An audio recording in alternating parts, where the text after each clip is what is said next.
cat. Put you over here. Live. Okay.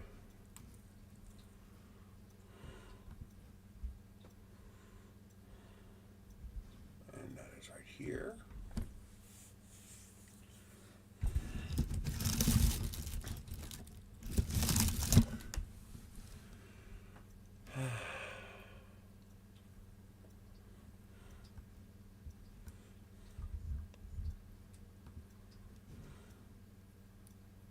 I've got plenty of space to expand that. Okay.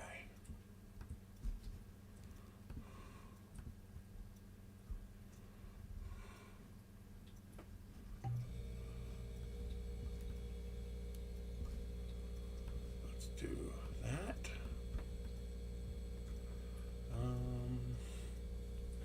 Lee Gardner. Today I'm going to finish up a couple of smaller projects. I got some ideas to improve existing projects, and we're going to talk about Bambu Labs and the Benchy. Okay, so we're going to move this. Let's try going 6 and 6 and see if it'll let me do that. So 6 and 5 is 311. And now we come around to this side. This one, -6, and then we add 6 to this, which would be 317. Okay, now it should be as simple as select U3 and U and join.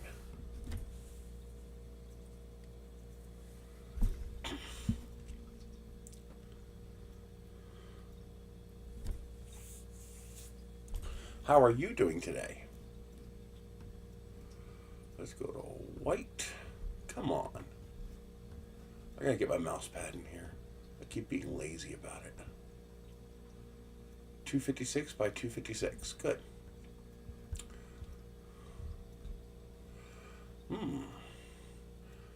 That means that should be printable on a Bambu. If I make it 1 millimeter smaller. Because a Bambu's 256, isn't it? Let's do that. Let's go this way. I might as well show you what I'm working on. Hey, Cyber Bob, how are you doing? I just realized I should be able to make this as big as I need to, and also printable on a Bambu. So let's try 1 millimeter smaller. 316. And then we move this -1. Then we do the same thing on the other end. But I'm 256.74, so I don't need to move much to make this printable on a Bambu. 315. And 1. Jerry Martin, how are you doing?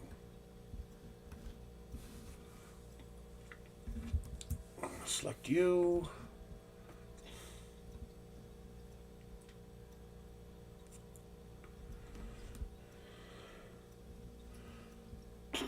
I found a couple garden flags that are a little bit bigger than normal, so I am readjusting for those. Now, does that fit? Yes, 255.32, and I believe the Bambu is 256 cubed, which means this will now print on a Bambu printer. Nice.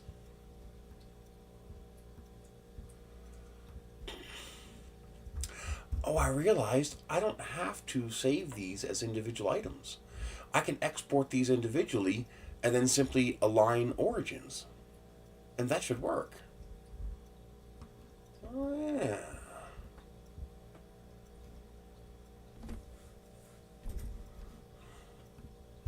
Let's save this. Let's call it GFP Garden Flag Post Rod.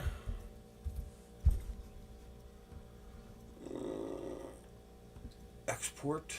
Oh, wait a minute. Let's center them first. For those who do not have...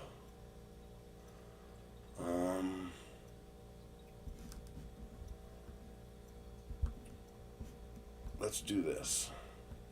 Because I can. 256 by... I can't tab. 256. Close. There we go. Now I can put this right in the center of a 256 bed.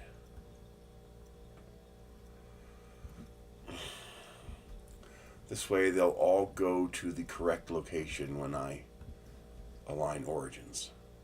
Export STL. And then we have the base.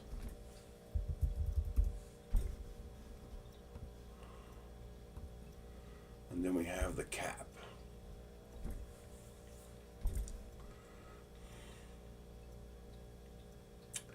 Come on. Sometime today. How are you guys doing today?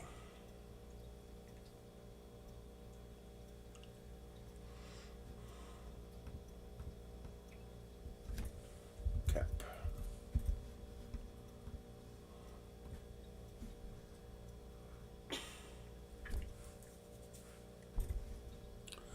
Jack in the Shop is here!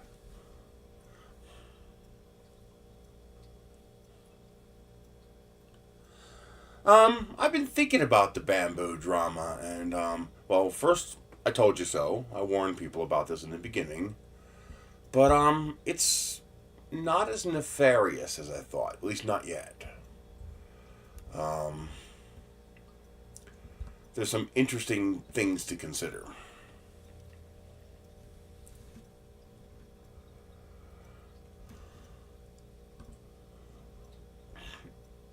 Probably don't want to look at this, but I'll look at it anyway. No, it's not horrible. Yeah, it is. It's horrible. We're at the 29th, and I've only made $84 this month on Amazon. Ouch.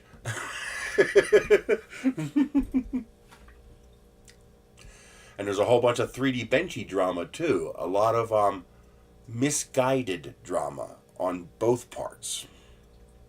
The Benchy and the Bambu. And it's something that people aren't considering, and they should be. People should know better. Or at least, come on. If you're going to report news, then act like a goddamn reporter. And I don't mean today's reporters, which are bullshit. I mean what reporters are supposed to be. You do some research. You do your due diligence. I mean, come on. This is not rocket science. I do rocket science, okay? It's not rocket science.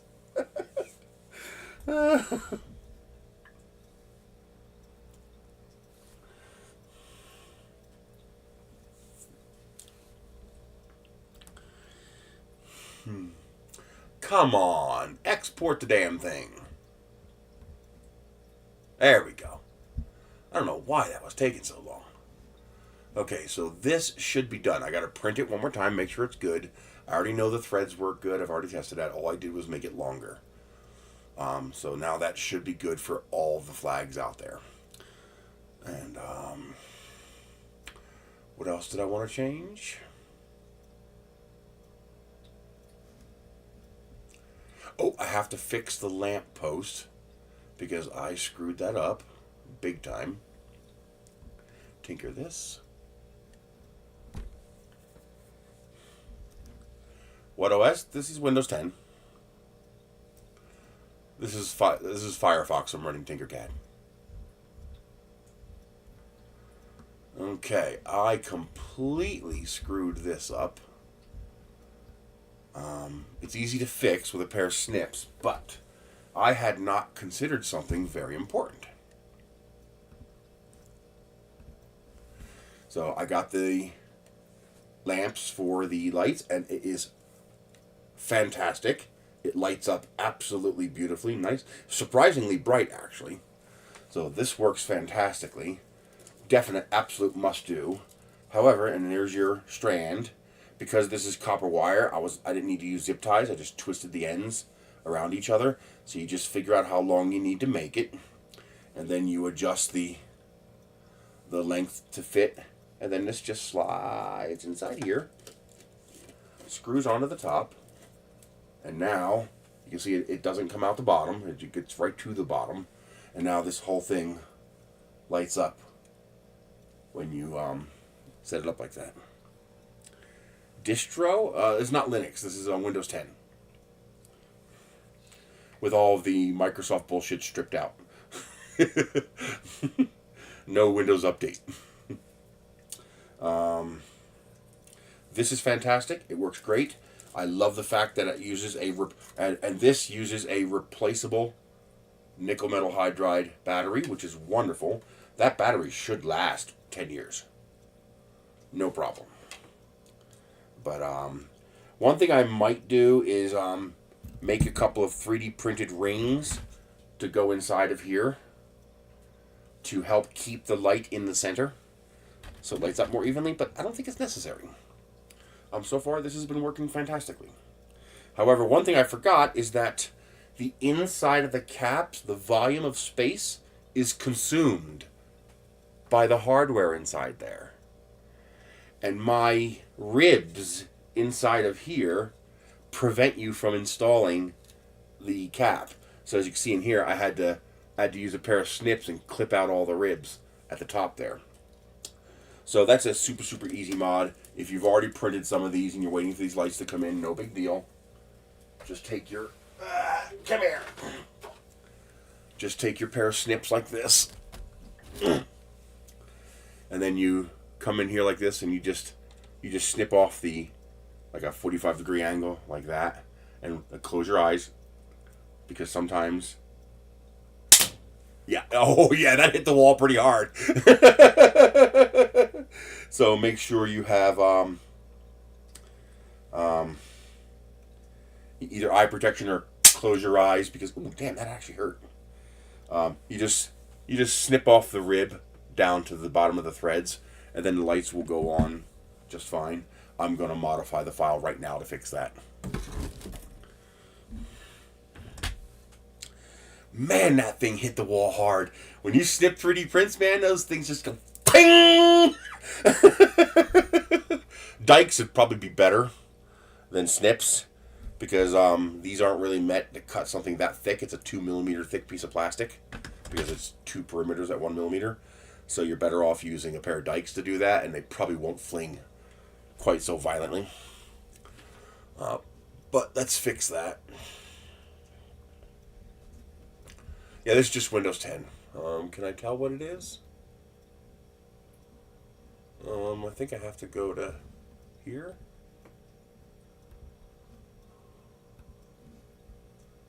This is... just says Windows 10 Pro. 190453803. It's whatever version I had a while ago that allowed me to install without the code crap. You know, product key bullshit.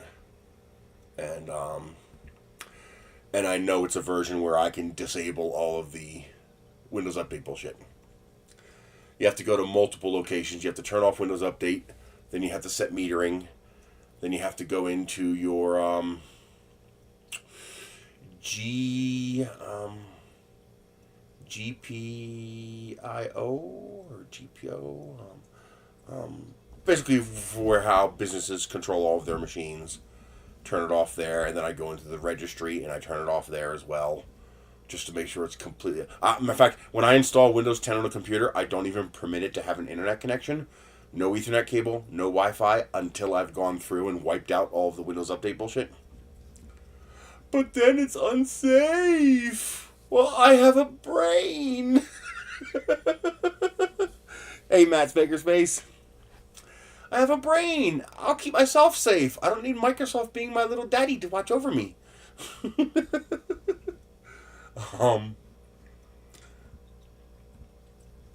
Especially since it's so pervasive. It's like, no. So this should be easy to fix. All I have to do is remove a portion of these cuts right here. So if we take these, turn it into a solid, and then we put a block here.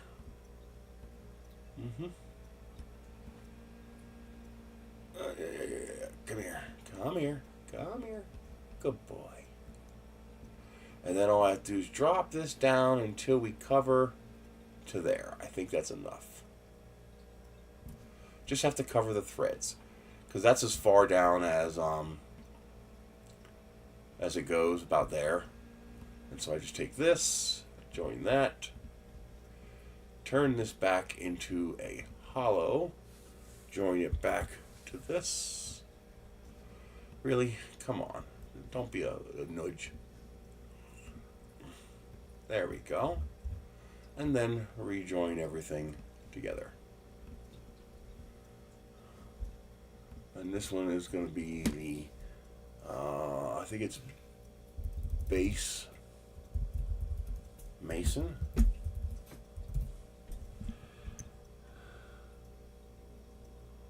Okay. Go ahead and email it to me. 3dprinting@Nerisse.com. Nancy Echo Romeo Yankee Sam.com. And that should do it. So now we should have all of our appropriate cuts, and it will no longer interfere with the innards of the mason jar. Hey Joe, how are you doing? So I will get that uploaded to printables, so that will be corrected. I also did put in a straight cylinder, so if you don't like this, what do you call it? MPC with the, was it Master Control Program, MCP? I think it was the MCP from Tron. Looks like the MCP from Tron. Although do keep in mind, if you print the straight cylinder, you can no longer print 6 of these per kilogram, because it will take more plastic. Although getting rid of those ribs will actually reduce the amount of plastic a little bit. I think I'm also going to put longer versions of these on there, so if people want to print a longer version, they can, but I haven't done that yet. Hey, red light. Let's see here. How many people we got in here? 10 people. I'm also going to add these heavy-duty versions. I'll probably make it a separate... Well, no, they're all the same, so I really shouldn't. I'll make them all the same. So these are heavier duty versions of these parts, for people who want to make a taller one, you know, mounted to the ground. Not yet. I haven't. I actually have the materials to do it, but I haven't gotten around to trying it yet. Because I want to, just because. No other reason except because I want to. But no, I have not made KNO3 sugar rockets yet. Let's see here. Anything else? Okay, so that's now fixed, and I just have to upload the printables file. No. Don't want to do that. Let's see. How do I go? Do I go here? Yeah. Send the lamppost. Actually, KNO3 sugar rockets are a lower power rocket engine. They're good if you need a softer thrust profile, because they do not have anywhere near the ISP of ammonium perchlorate.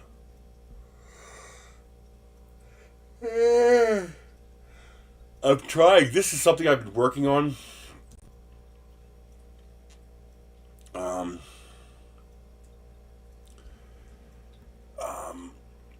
This is a box. The first thing I'm going to do is I'm going to use a 0.8 millimeter nozzle, which will drop the mass by 20%. And I'm also going to make the box substantially smaller, because it just does not need to be this big. This is just as big as I can make it on my printer. But I want to make a free little library box. And I want to make it all 3D printed just because I can. My objective is to do it with 2 kilograms of plastic or less, and that includes the post and mount to put it in the ground. Why? Because I can. Now the thing is, this is actually an idea that's not very practical, and it's not very practical because you can buy them for $40.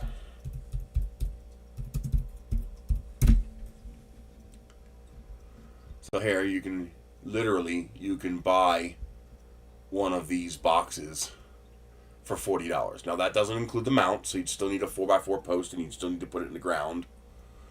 So you're probably looking at about $50.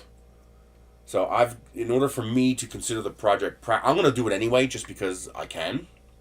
But for me to consider the project practical, I need to be able to do this for less than $30. Which is why I set the target at 2 kilograms of plastic, since you could buy them for about $10 or $11 a kilogram. So $20 can get you 2 kilograms of plastic.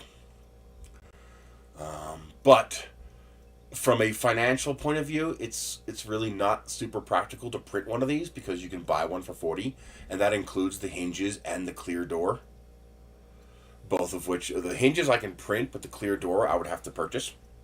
I would have to purchase a piece of, I'd have to go to, I could just go to Dollar Tree and buy a picture frame for $1.25 and take the glass out of the front of it. It's going to be acrylic. It's not going to be glass. But from a practical standpoint, you're better off buying one of these. It's just not super practical to print one when you can buy one this cheap. It just doesn't make much sense. But I'm going to do it anyway because I want to. No other reason. Now, how big is this? What are the dimensions?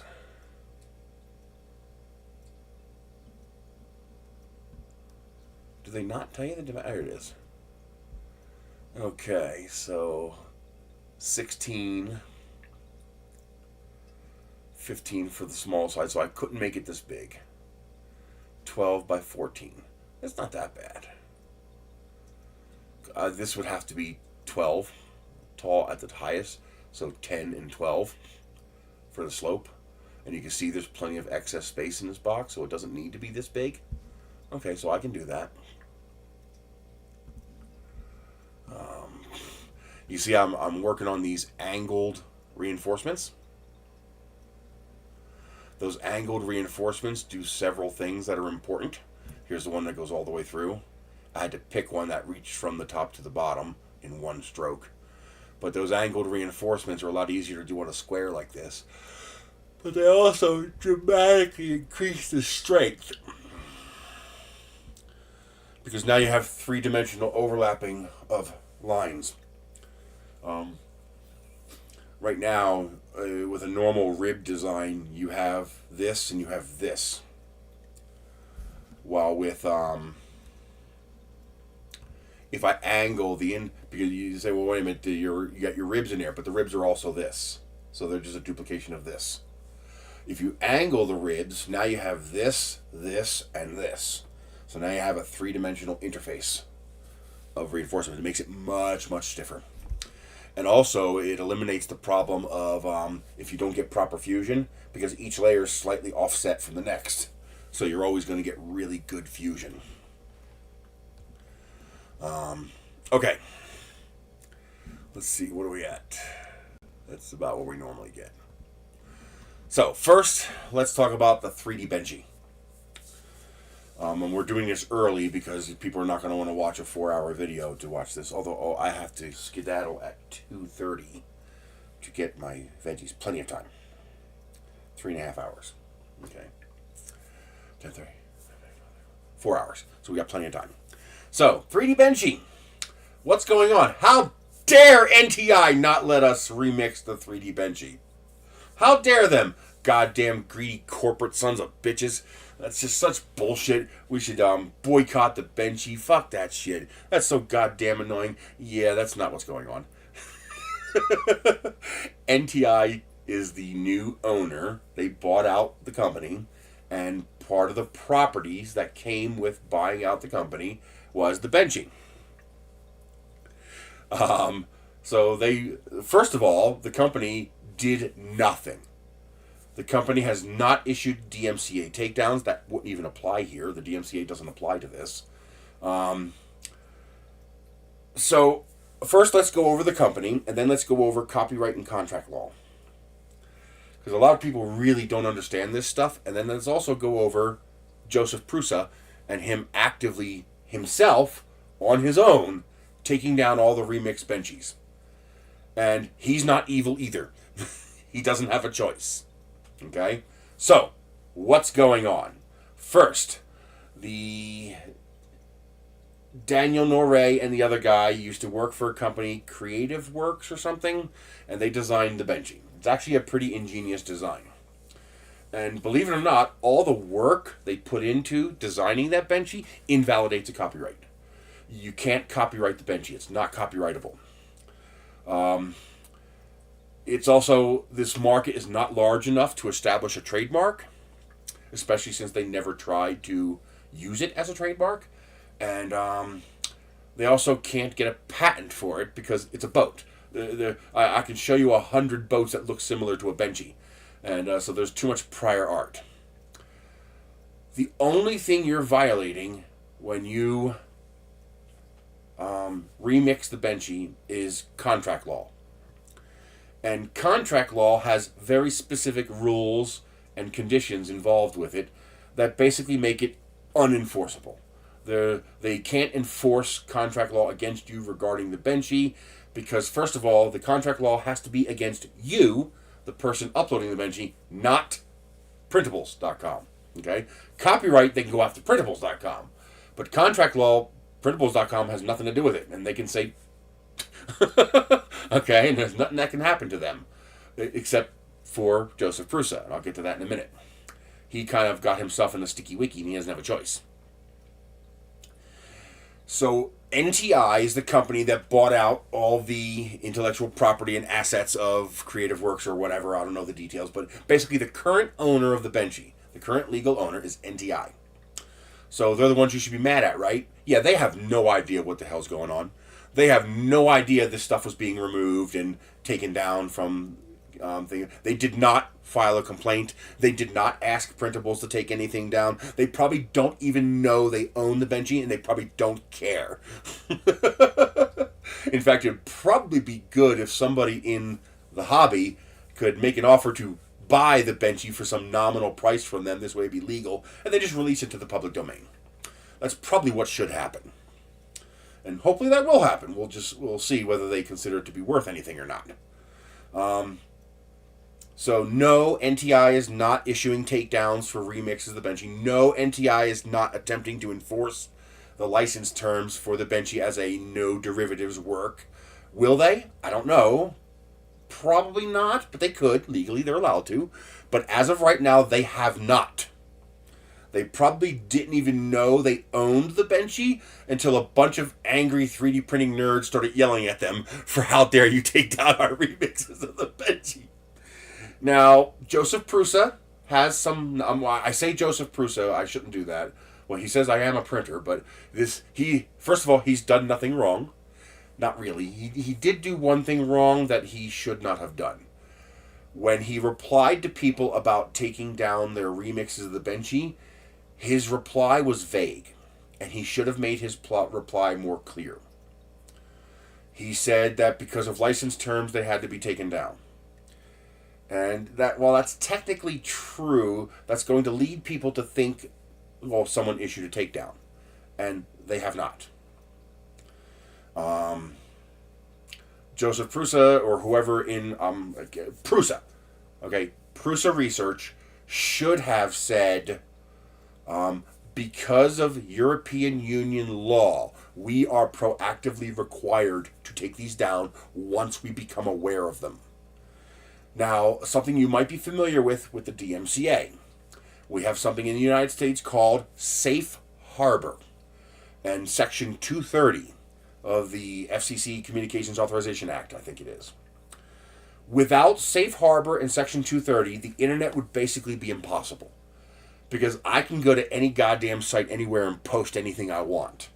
And there is no practical way to individually review everything that's posted. Go look up how many posts are posted to Facebook every day.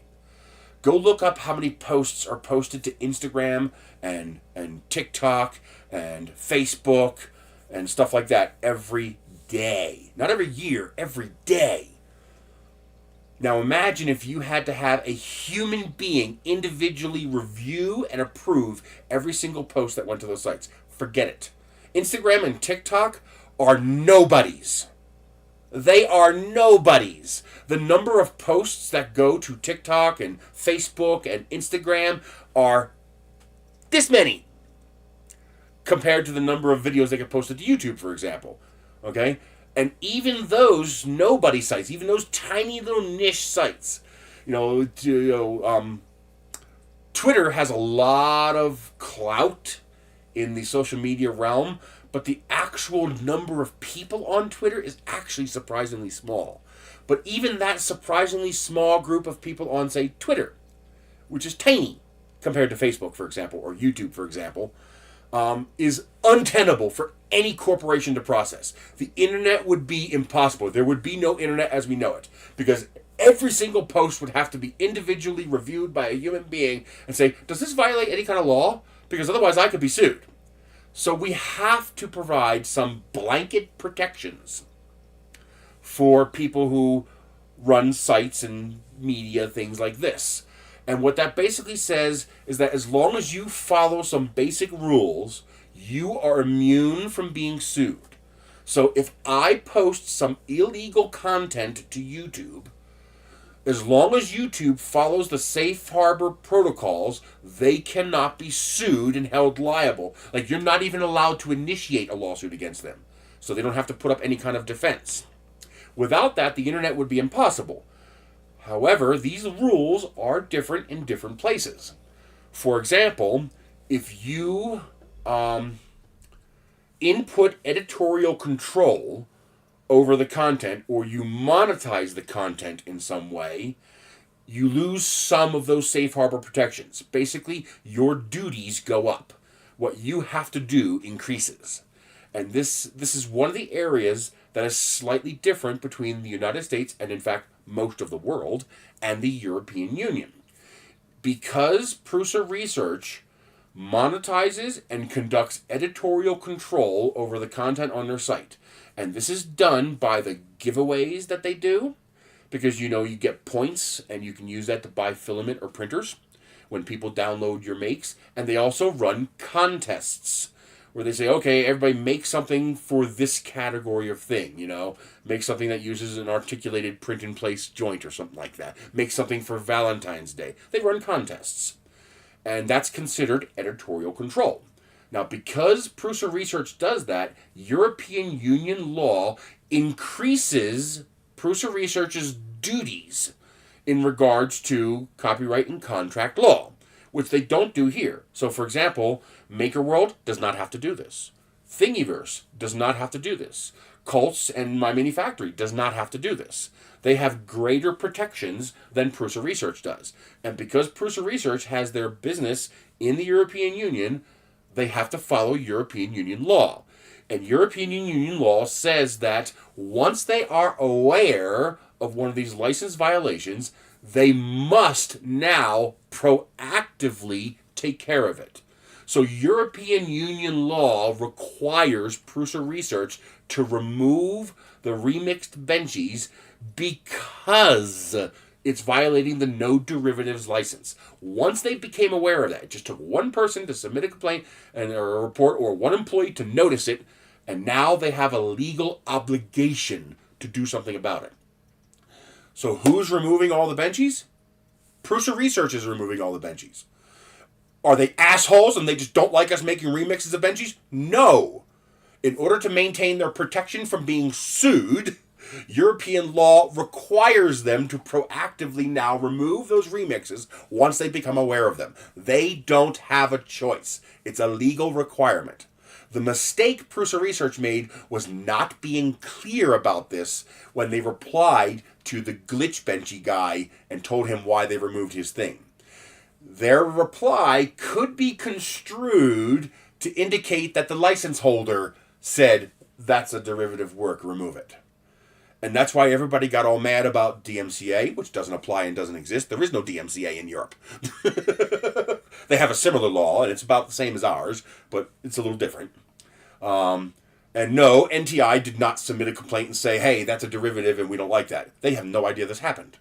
Prusa Research took this upon themselves to do it on their own, at their own prerogative and their own initiative, because European law requires them to do so in order to maintain their equivalent of safe harbor protection.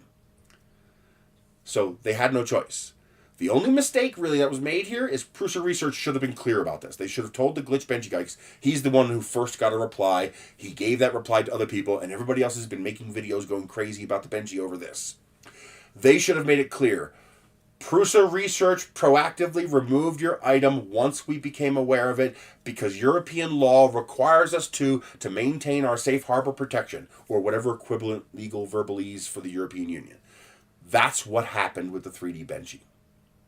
Daniel Noré did not ask for it to be removed. Creative Works did not ask for it to be removed. NTI, the current owner, did not ask for it to be removed. Prusa Research took it upon themselves to do this on their own volition, because they have to. They don't want to, and they know that Noré is probably okay with it, and NTI is probably okay with it, but the law requires it, or they lose their safe harbor protection. Once they become aware of the violation, they now have to do something about it. That's what happened with the Benchy. There's nothing nefarious. There's nothing malicious. There's no conspiracy. Because of the no derivatives requirement in the license, once Prusa Research became aware of it, they are now legally obligated to take it upon themselves to do something about it, or they lose their legal protections. That's a European law thing. It's the same thing that would happen in the U.S. if you violated one of the precepts of the safe harbor protections. Once you go beyond the safe harbor protections, you now have more obligations and duties to monitor and correct issues that you find. And because they became aware of the remixes of the Benchies, they were now legally obligated to start removing them. That's it. That's all that happened. It will probably eventually be fixed. I very much doubt NTI cares enough. They'll probably sell it. They'll probably change the license, whatever. It'll probably eventually be fixed. Don't lose your shit over it. There's nothing nefarious. There's no villains here. Even Prusa Research, who's the one removing it, is not a villain. They are complying with EU law. They have to. They don't have a choice. Well, of course, technically they do have a choice if they want to get their head blown off in court. Because they are definitely not big enough to survive a major lawsuit. You know, they're a small company. So they have to follow the law. That's it. That's all it is. That's all it is. Okay. Now, let's talk about Bambu Labs. Those nasty bastards. Well, that's also a little bit more involved than people think. Do I think Bambu Labs is a villain? I don't know. It depends on what they do. And it also depends on why they're doing it. Because they can do the bad thing for a neutral, chaotic reason and for a villainous reason. It can go both ways. So, what's going on with Bambu Labs? They are not attempting to take your printer away from you. They could be, but I don't think they are. The one bad thing I saw about Bambu Labs was where they told the Wayback Machine to stop tracking their site, and then they retroactively altered the terms of their agreement, and then tried to gaslight the community into thinking, oh, you never saw that. Because there absolutely was a portion of their terms of service that said, your machine could refuse to print if you don't install the update. That was there. That was real. They removed that. And instead of saying, yes, we realized that was there, we took it out, we're not applying that. Instead, they said, oh, that was never there. The people are just spreading malicious information. I don't like when people do that. I don't like gaslighting. Gaslighting is bad. It's a very malicious way of fucking with people's heads, and I don't like that. Unless I'm the one doing it. But anyway, so, on the one hand, all of the terms that Bambu has set forth are valid and legitimate. and the weasel-wordy way they answered the questions from The Verge. In fact, let me see if I can find that, because we can go through this. I think it was The Verge.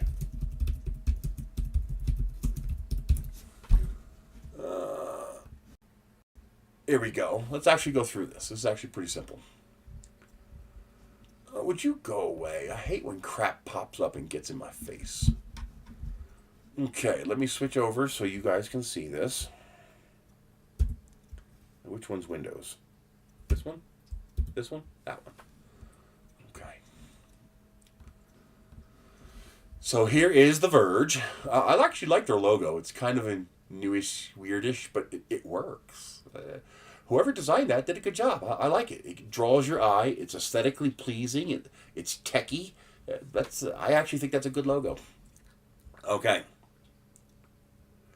Will Bambu publicly commit to never requiring a subscription in order to control its printers and print from them over a home network? For our current line, yes.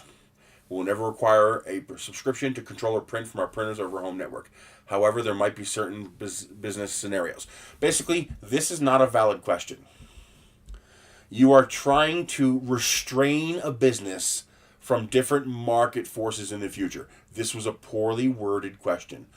You cannot. What if subscriptions become a big thing and they promise never to do it? Well, you just screwed that company. So yes, this is the only correct way they could answer that question. Remember, this is a business.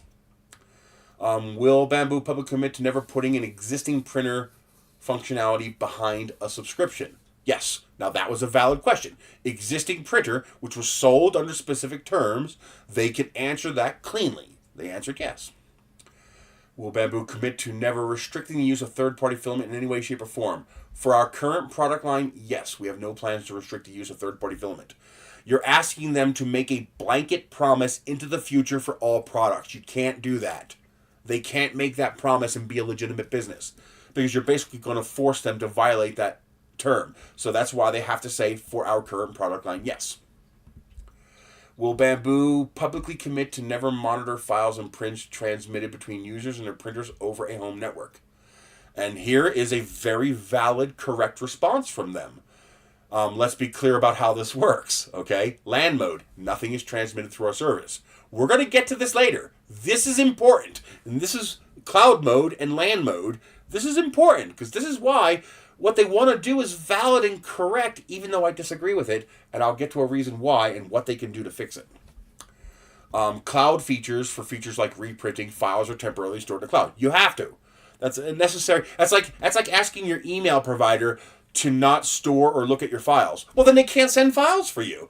They have to. They have to store it from server to server to server. And if you want to print something through the cloud, then you have to let them put the files on there. They have to look at it. They have to transmit the file. They have to analyze it. That's a necessary thing. How far they go is important. Bambu has additionally agreed to add new development mode. Some users are concerned that the move is just temporary. I think it is. And that Bambu can simply remove the development mode and claim that was too much security risk. We'll permanently keep the development mode with local MQTT, live stream, and FTP, and never remove it in any future update or shipping batch of blah, blah, blah. Yes. However, if a security issue arises, we may need to make adjustments to address it. That's a valid statement. Now, what they should have done is say that if I were Bambu, I would have said, however, if a security issue arises in the future, we may need to make adjustments to address it. However, we will make all attempts possible to maintain the same functionality under the same conditions if possible. That would have been a correct, valid response that leaves them open to fix things in the future. This is part of the problem here. Users can always choose whether to update their printer firmware or not. This is kind of a red herring because updates to the printer firmware are fundamentally a part of the printer. And the problem is they are making the cloud features and the printer firmware features one and the same. And what they should do is make them separate.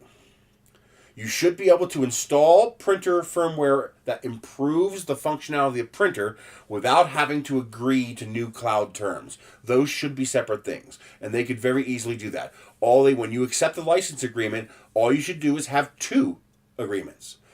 Do you accept the license agreement for the firmware update? Yes. Do you accept the license agreement for the cloud update? No. And now you get the printer improvements, but you don't get the cloud improvements.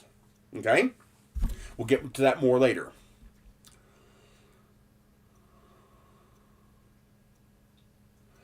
Will Bambu publicly commit to offering and keeping the local developer mode available in any future printers it releases? They can't do that. You're asking them to say yes to something that's unknown and in the future. You can't do that. That's not a valid question. You have to figure out how to reword that question. For example, I would have said, will Bambu commit to making an effort for products that are compatible with such an offering to keeping local developer mode in future printer releases? That would have given them the out they needed, for example, for a commercial subscription model, for example. In which case you could use developer mode to bypass the subscription requirement.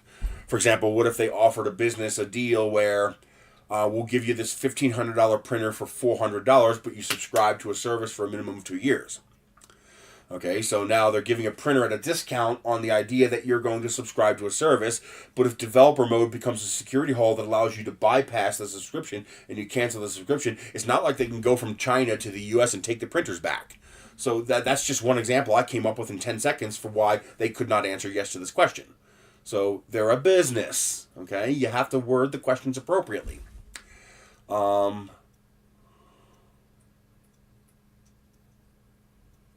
Will Bambu commit to its current and future printers permanently being remotely controllable over LAN without user account or internet access? For current models, yes. For future products, while we aim to retain this functionality, we believe committing to a specific technical approach indefinitely is not responsible. That's the correct answer. You may not like it, but from a business perspective, that's the correct answer. And this is the correct addendum to that. However, we will clearly communicate all relevant details before customers make their purchases. And I would also like to see them not retcon their terms of service and then gaslight people and say they're crazy. Don't do that, okay? So you own it. Say, yes, that was in there. We screwed up. We removed it. That's it. Done.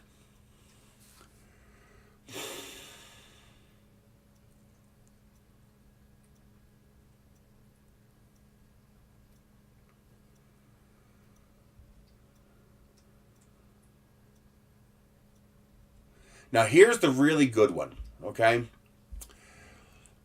Did Bambu consider and reject, hey, Andreas, interoperable ways of securing its printers like tokens? Yes. Now, I want you to listen to this carefully. Will Bambu commit to changing its authentication system to an interoperable one? If Bambu did reject interoperable secure authentication systems, why? Now, listen to their reply. This is important, and this is what I warned people about from the get-go. Not as a nefarious thing, but as a potential problem for the future. If software communicates and interacts with our cloud system, it is reasonable for us to have a say in how it operates. As highlighted in our blog post, unauthorized third-party software has created ongoing challenges to the stability of our cloud services and machines for a long time. Yeah, because your printers got really freaking popular and you locked the popular features behind your cloud. We'll get to that in a minute. But they are correct. You do not own the cloud. That is their servers that they're paying for and they're not charging you to use. What they didn't expect was for it to fucking explode the way it did. And now they're realizing, 6-digit costs to operate those cloud servers. We're talking $20,000+ a month that they're paying to operate these servers. They're expensive. When you start processing that kind of data, it gets very expensive very quickly. While we trust that most developers act with good intentions, users are often unaware of the hidden complexities within such software and the security requirement. This lack of transparency of all software makes interoperable secure authentication systems insufficient to fully resolve these issues. Our goal is to safeguard the entire Bambu Lab product ecosystem, providing every user with the confidence that our products are secure and easy to use, free from concerns about complex network configurations. And with the changes done, we are one step closer to integrate third-party access in a secure way. And part of that secure way is the security of their cloud. I don't have a problem with that. They are correct, their issues are legitimate, and their solutions might be legitimate. My issue is locking it behind the cloud. Because if you didn't lock it behind the cloud, this would be a non-issue. And he's correct about hidden complexities within such software and the security requirements. Because, the writers of Orca or the makers of the Panda Touch and whatever other third-party stuff accesses this network, they don't typically give a damn about the implications to Bambu Labs because it's not a cost they incur. So they don't have to care. So they don't. So they will typically take the laziest and or cheapest way to make that work so that it's easier for them to write their software or make their hardware and access that cloud service without a consideration for what it's costing Bambu Labs. Now, part of this is Bambu Labs' fault for making everything funnel through their cloud. They don't have to do that. We'll get to that later.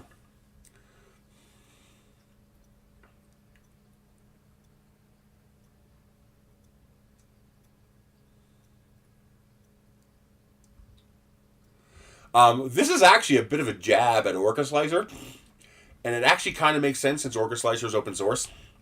So they're not like I assume they're not like an established corporate entity for which there's a PR person you can talk to. But this is kind of Bambu, doing one of these to Orca, but not the fuck you, you're an asshole kind of thing, but hey, we've been trying to communicate with you and we're still waiting. You can see here, to be more specific, messages were exchanged, files were sent, and their receipt was confirmed along with an indication that they would be reviewed, which means Orca hasn't done their part yet. Orca probably doesn't want to work within whatever limitations they have set forth, and they want them to just keep it open and easy the way it currently is, and it's probably a team of volunteers working on Orca Slicer, and they're trying to figure out what the hell they're going to do, who's going to do it. It's probably very complicated.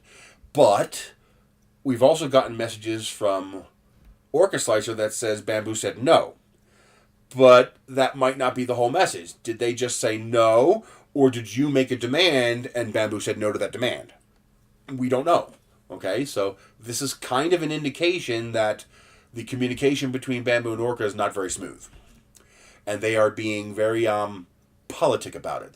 They're being polite. Basically, they're taking their dagger, and instead of stabbing Orca, they're giving them a little prick, like poke. Hey, the ball's in your court here. Let's do something. So that's what a corporate. That's basically a corporate glove slap.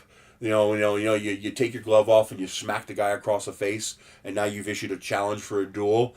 Well, this is Bambu taking their glove off, and they're like, your ball court. So we'll see what happens with that.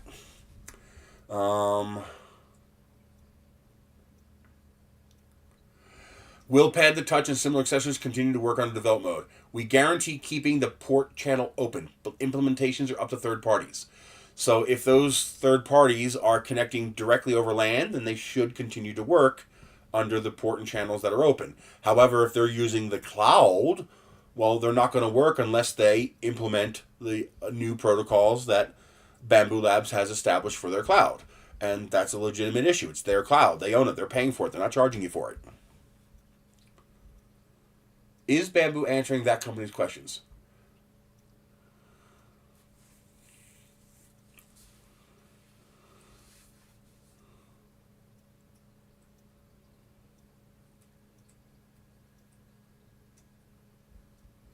And this is part of the problem I have here. Please do not expect long-term support unless it has been approved by us in advance. This is especially applicable to for-profit organizations. I have multiple issues with that. I understand why they're saying it. I don't agree with it. Do they have a right to say it? Yes. Do I agree with it? No.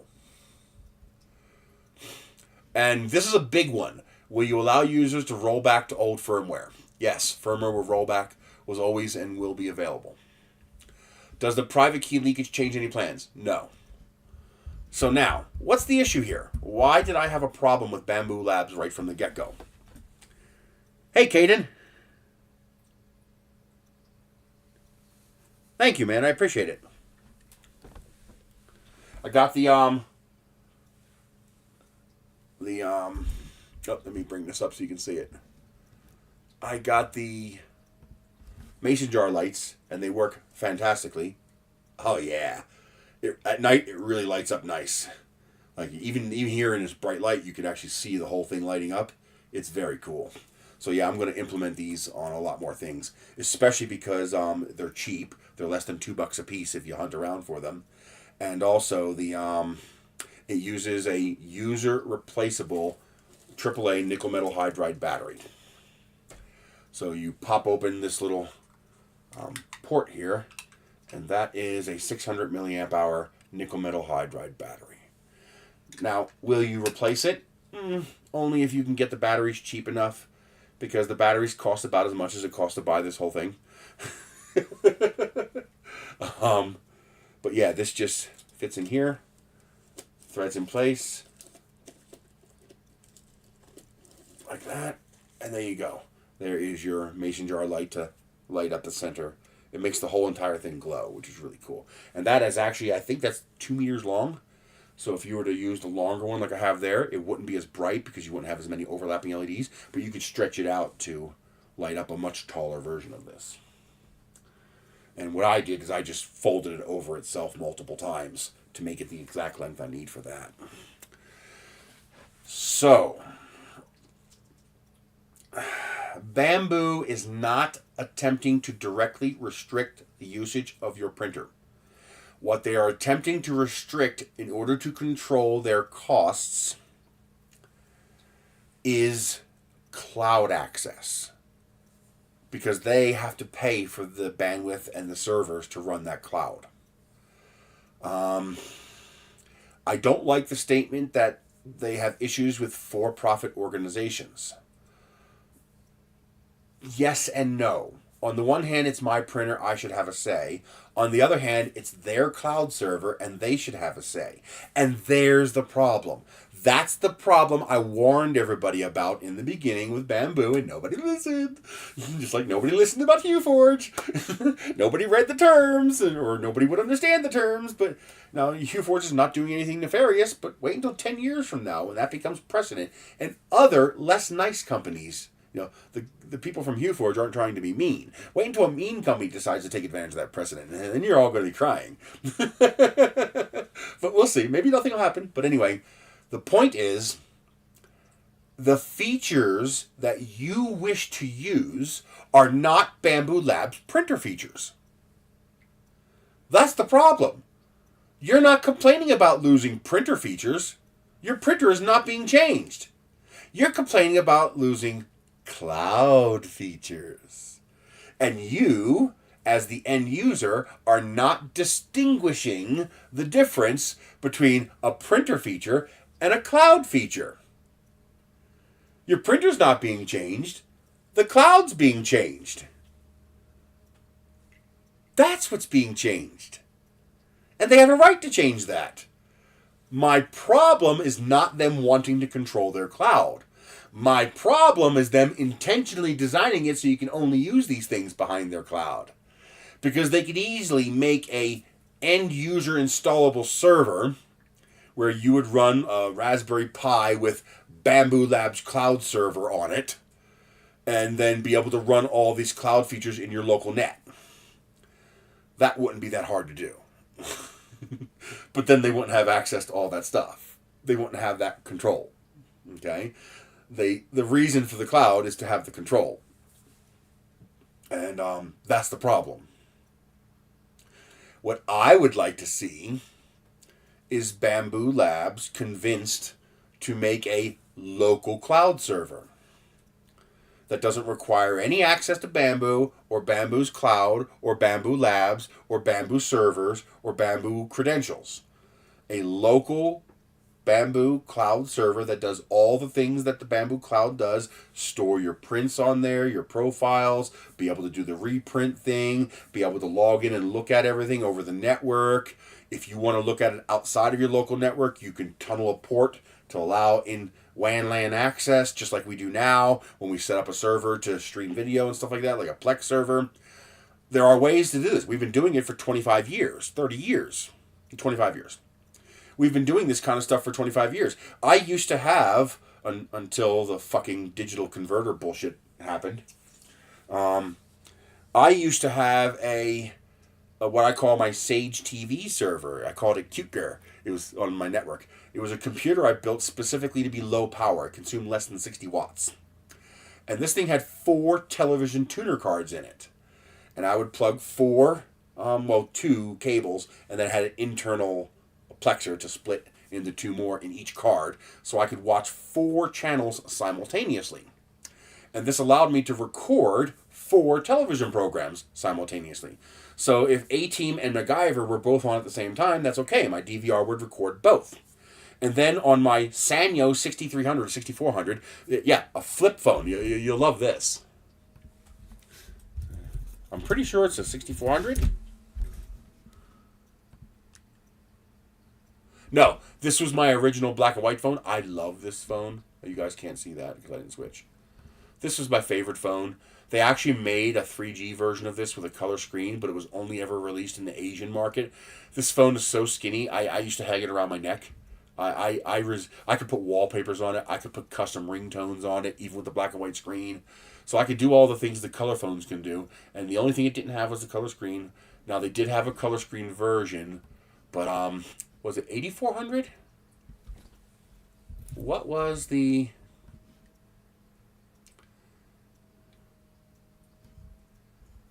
Yes, there it is. The Sanyo SCP-8400. So let's go to images. So when I finally gave up my 6200, 6400 phone, and I finally gave it up, and I hated giving up that phone. I love that phone so much. But this is the phone that I had, the Sanyo 8400. You know, it had the color screen and all that stuff. And this is before smartphones. I had live streaming TV on my smartphone. I ran Sage TV, which was television DVR software like TiVo or any other DVR you might get from a manufacturer, except it ran on a PC with TV tuner cards. And I could actually log in from my Sanyo flip phone, turn it horizontal, and yes, they also made radios. And I could access any of my pre-recorded content from my DVR on my home computer, and I can also access live TV.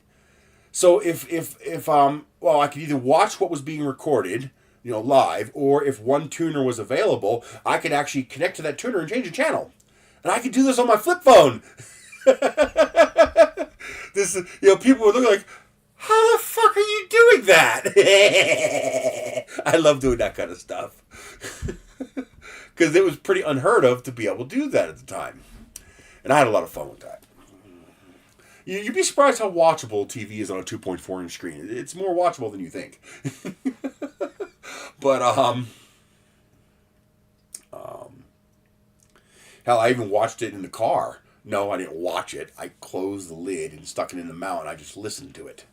I listened to the news or whatever was coming over, 60 Minutes or something like that, where you don't need to see it, you can just listen to it. Oh, I need to take this. Hello? Hey.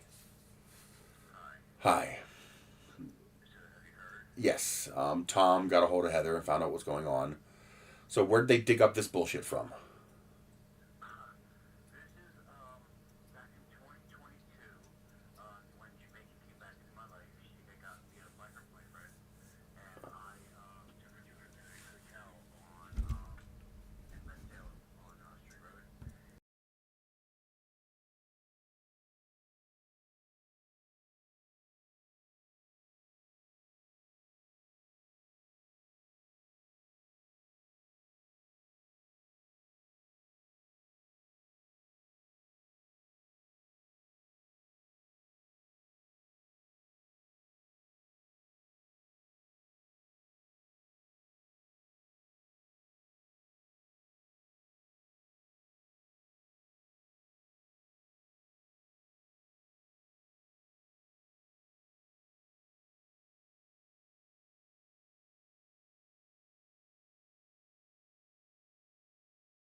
Sorry about that. That was really important that I take that call.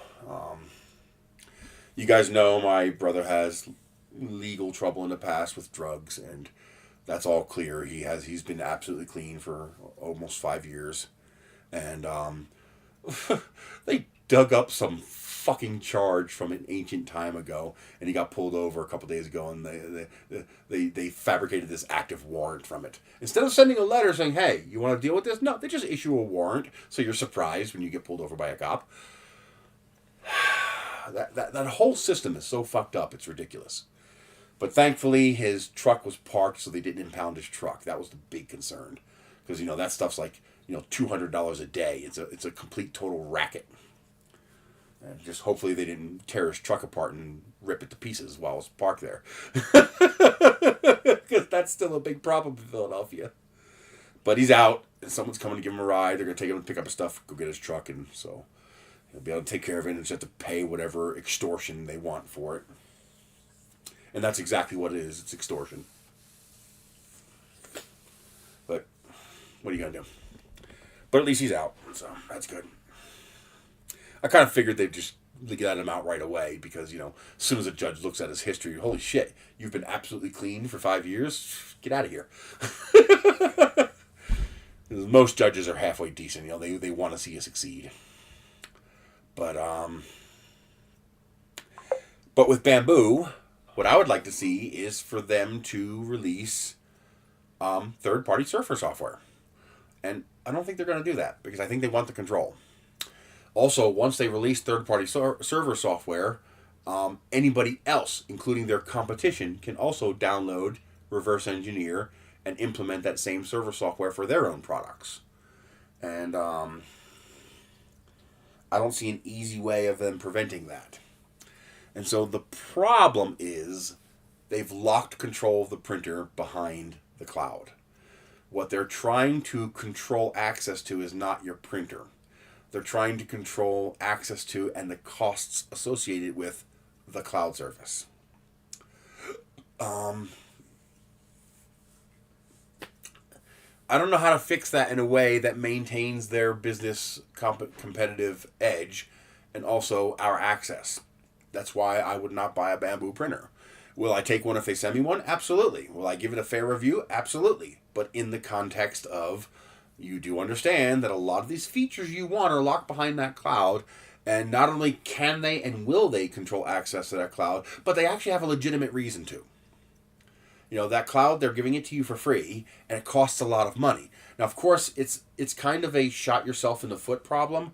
They created that problem by doing that. By putting everything behind a cloud. Some of that stuff they could have simplified so that it didn't require the cloud. Maybe a subset of the cloud that the printer can access directly. What's likely going to happen, and this might actually happen just because of how popular this printer is, like the people who made Orca Slicer, you might have another group of people who will reverse engineer and make their own Bambu cloud. Make their own local net open source infrastructure that your printer can access. Now, the logical move for Bambu at that point would be to adjust their firmware to void that third-party cloud. That I would have a problem with. Because now you are vandalizing my property without my permission. And taking away an access that I have is vandalism. You are destroying my property. But the problem is, they're in China. What are you going to do? Fly to China and sue them in a court that's going to side with the Chinese company? They're never going to side with the Gaijin. They're not going to side with you. That's just not the way that's going to work. So the important thing, I think, is going to be for users to eventually reverse engineer the firmware dumps. Remove the Bambu security and release their own version of the firmware. That creates its own problems, because now you need to trust the source you're getting your hacked firmware from, because nefarious people could also release bad firmware that'll brick your printer. But I think that's what's eventually going to happen. I think people are going to crack their firmware, and they're going to start, so all those printer improvements that they hide behind the firmware update, they'll just strip out the bullshit and give you the update. I think that's what's going to happen. It's going to be a cat and mouse back and forth, them wanting to control the user experience through the cloud, which they have a legitimate right to. But users wanting to have their own control over their own hardware and still retain those cloud features. Because remember, that's not a printer feature, that's a cloud feature. And if you want your own cloud, you're going to have to make your own cloud. So the question is, will anybody do that? I guess it depends on how popular the printers are and how much talent there is behind the people who like these printers. A lot of the people who currently use these printers are not talented. They're not talented in the way they need to be. These are business people who are buying these printers because it's a push-click turnkey solution. They have no innate skill to hack firmware. So the trick is, are there enough people in the Bambu community who do have those skills?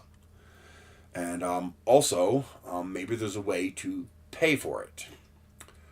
An easy way for Bambu. This depends on whether it's about paying for the costs, or is it about paying for the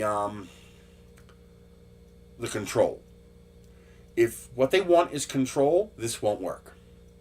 But if they're not looking for control, if they're legitimately looking to offset their server costs, there's an easy way to handle that. Charge for it. Charge your business, have two different tiers. Have a business tier and a consumer tier.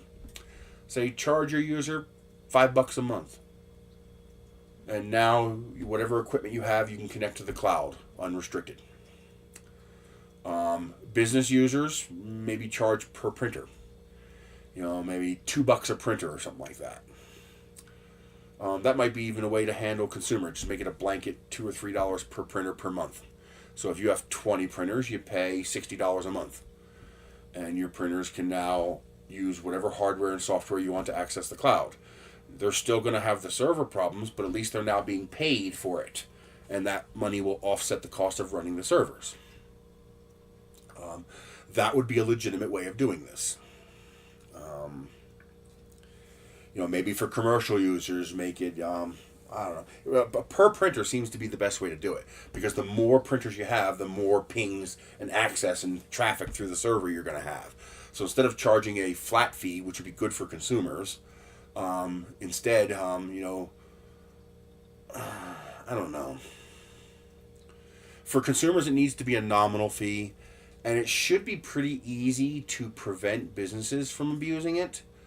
Because, well, your printers have to log into the cloud. And when they see 40 Bambu printers logging into the cloud, you're not a user. You're a business. I mean, if you can afford, $60,000 to buy 40 printers, you can afford to pay them $25 a month for their cloud service. You know what I mean? All right, that's a given. The $25 a month is nothing. They're $19.99 a month, whatever. They'll have to figure out, based on the number of printers and how much their data costs and how much they need to charge per printer in order to make that work. That's why I think it should be per printer. So 40 printers would be $60 a month. That's paying $3 a printer. If you don't like that, use developer mode. Use the LAN mode.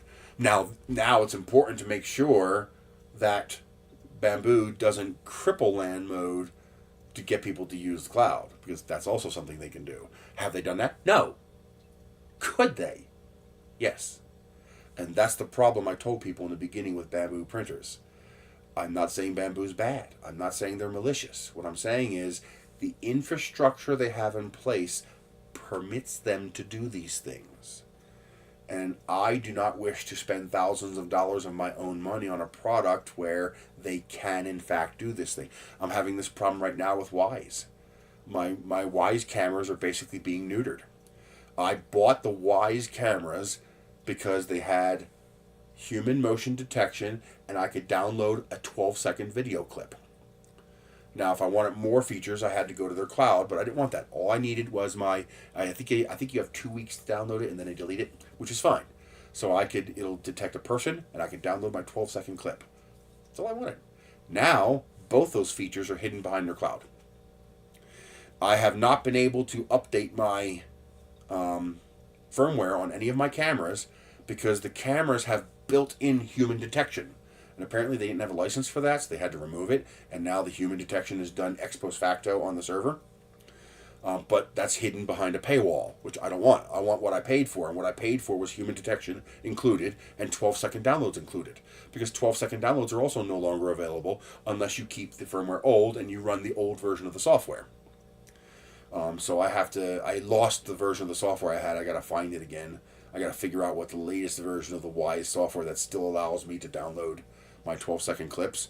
And then I have to change the developer ID key of the software so that when I sideload it, it does not show up as the same version of the software that's on the Play Store, so it will not attempt to automatically update the software to the new version, which takes away the features I paid for. And so I won't buy another Wise camera because they took away a feature I paid for and they put it behind a paywall now.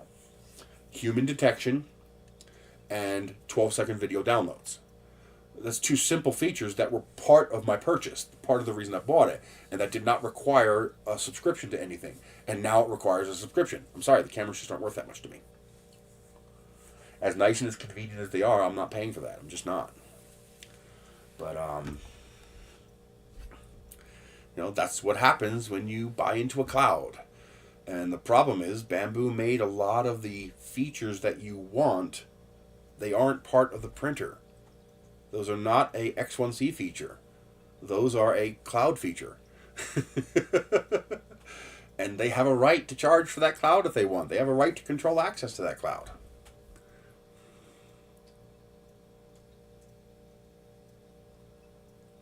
Well, yeah, because running a cloud server is, it's expensive. You'd be surprised how much it costs to run a cloud service. It's not cheap.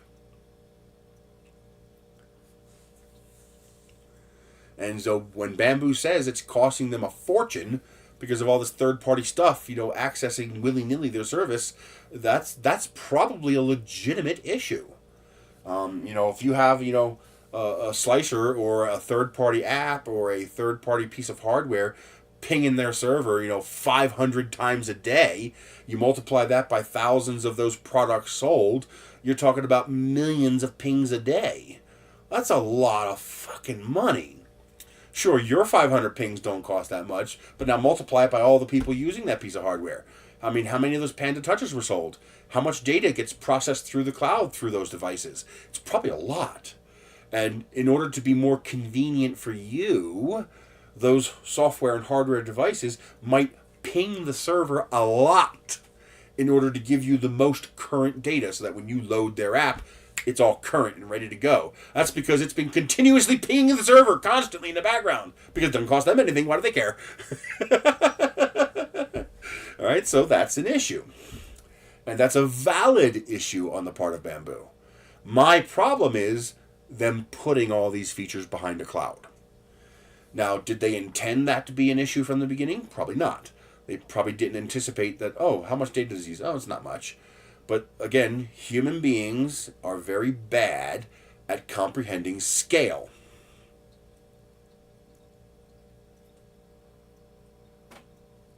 No, never. Nope, never. Google is a monopoly, and I'm not going to call it Alphabet. I'm going to call it Google YouTube. Just like I'm going to call Facebook and not Meta, and just like I'm going to call the Franklin Mills Mall and not Philadelphia Mills. Fuck that shit. But no, they will never compete with YouTube and Google because the lead is too large. And the problem is you need a user base in order to expand. And Google will never make the mistake of disenfranchising enough of their user base to give these other competitions any chance at all. And people do not want to go to multiple places. People want to go to one place. That's why things like Twitter, Facebook, YouTube are so popular. Because it's one place. No one wants to go to these other places. And like Floatplane, and there's a couple others that are YouTube competitors. It's they have such a lead. It's just not feasible. That's why the only solution is to regulate. The these services need to be regulated as what do you call them? They need to be regulated as infrastructure and not as services. On the one hand, people say, well, you don't have a right to free speech on YouTube because you don't own YouTube. But once YouTube is the only reasonable, practical access to that kind of medium, it now becomes a constitutional problem.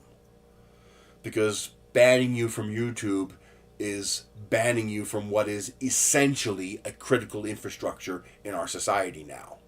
Meaning, you cannot viably function in that type of an environment without access to it. At that point, they should be considered infrastructure.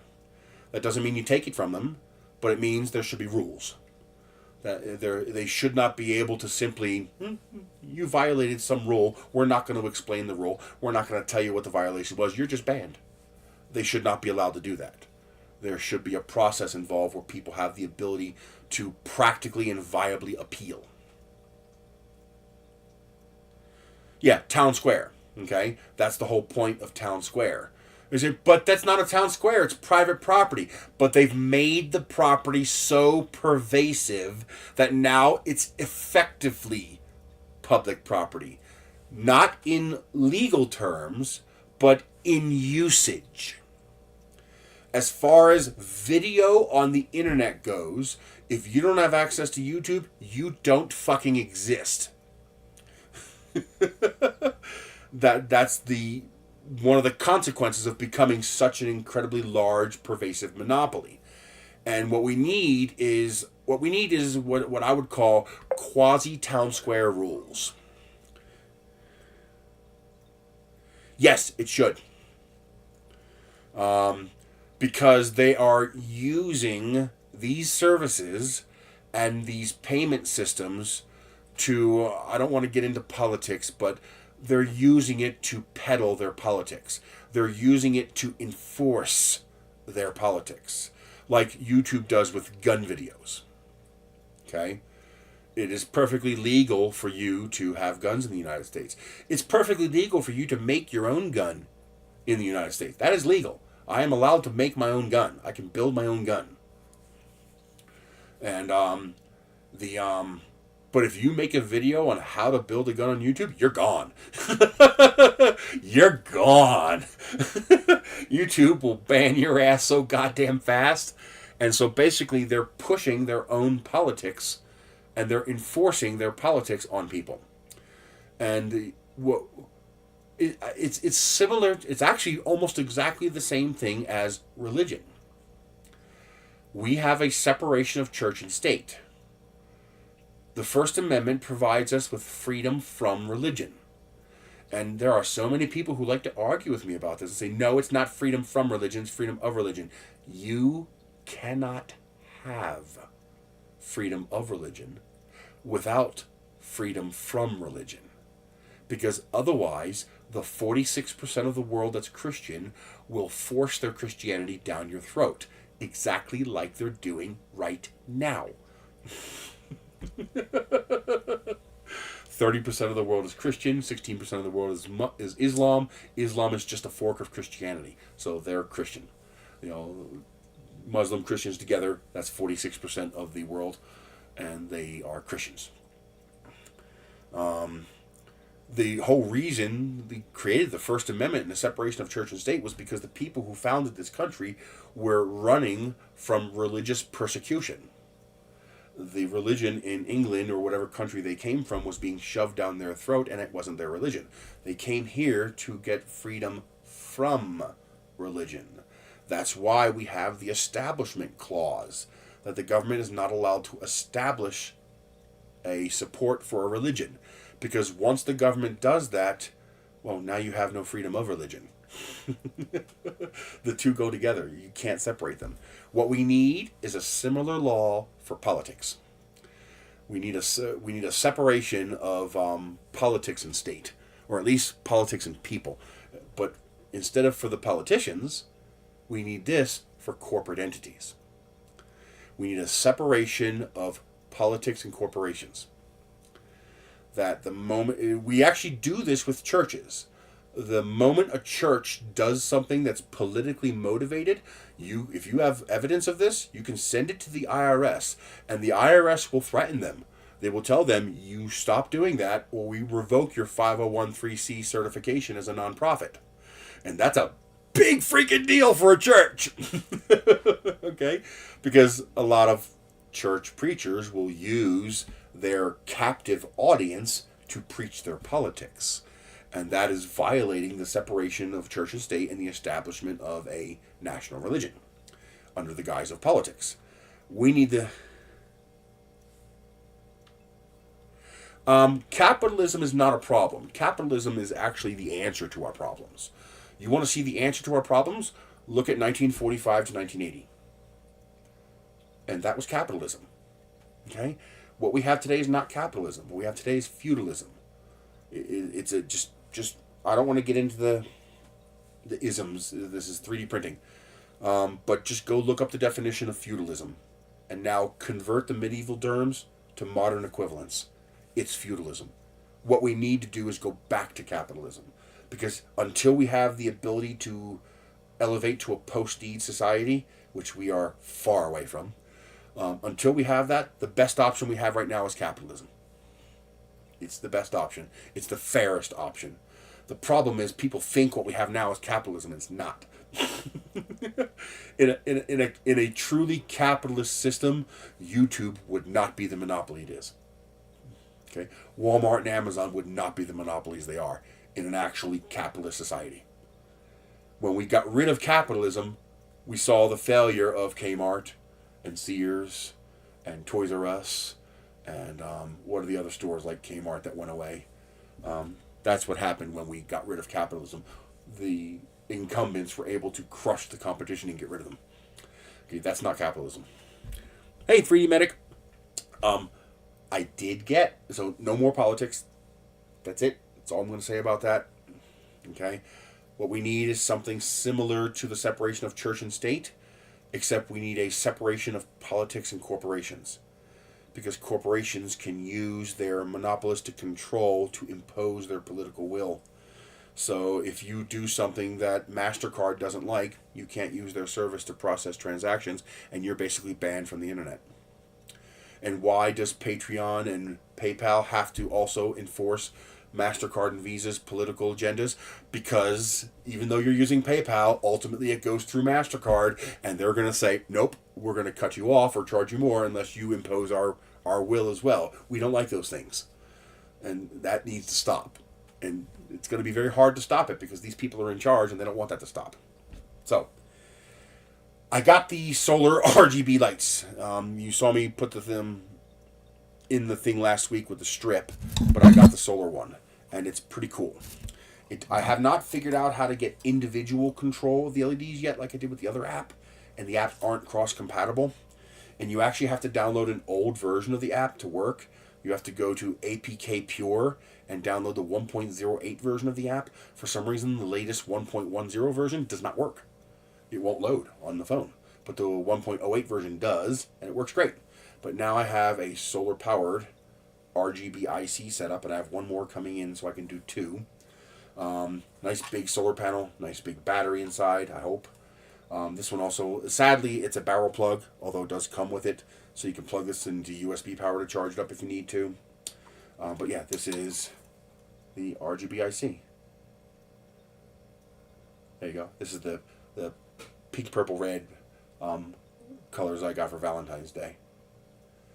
And so this, I'm going to do the same thing, bring those LEDs all closer together so that I can put it inside the thing outside. I think I came up with another solution for the lanterns as well. Because one of the problems is cost. The lanterns are very expensive, and they don't work as well as I'd hoped. I hate the way they hang. They all tend to hang tilted because the battery's on one side, so it makes that side heavier.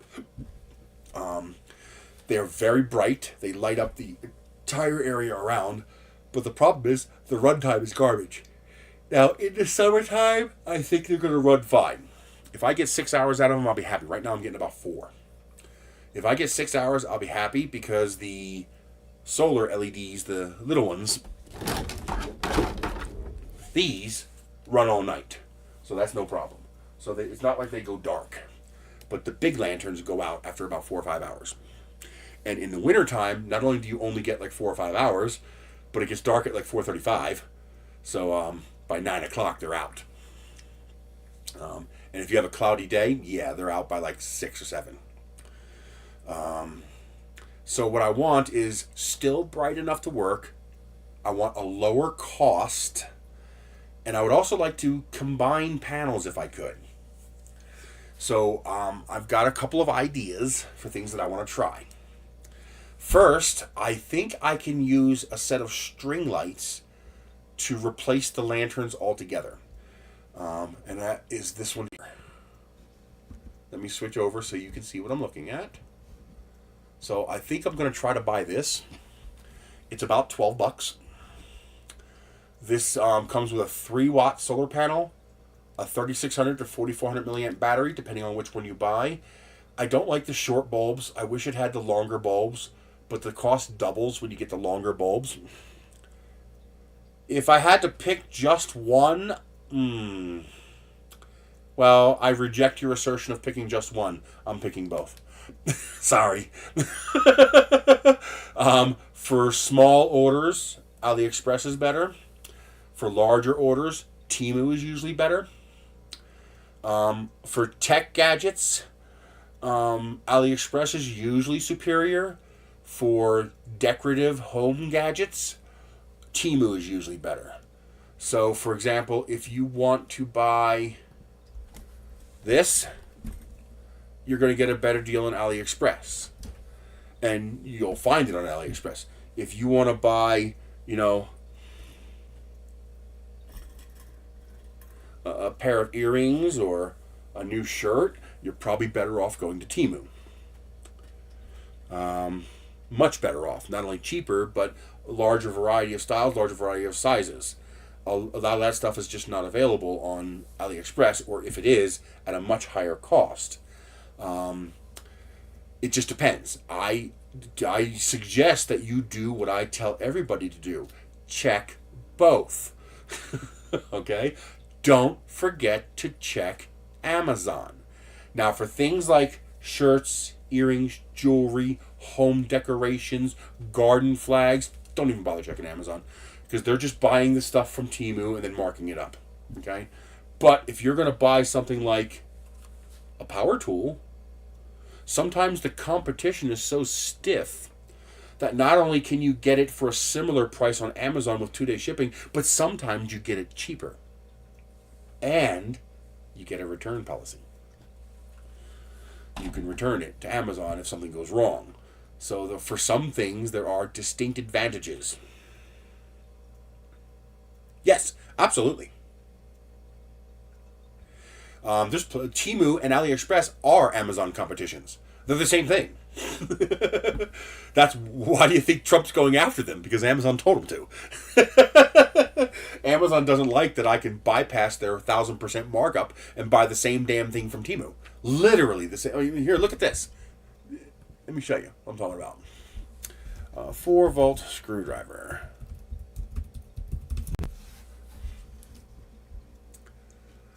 Let's see here. Where is it? There it is. This one is $7. Now let's check. AI.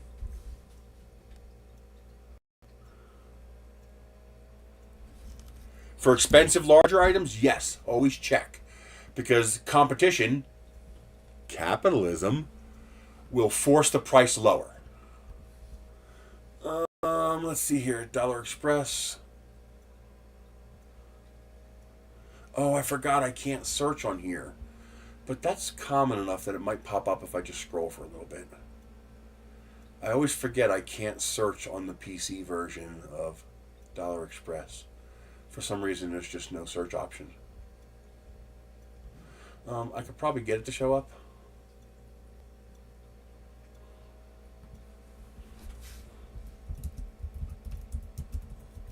Remember, search for what you want, open a couple of windows for the exact item you want, and then go to Dollar Express and it'll usually show up if it's available. No. Also, be very careful on AliExpress right now. The scams are rampant. For some reason, there's just a ridiculous number of fraudulent listings on AliExpress right now. Audio out of sync? Hang on, I'll fix it. Why am I not getting those other screwdrivers?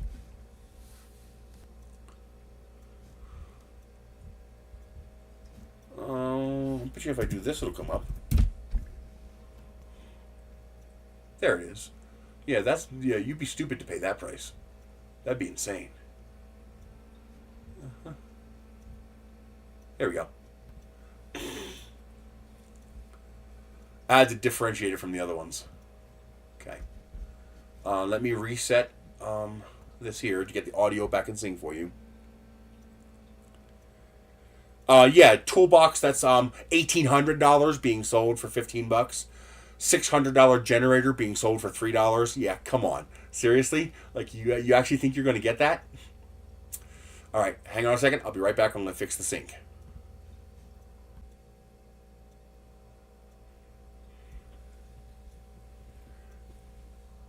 I am. I'll share the screen in just a second. Is the audio back in sync now? You guys can hear me good?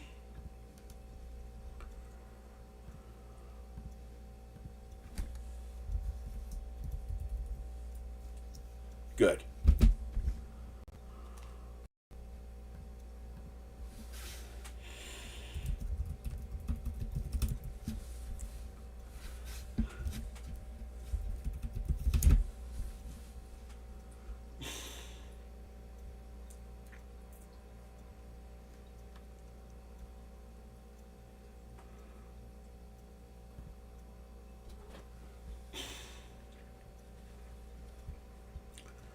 And let me get one more loaded. Hang on.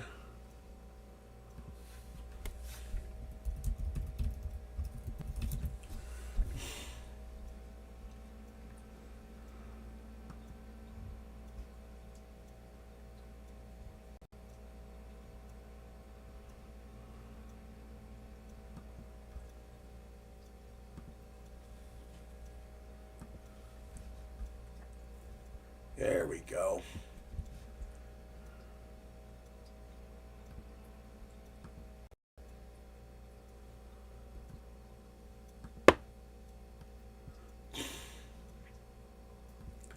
All right.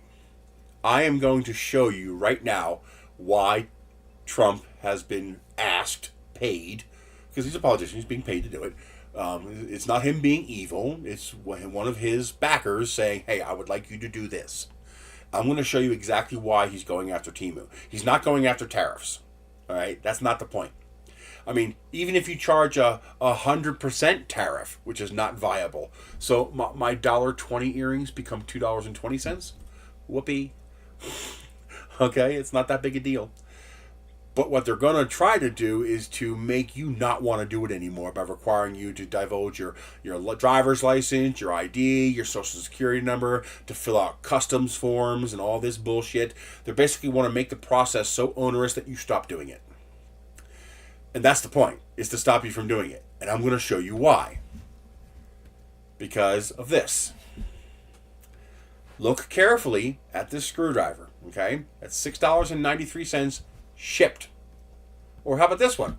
For $4.89 shipped. I have this one. It's in the car right now. Okay? It works great. Works fine. It's low-powered, but they're all low-powered. Now, let me show you why. I thought I switched it. Oh, I didn't. Derp. So, you have this screwdriver for $6.93. Okay? Oh, it's not Jank Life. It's Handwise. Okay, look closely at it. And you got this screwdriver. Same exact screwdriver, just pink. $4.89. Shipped. And you can get this in the Dollar Express section, and you only have to buy 3 items to get free shipping. You only have to spend $10. Okay? Now I want you to look at this item.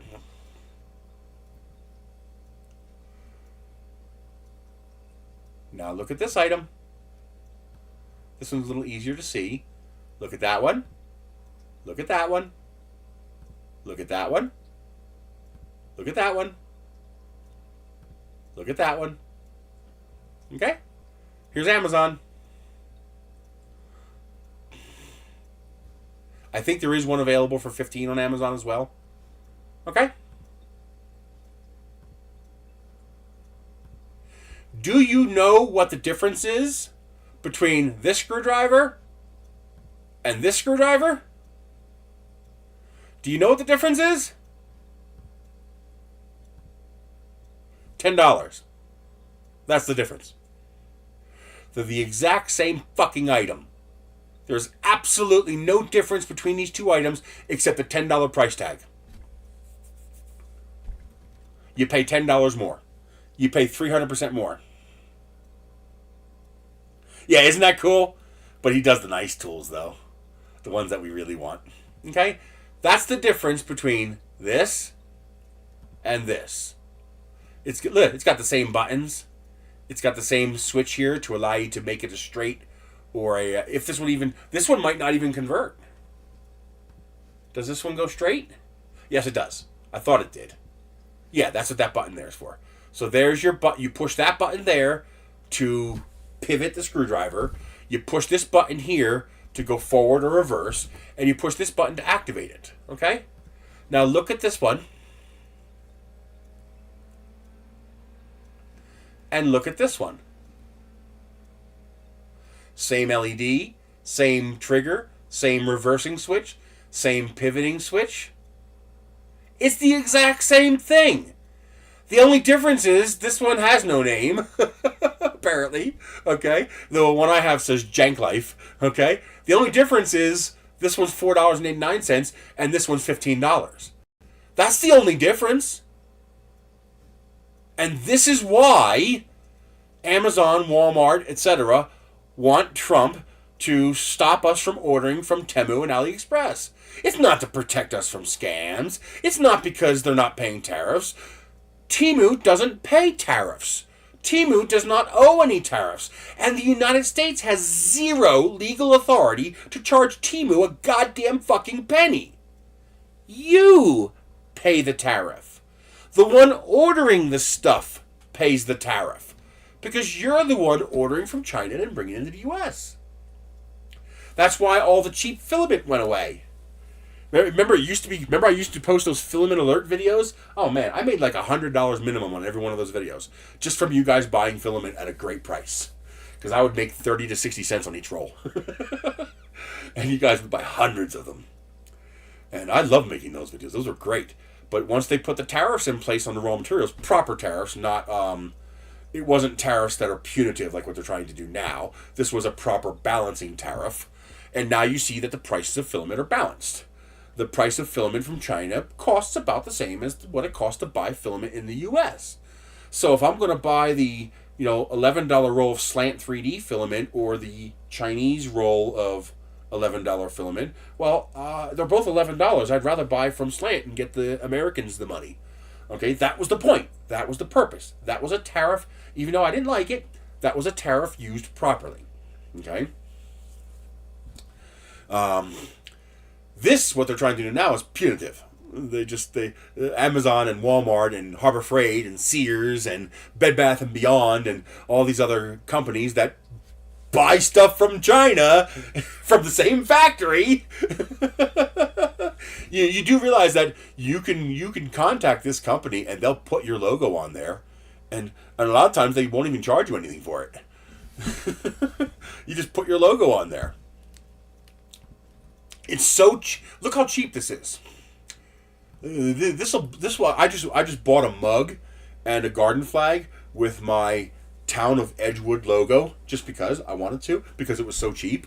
It costs the same amount as a mug that's not personalized. I want you to look at this. This will truly blow your mind. This is expensive actually. I get them for about $3.08 to $4.08. But like here's a blanket, 1647. Put whatever you want on there. You upload. I switched again. I'm sorry. There we go. So here, oh man, this sucks. I just ordered 6 of these and this is cheaper. So here is a garden flag, a double-sided garden flag. Okay, it's just a regular garden flag. It's one of these. It's just one of these. Okay, and you can upload. Watch this. You click on this, and here, let me show you.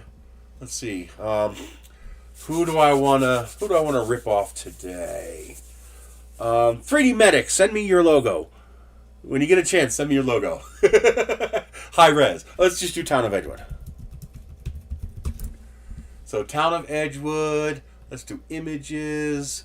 There's the Town of Edgewood logo. It's actually a pretty high resolution logo. I've done 600 by 600 pixel images, and they both look great. So here it is. So we're gonna. I'm pretty sure it's a PNG. Save image. Yeah. Oh, it's a JPEG actually. I thought it was a PNG. Oh, I know why, because they're doing that. But if I do this, I'm pretty sure it's just this.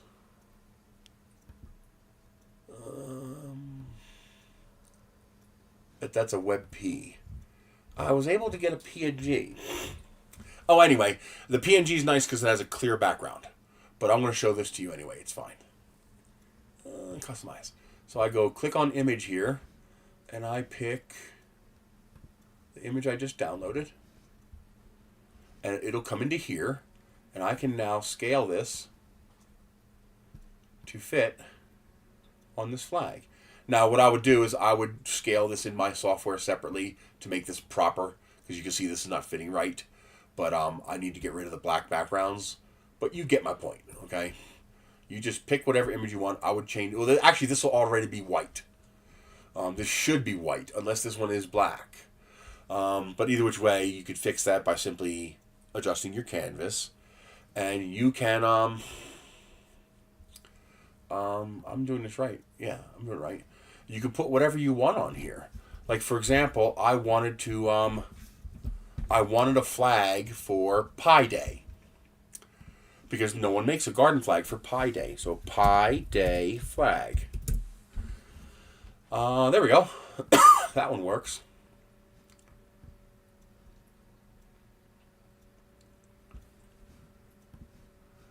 Let's go to images. Actually, that one's nice. I like that one. Let's visit this one. Here we go. So we take this, save image as. Oh, this one's actually available as a flag. But let's pretend it wasn't available as a flag. Oops. I then grab whatever image I want. Now, if I want to clean it up, I can come into here. I can just crop it out. Just install Earth in View. Crop out the image. Control Y, Control S. There we go. And now I come into here. I click on Personalize. Add. And there's the Pi Day. There we go. Let's expand that a little bit so it covers the whole thing. Good. And then add to cart. There you go. For $2.85, I now have a flag, and I can keep doing this. I can add as many as I want. I think it's a limit of 10 actually, and then you have to make a new order. No, it wasn't a limit of 10. It was the old listing got discontinued. But there you go. I just made my own custom flag, and they'll do both sides. And are these the good linen ones? Hopefully these are the good linen ones. You want to make sure you get the linen ones. It's hard to see with the black ones. But there's two kinds you can get. You can get the smooth ones or you can get the linen ones. So, for example, if you guys can come up with some nice 3D printing flag art, that would be cool. And I'll get them and I'll put them up outside my house. But there's two kinds typically. This is the seriously cheap kind that's a single layer that's one-sided.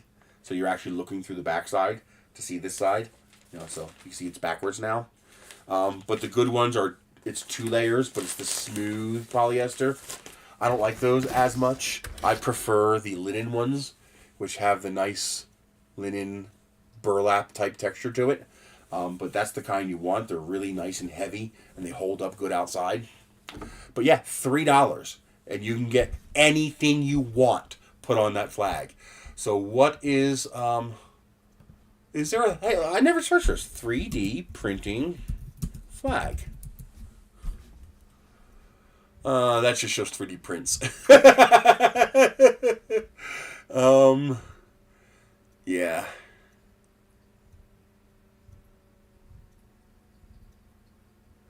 Oh, here we go. Wait a minute. Let's do this. Hold on. 3D Benchy art. Oh, Starry Night. Hell yeah.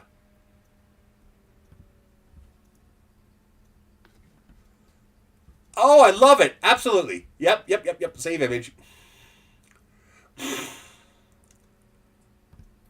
Yep, we're doing that one. Any other good ones? I could do this one. I could. That's not what I wanted. Let's go view image. Oh, it downloaded it. The Great Benchy Wave, okay. What else is anything else good?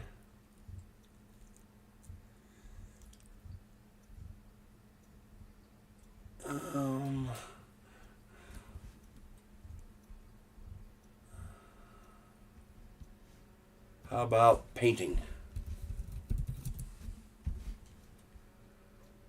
Oh, that one's actually kind of cute. That one's actually kind of cute. Yeah, I like that. Yeah, we'll do that one too. Okay. So we come in here. First, let me save this one since it's $2.85, which is really cheap. Where is the heart? There it is. Save. So we click personalize, image. Let's do this one. And we scale it. Oh yeah. Yeah, I like that. That's cool. Let's add that one. I'm not going to buy it right now. I don't have the money. I'm broke. But yeah, we'll add that one. And then I can click personalize again. Great Benchy Wave. See, I need that big wave. So it all depends on whether I can fit the big wave in there. Oh, I don't think it's going to fit. Yeah, you lose most of the wave. I'd have to compress this image a little bit to try to get more of the wave in there because you don't want too much black. What I want is I want this there and this there. So being able to compress that so I can have this big wave sitting right there and yet still be able to see the whole Benchy, that would be cool. You could also make a horizontal flag where that would work great. Let's do the other one. This is low resolution, but because it's the way it's being made, it's surprisingly okay. I want to try to keep the name in there just because why not give credit to the person who made it? Oh, you lose a lot on this one. Yeah, that one I can fix that by cloning this and making it taller. But you get the idea. You can make stuff like this very cheaply. And let's see. You can also do mugs, pictures, custom lines, custom jewelry. Yes, they will do this in whatever name you want for $2.42. It's absolutely insane. Earrings, necklaces, brooches, whatever you want. It's really pretty impressive. Print your own posters for $3.45. Oh, hell yes! I'm gonna save that one. How big? 50 by 100, so that's 40 by 20. How much is that one? $9. Wow! And you could do side or vertical. Okay. Oh, that's freaking awesome. Let's save this one. Just because I will definitely come back to that. Custom floor mats for your front door. Custom metal signs. Custom hats for $12. That's a local one, so you might be able to get that cheaper from China. Custom mugs. I just ordered a mug for $3.45, and the image will be on both sides. Custom photo puzzles. That's freaking awesome. Oh, it's only $4. How much for 1,000? $18 for 1,000 pieces. 500 pieces, 21. It's more for the 500. It takes a long. Oh, because it's shipped by sea, you get a discount. But it takes a very long time to get here.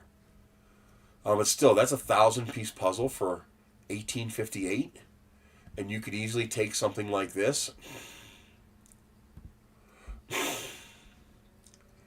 and do the Great Benchy Wave. There you go. How cool is that?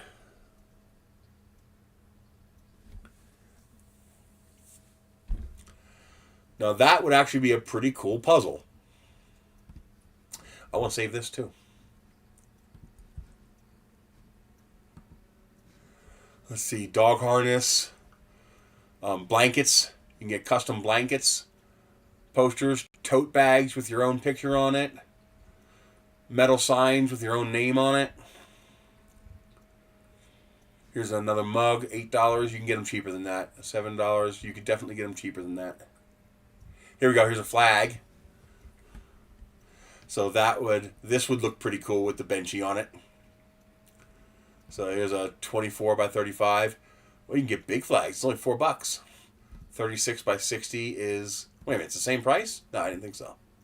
408 and 482. And the 60 by 96 is, I think that's 8 feet. So this is 6 by 8 foot. Yeah, this is a 6 by 8 foot flag. This is a 2 by 3 foot flag, and this is a 3 by 5 foot flag. So this is your normal standard 3 by 5 flag. This is a 2 by 3, and this is a 5 by 8. So if you want a 5/8 flag, $9, or $5 for your standard 3/5 flag. And then you just click personalize, and here's the flag, and you add whatever the hell you want to it. So the Great Benchy Wave would actually look pretty cool on this. Just like get it over here like that. Get this to that side like that. There you go. Now that's a cool freaking flag. You can add your own text to it. It's like, save the Benchy. Whatever. But, you can buy a fucking flag for $5. I mean, what's a pre-printed flag at Walmart cost? Oh. Flag.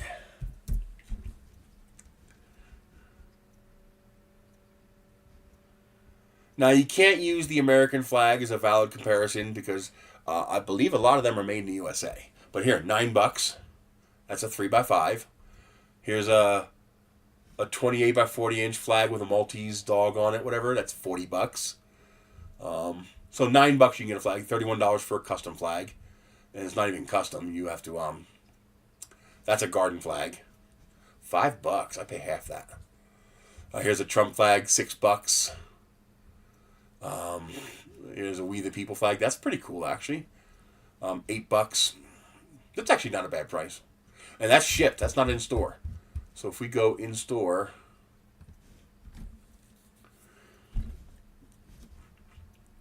here's a 2.5 by 4. That's a smaller flag for $11. $17. The garden flag is available for $5. That's not too horrible a markup, to be honest. $5, $5.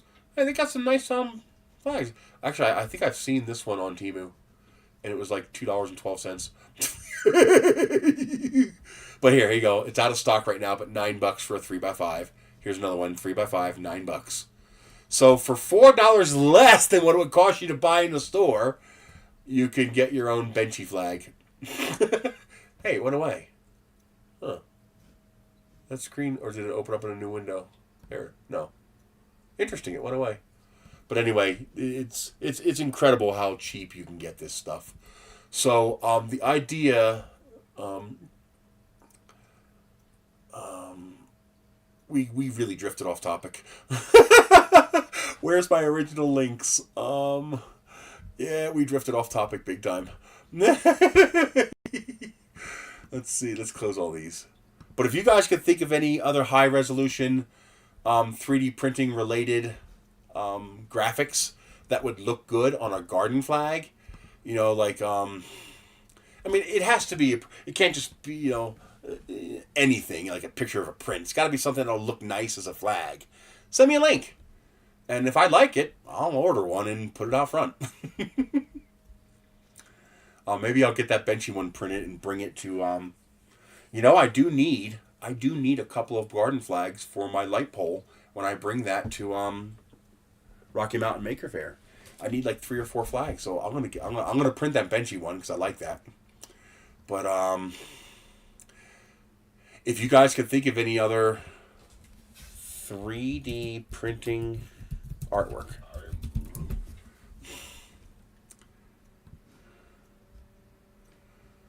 Oh, that's cool. He added the Benchy to this. What I don't want pictures of 3D prints. I want artwork that's inspired by 3D printing. That, you know, you look at that and you go, oh yeah, that has something to do with 3D printing. This is actually just 3D prints that are artwork. How about paintings?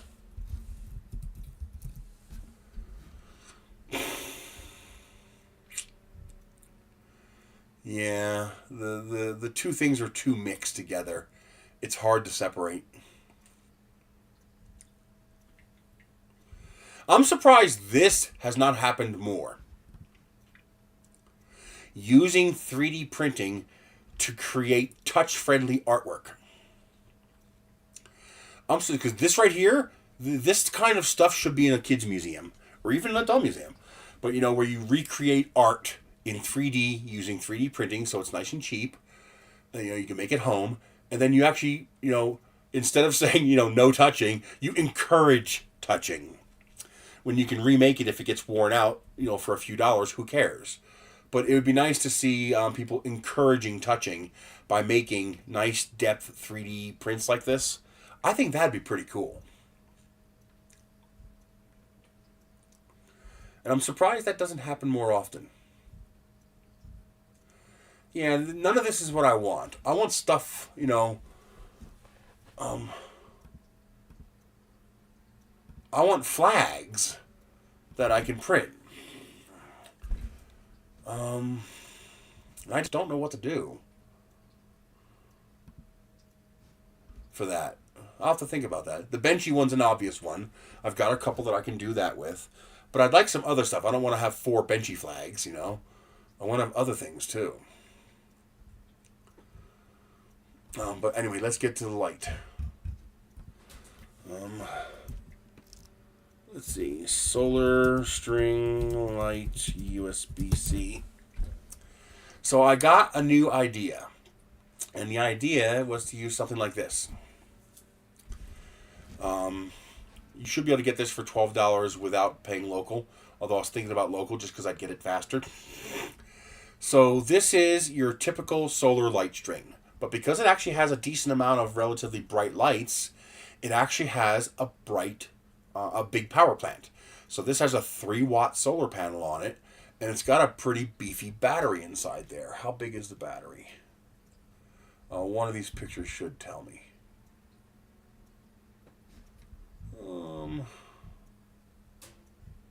It's not telling me. 50 foot, 18 LED bulbs. There it is, 4,400 milliamp. That's what I want. So 4,400 milliamp battery and a 3-watt solar panel, and it can go full brightness for 8 hours on a full charge. Well, here's what I'm thinking.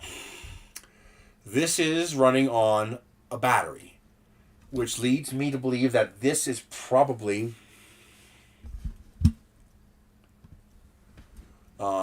running in parallel.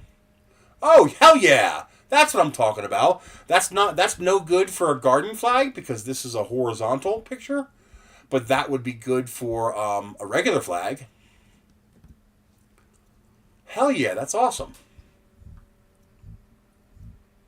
Any more pictures on here?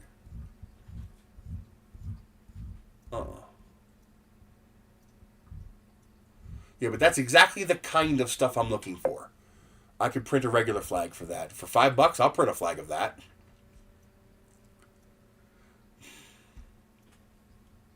That's cool. I like that. Thank you. Thank you very much for that, Mike.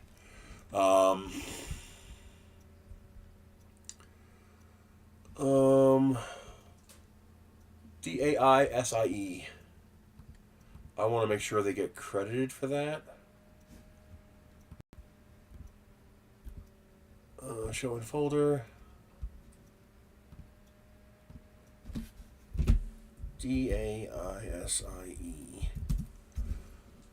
Make sure I give credit to where it came from. I'll put the name Daisy on here like it's signed.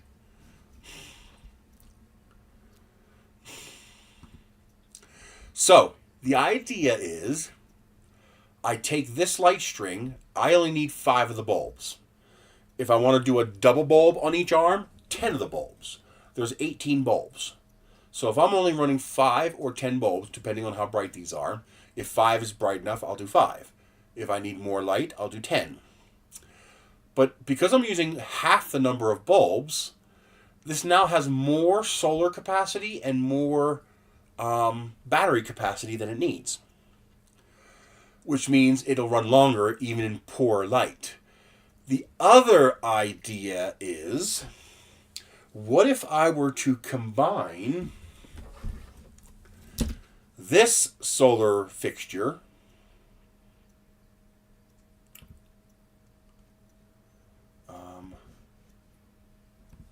with this solar fixture?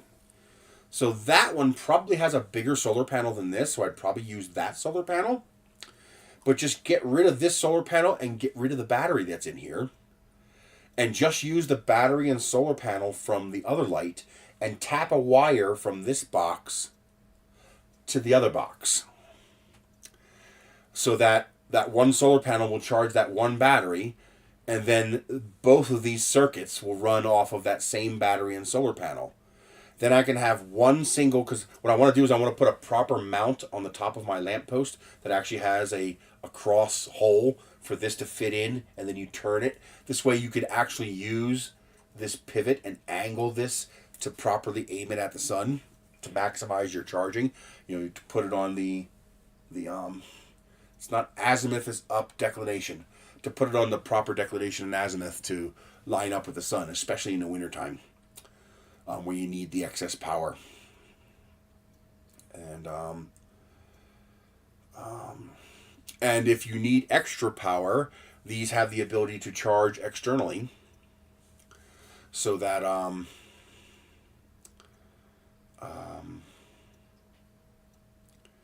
you can make sure they're charged up before people show up for a party or something like that. But more artwork. Definitely want to see that.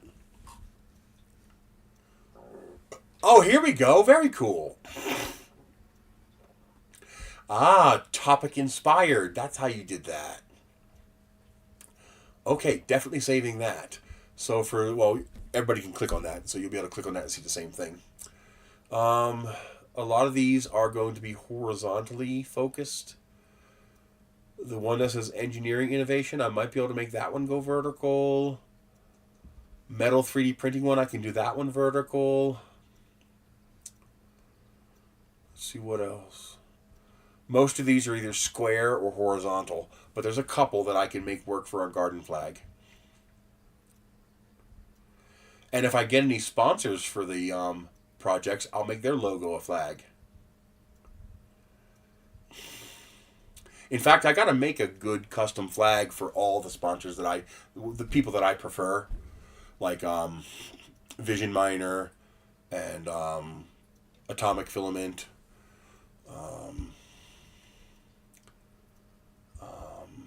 Longer 3D, Creality, the stuff that I use, FlashForge.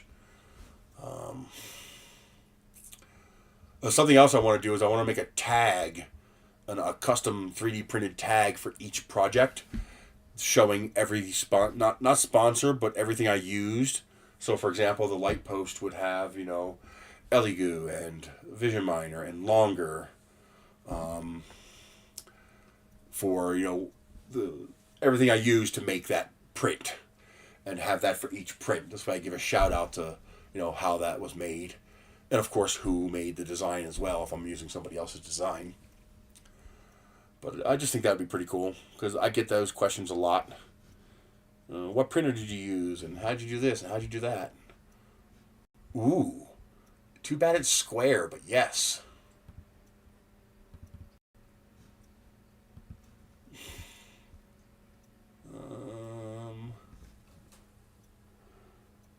Okay, they are protecting that image to prevent me from downloading it. So let me show you how I'm going to say fuck you. Oh, nope. It started to readapt.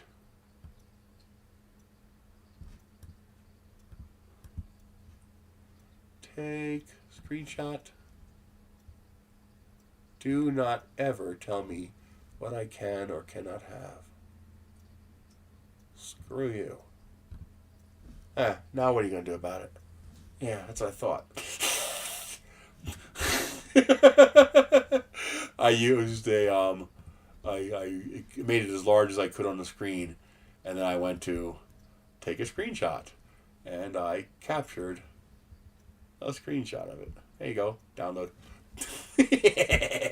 Don't tell me. Don't try to keep me from getting it. Even if I don't want it, just you trying to stop me is going to make me do it just to say screw you.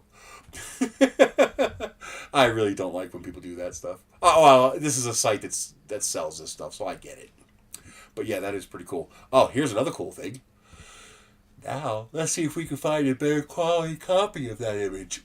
We want to go to Google. Just go to Google. Thank you.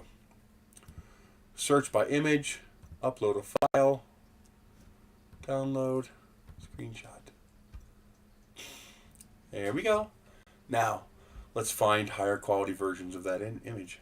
There's the TeePublic version. That's where it came from. That's also TeePublic. Oh, that one's actually kind of cool. Nice and high resolution, too. That's not a Creality Ender 3 V2, but I still like the image. So let's save that image.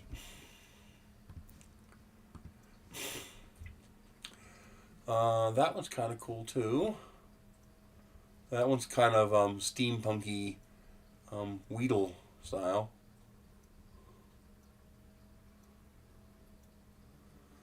That one is vertically compatible.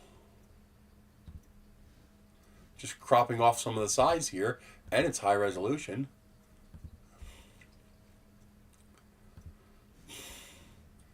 Which means I'll be able to make a nice garden flag out of that one.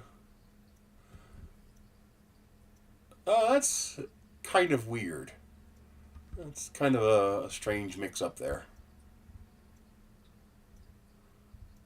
Oh, here's a vertically compatible one. Let's go visit. Huh, I can't get it? Oh, there it is. That one could be interesting if it's high enough resolution. That's vertically compatible. That one's kind of cool. That's decent resolution. Yeah, that's kind of cool. You'll lose some on the left and the right, but still, that's cool. Am I showing you guys this? Yes. Anything else cool?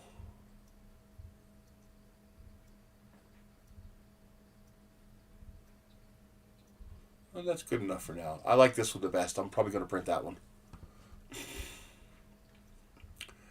On the one hand, I was thinking, it'd be nice to be able to print my flags myself. But then I realized the blank flags cost the same as the personalized flags, so I might as well let them print it. Blank flags are about $3 too. So the idea is I could run both the RGB lights and the 5 individual lanterns all on a single solar panel and battery pack. And I'm thinking that might work. Temu. So 3D Printing PA, just go to Temu.com and just search for personalized. Excuse me, come on. There it is. It was just there. Come on, there it is. Personalized. So just look for the cheapest one. You should be able to get it for around $3. Oh, wait a minute. I can just do personalized garden flag.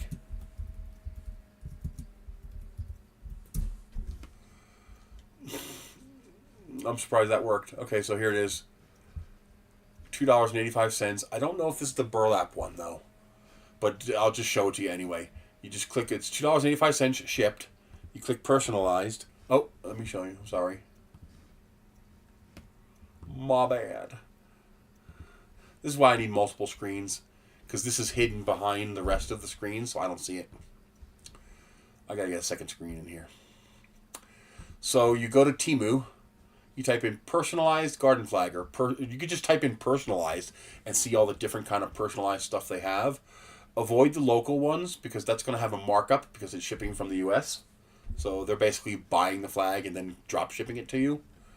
Let's see. Is this one the good one? No, I don't think this is the good one. Okay, that one looks like burlap. Yeah. So this is a good one. $3.24, 12 by 18, your standard garden flag. Just, your standard garden flag, just like this. Okay?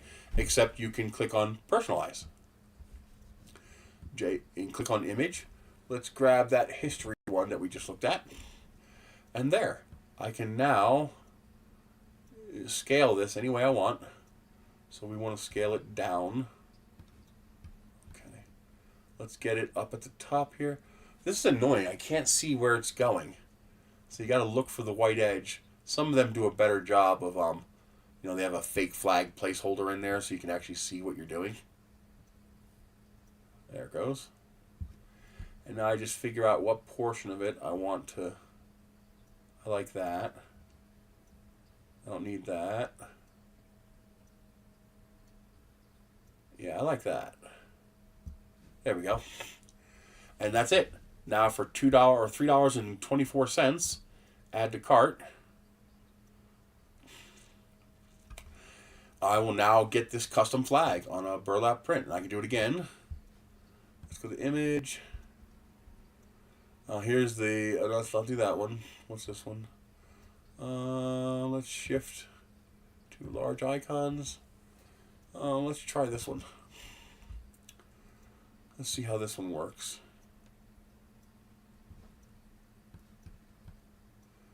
Trick is to get the vertical size right. There it is. There's the top.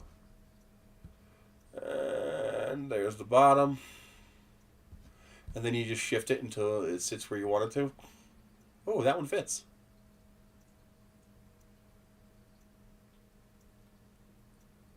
That one actually fits really nice. I like that. Yeah, I'll do that one. And like literally, they're $3 each. I mean, it's next to nothing. It's so cheap. You can order. All you gotta do is hit $20 to get free shipping. And now for that other one, let's do a custom regular flag. Let's do custom flag.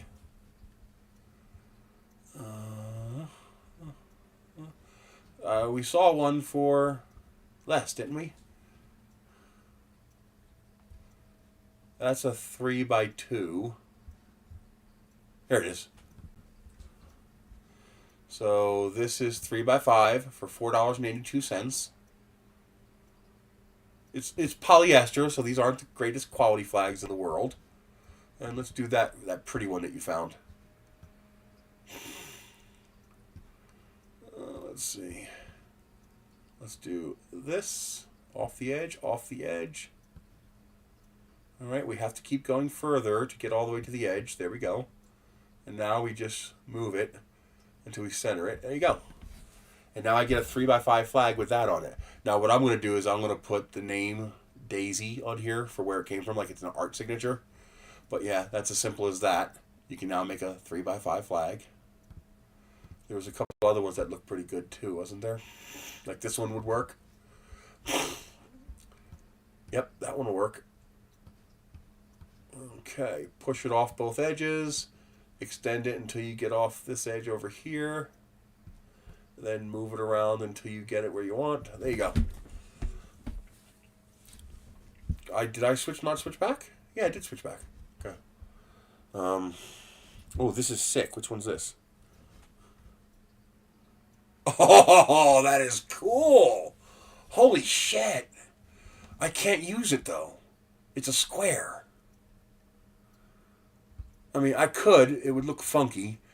And this would be no good as a flag. That's very cool, but this is no good as a flag simply because the resolution of the flag printing is going to be so low, you're going to lose all these details.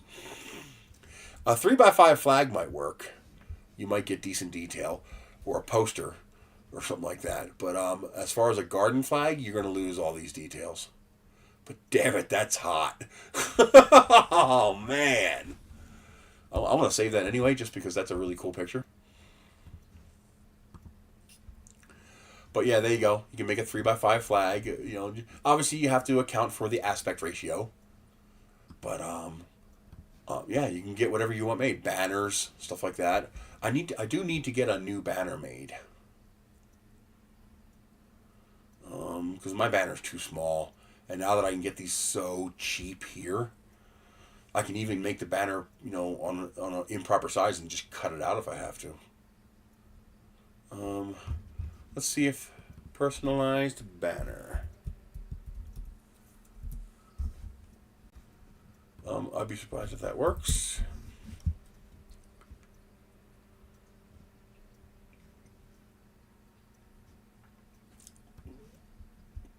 Uh, 35 by 71 inches.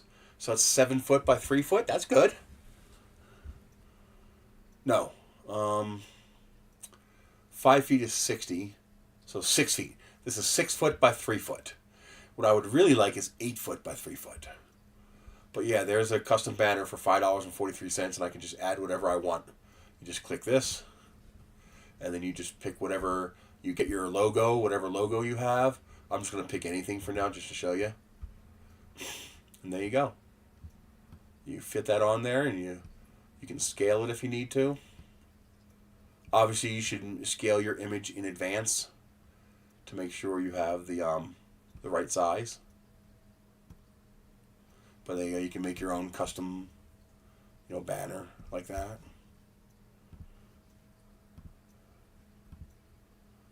What I would rather have, I don't want vinyl. I want polyester. Yeah, polyester. That's what I want. I want fabric. Let's save that. It'll flow nicer. It's just nicer all around. I don't want vinyl. Definitely don't want vinyl. Oh, here's a bigger one. No, it's smaller. It's 12 by 47. This is the aspect ratio I want, but I want 8 foot by 3 foot.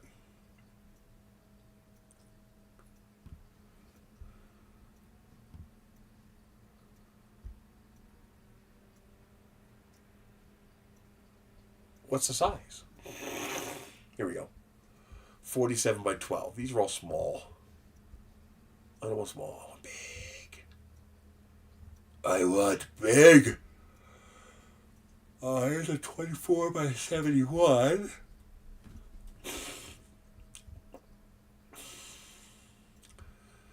I want huge.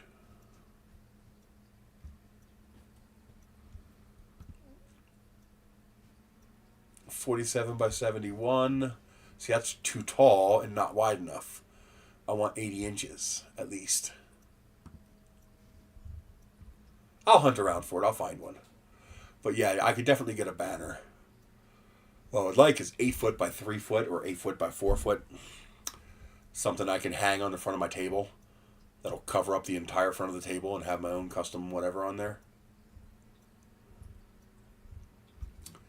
Can I still get that? What's that company that we get from? Business cards. Where do you get the business cards from? Oh, it's been so long since oh, this is hurting my hand holding that. It's been so long.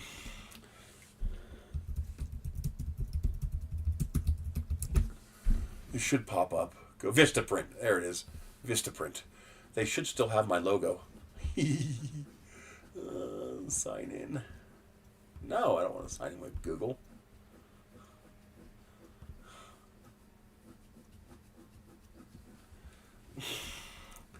So I need to order some new business cards anyway. Oh, didn't save it.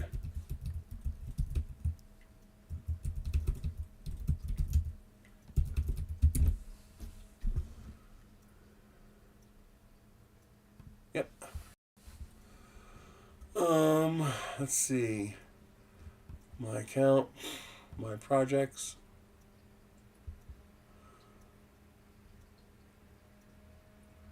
I'm hoping I can still download the artwork.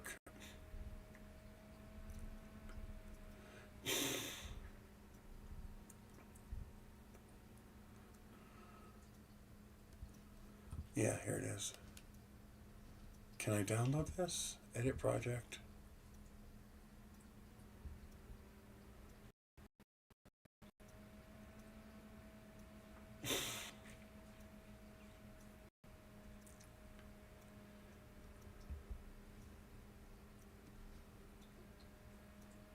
Oh, there it is, but can I get it? Oh, it's not letting me download it. Image. Here's the logo. But how do I... There's got to be a way to extract it.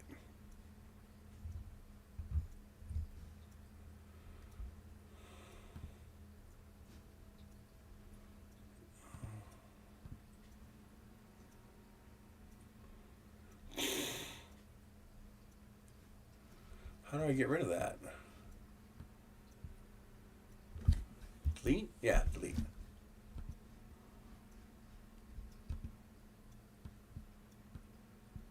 Oh, we have another one on here. Is there a way to preview it? So I can get the picture without all this stuff?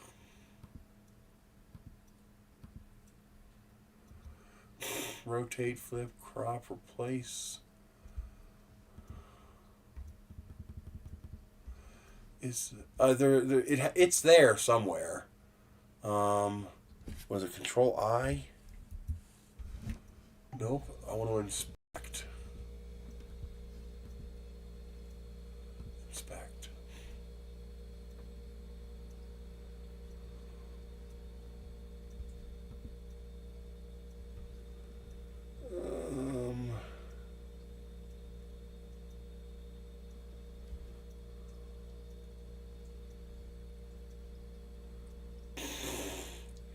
What I need to do is just delete a component.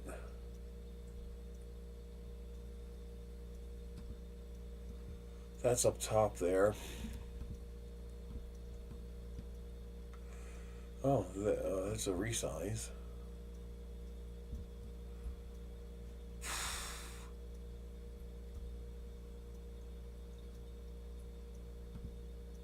What is this?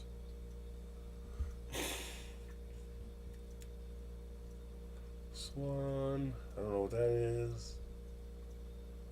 Basically, I'm looking for the resource so I can download the full quality copy. They have a vested interest in not letting you do that because they would rather you buy from them. And the problem is, I have no idea where that picture is. Wait a minute. I know how I can possibly do it. This doesn't always work, but sometimes it works. File, save page as. Desktop, Vista Print. And then here's all the files associated with it.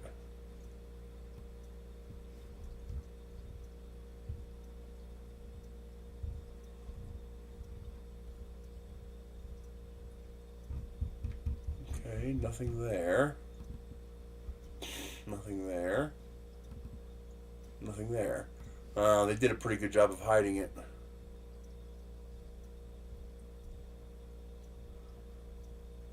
So it's not a downloadable resource.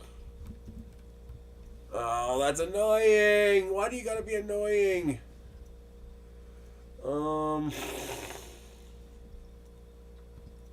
View. Oh. Haha. That helps. Let's make it bigger.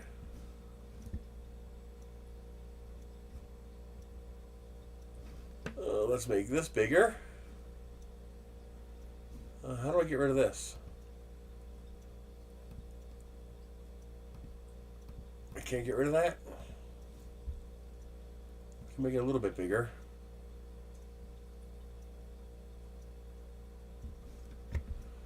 That's pretty decent. Probably decent enough for a banner. Take a screenshot of that. Let's crop what I don't need. There we go. Okay, I got something. If you want to, go ahead. I actually kind of like this design. But, you know, there's the only way to know if it's something better is to see it. But I don't want you to put a whole lot of work into it, of course, and then I decide I don't like it. But if you want to, you're more than welcome to. I'd appreciate it. Let's see. Ooh, that looks big. Here we go. Ah, there's the ones I need. 81 inches right there. Oh, that's big. There we go. Okay, we got some big ones here.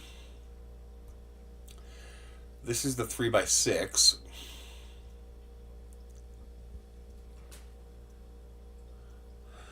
No. The banner, you won't be able to see it anyway. Although I probably should make a QR code.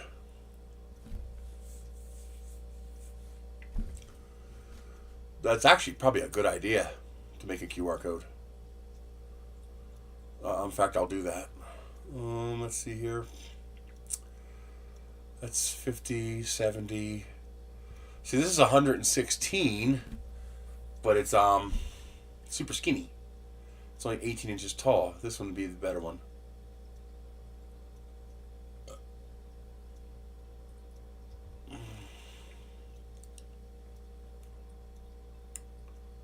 Yeah, this would be the better one, which means I need to rotate that picture.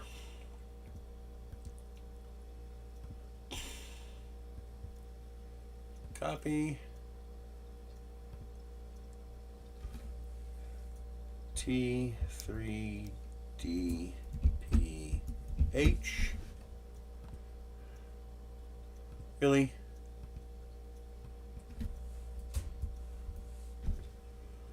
H. T3DP.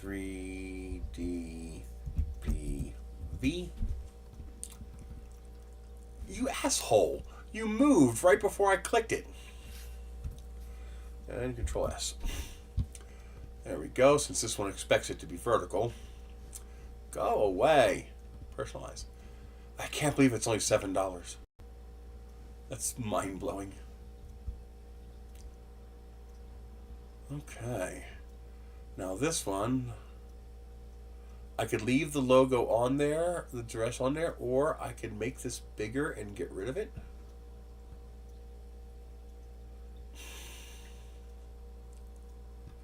Nah, I think it's better to leave the website on there.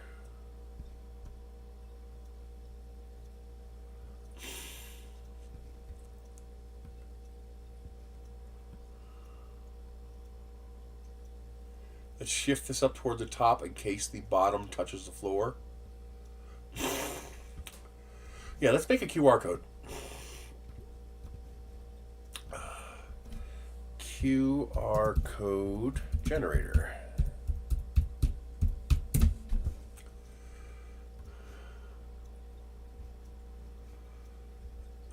Let's see, whatever. I want to do a URL www.nerisse.com. Okay.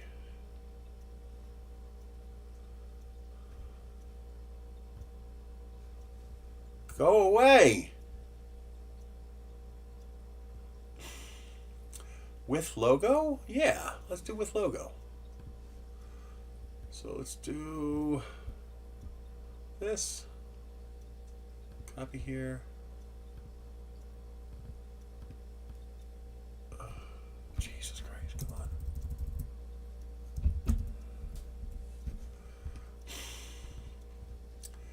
What I want is the kitty cat.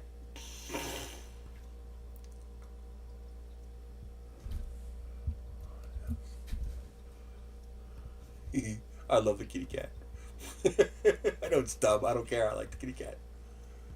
Let's try to do that. Oh, it's just that. Never mind. I don't want that. Download. You can't download without signing up. Really? Is this dynamic? Yes, it is. Let me show you what I think of you telling me I have to sign up.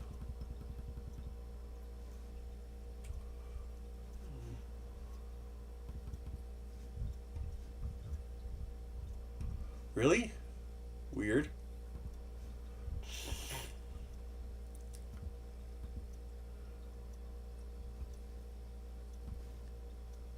There's what I think of you telling me I have to sign up. There we go. Yeah, lick my balls. I hate that bullshit. Like, why would you just don't. Just don't. Okay? Just don't be a nudge.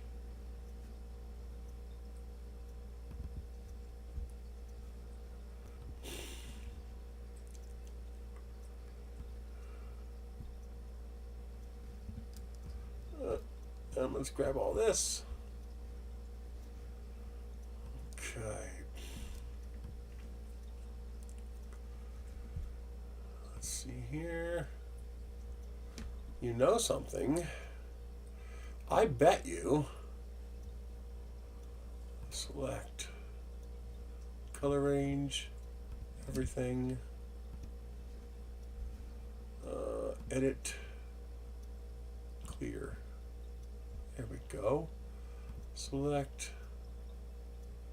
Inverse. Select.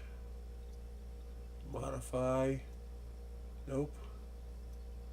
Filter. There should be an invert image. Load. Adjustment. Invert. There we go.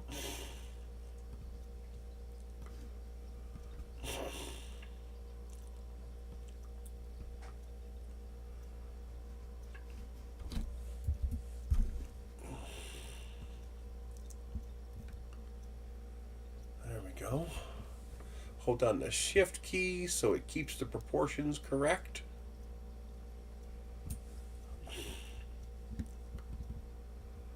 Okay.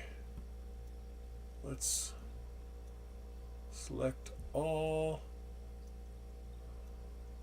Edit. Actually, I don't need to do that. So that has the QR code. I think it looks better with the white on the black. I didn't actually confirm if that would work. We'll have to check that. I don't know if I want the QR code on there. It's kind of annoying.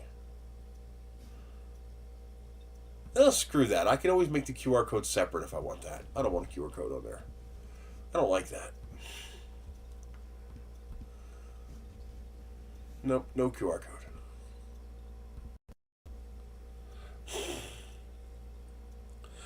Yeah, I might do that. But if they have the business card, they have the address.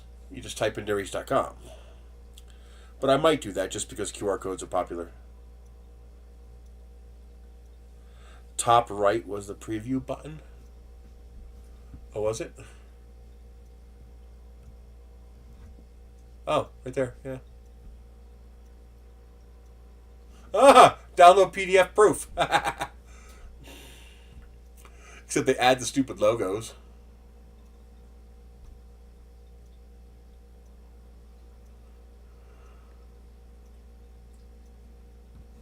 Okay. Hopefully it doesn't have these. We'll see if it's a higher resolution or not. Thank you for that, 3D Medic. On the back of this, no, because it's going to be sitting on the front of a table. So there's no reason to put anything on the back of it. Nobody's going to see that. So, personalize. Image. This one. Good. The only thing I want to do is shift it toward the top a little bit. Just in case the bottom touches the floor. Yeah, I'll order that later. I can't do it now, but my next order, it's only $7. Nice. Oh, here comes the PDF. Ah, you asshole! You cocksucker! What? Look what they did! Oh, what a dick move!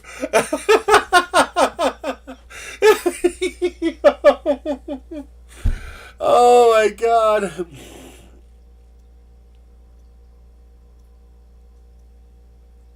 Well, that's what I have to change. That's one of the reasons I have to change my business cards, is because my business cards have my phone number on it, and when I hand out a business card to an average person at a show, I don't really want to give them my phone number and my address.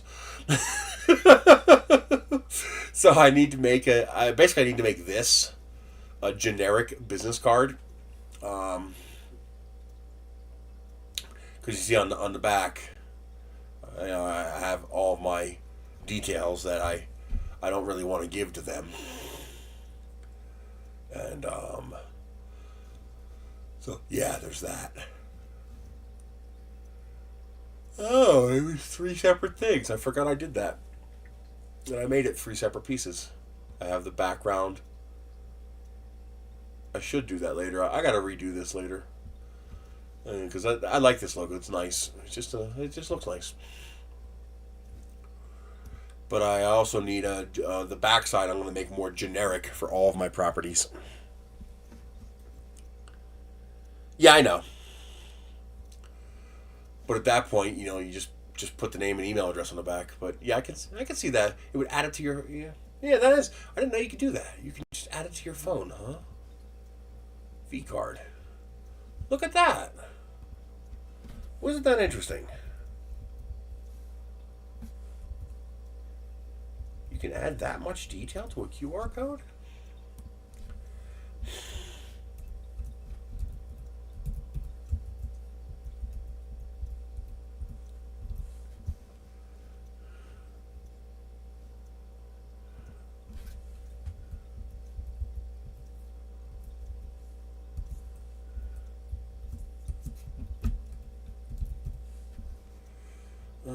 I could put in the city or the state.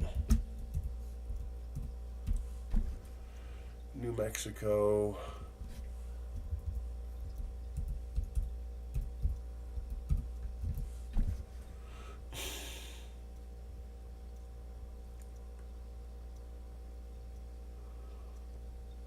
Yeah, that works. Generate QR code. Wow. Yeah, that's much denser. That's pretty cool, actually.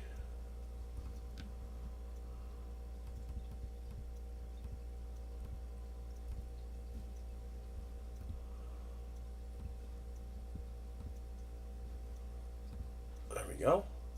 Download. Very interesting. I should be able to make that a hair bigger, actually. Oh.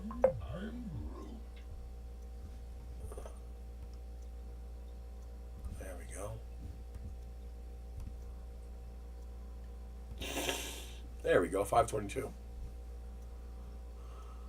Reset. Cool. That's interesting that you can do that.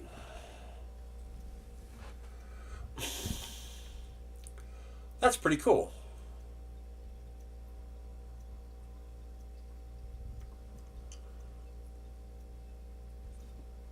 You can embed an MP3? No. It's just going to link to it. Okay. Same thing with this. It's going to link to it.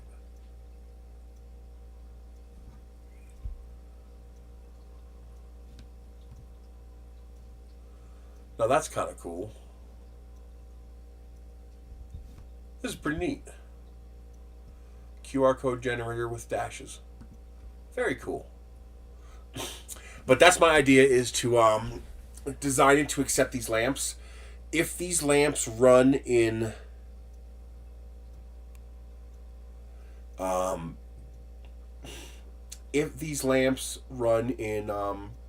parallel, then I could just wire up any number of 1 to 18 lamps that I want to that. And that would greatly, simplify everything. Just don't have to worry about it. So I'm gonna, as soon as I have the money, I'm gonna order one of these. This plus the banner would be a single order, because that would reach the $20 that I need. As is local, but I can find this non-local. Where is the thing? Oh, it's not here on the page. That's annoying. Where you can search for it. That's annoying. On the app, I can do a search for that.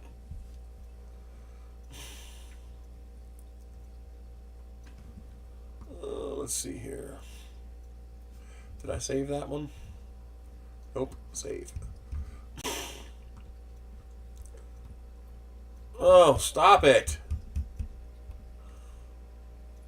Solar string light USB-C. There we go. Let's find one that's not local.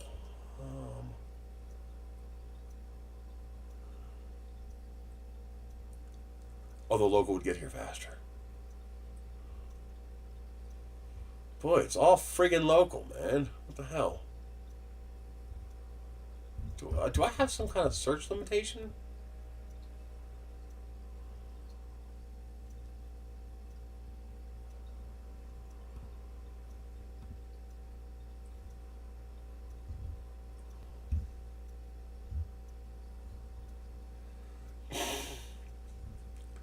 Why can't I pick Timo only?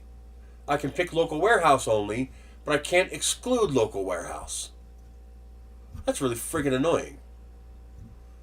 I can't even pick free shipping, since that would also exclude local warehouse.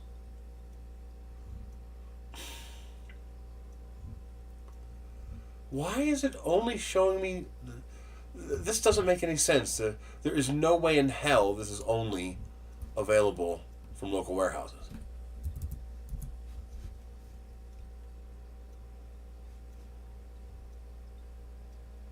Okay, that one's not.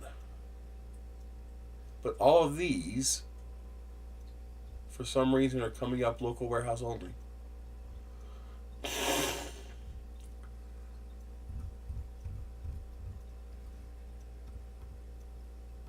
And I don't have the search by image option on here.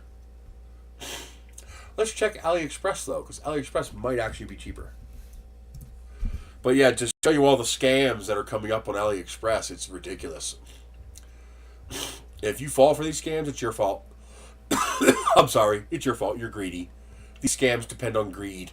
Like, you're going to get this $200 rolling tool card for $11? No, you're not. You think you're going to get this 4,800 watt generator for $3? No, you're not. Another $200 cart for $13? Yeah, screw you. $3 for a 4,000 watt generator? No, you're not. Cordless impact wrench for $3? No, you're not. Okay? This is a $264 rolling cart. $13? No, you're not. Okay, $3? Nope. You're not. Okay? These are so obvious. $3 for this espresso machine. No, you're not. These are scams. This is $1,800. You're not getting that for $14. You're just not. Ooh, that looks compact.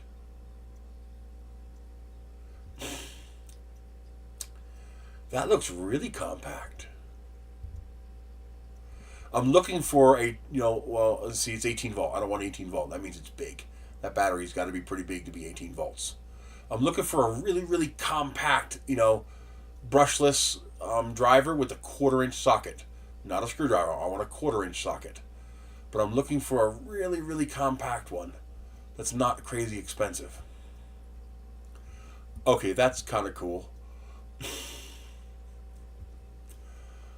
Wow. That's kind of cool. Jesus. Modern day boombox. Okay, that's cool.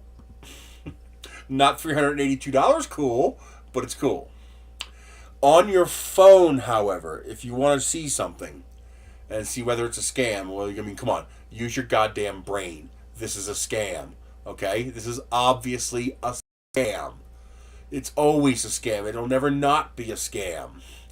But on the phone, if you click on the picture and cause it to open up the picture by itself, let me show you.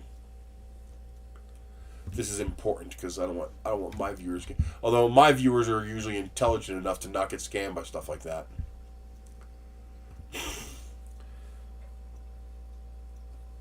Shopping AliExpress. Oh, my hands are so cold.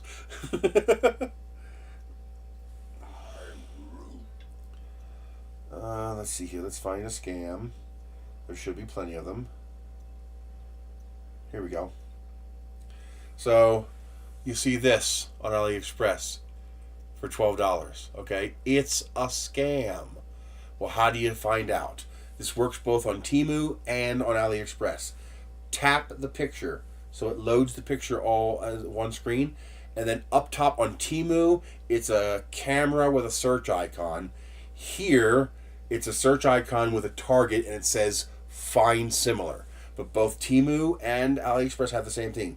You click on find similar and it's going to find you all the other things related to this. Now you can see here the actual price for this thing is $1,500. Okay, that's the legitimate price. $1,437.62. $1,180, $1,163, $1,263. Either you're getting a dollhouse version that's going to be this big, or they're stealing your money. Okay, this is reality that we have to live in. Okay, it's not an STL file that costs nothing. Someone has to manufacture that. Someone has to ship that. It's 8,000 miles around the world for $11.80. No, it's a scam. So that's what you do when you find something that, some of these things, come on, an espresso machine for $3, it's a scam. Jesus fucking Christ, it's a scam. But when you find something that's questionable, for example, this is a questionable one. It's not entirely unfeasible for that table to be $12, especially if it's really small. So that one you might go, could that be a loss leader deal? Let's find out. Let's click it and click find similar. No, the price is $35. That's what that thing costs. It costs $35, $33.51. Okay? That's what it costs. So the $12 price is a scam. Now, if that was $12 and legitimate ones were $15, okay, it might be legitimate. But the problem is you got a whole bunch of them that are scams. So that one here, that one doesn't have too many scams. It looks like just the one.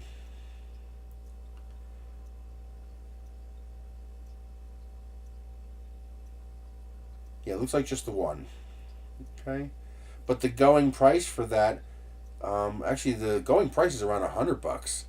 So the $30 ones might also be a scam.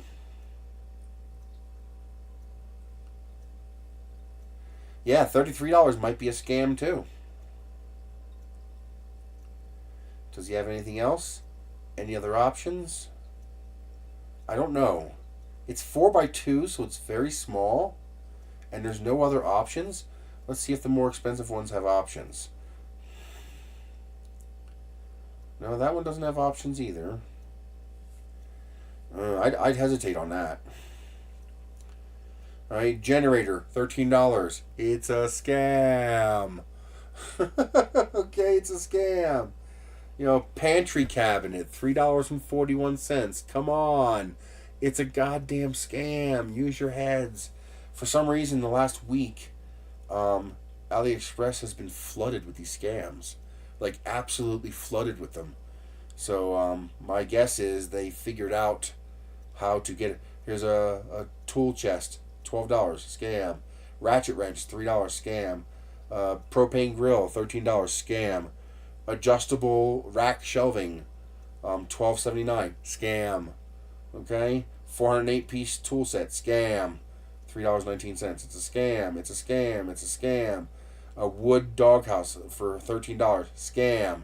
Battery for $287, scam. A workbench for $12, scam. Okay, it's all frauds because you can't buy stuff that cheap. You can't buy this stuff at a yard sale that cheap. Okay, they would charge you more at a yard sale for it or a flea market. All right, it's a scam. It's absolutely a scam. I suspect that this might be a scam. Speaker with microphone and everything, $38.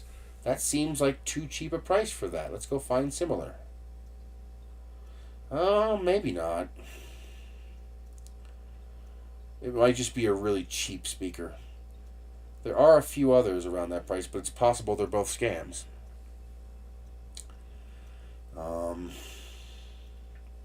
I don't know. I'd be very careful on AliExpress right now. I mean, there are many things that are just obviously a scam. If it's $3 to $12, it's a scam. $3 to $15, it's a scam. For things that cost more than that. This is not a scam. This is a normal price for this. This is $12.29 for a solar battery charger. So basically, it's just a thing that charges 18650 cells. And then you have a USB plug, but it doesn't come with the batteries. You got to provide your own batteries. That's not a scam. I'm talking about stuff that's obviously worth more than the price it's being listed for. That's so, like 16.5 foot telescoping ladder, $12.43. My guess is there's something special about the $12 to $14 price where, here's my guess. All of these sites have fraud detection algorithms that bump stuff that's fake. They all do. They have to. The sites would be absolutely overrun if they didn't. My guess is the scammers figured out a loophole. Now, this is a guess on my part, okay? I don't know if this is how it actually works, but based on some limited experience, this is how I suspect it works. When you sell something, they don't just give you the money. Because then you're just going to put something up, sell one, and take the money and run. Okay? Especially in a country with 1.5 billion people. How are you going to track these people down? You're not. All right? It's just too easy to do. So they hold the money for a certain amount of time. But there has to be a balance between how long they hold your money and how long that the seller can wait before getting their money for the stuff that they've already shipped. Because, obviously as a seller, you want your money before you ship it. Okay? Because once you ship it, your product's gone. You can't get it back.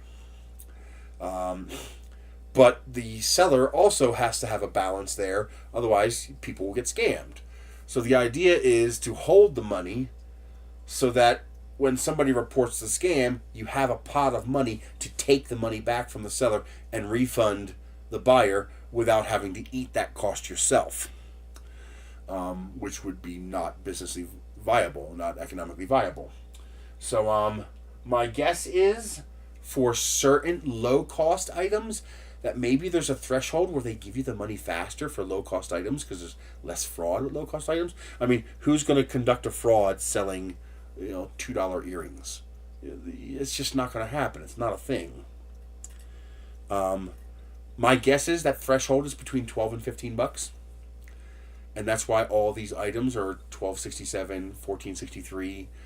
I don't know what the deal is with the $3. Maybe that's a different threshold where they get the money even faster. People are stupid enough to, I'm going to buy a $3 generator. Yeah, right, you fucking moron. You're going to get nothing is what you're going to get.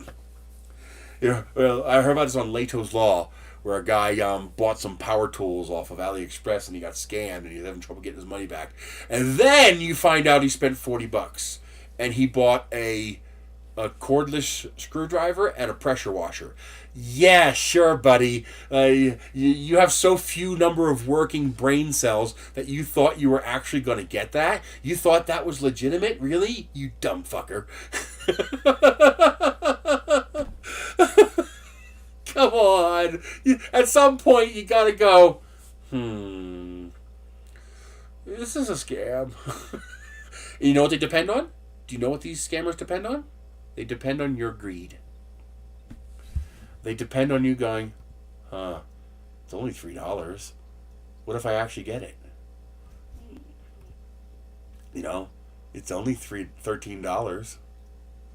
You know, what if I actually get it? I can afford to lose $14. And then you get scammed and you get pissed off at AliExpress because you were stupid enough to think you were going to get a $200 rolling tool chest for $13, or a $50 or $60 espresso machine for $3, and you're gonna get mad at AliExpress for that. You're an idiot. It's just that simple. You're an idiot. You're stupid. There's something wrong with you. Okay. You actually think you're going to get a cordless nailer for $3? I mean, really? Hey, D-Wet. Usually, you think this is expensive. This is not cheap. This is all real wood. You're not getting that for $12. You're just not. But my guess is, if I had to guess, I would say there's a threshold where AliExpress releases the money faster if it's a low dollar amount. So why make the person selling 100 pair of earrings wait? It's $1.19. They're not scamming nobody for $1.19. You're just not going to make much money doing that. And I'm guessing the sellers figured out that this threshold exists, and that's why all these things are $12 to $14. And it looks like AliExpress may have lowered the threshold, which is why they're all $12 now instead of $14, because they were all $14. They were all $14.63, $14.53, $14.83, and now they're all like $12 and change. So I'm guessing either it's a different threshold or AliExpress attempted to stop it by lowering the threshold, and now the scammers just lowered their price to get under that threshold. Now you might be thinking, why don't they do something about it? I mean, we're sitting here on your stream looking at these things. We know they're scams. Why can't they do anything about it? Because of how many there are. Let's see. Temu customers per day.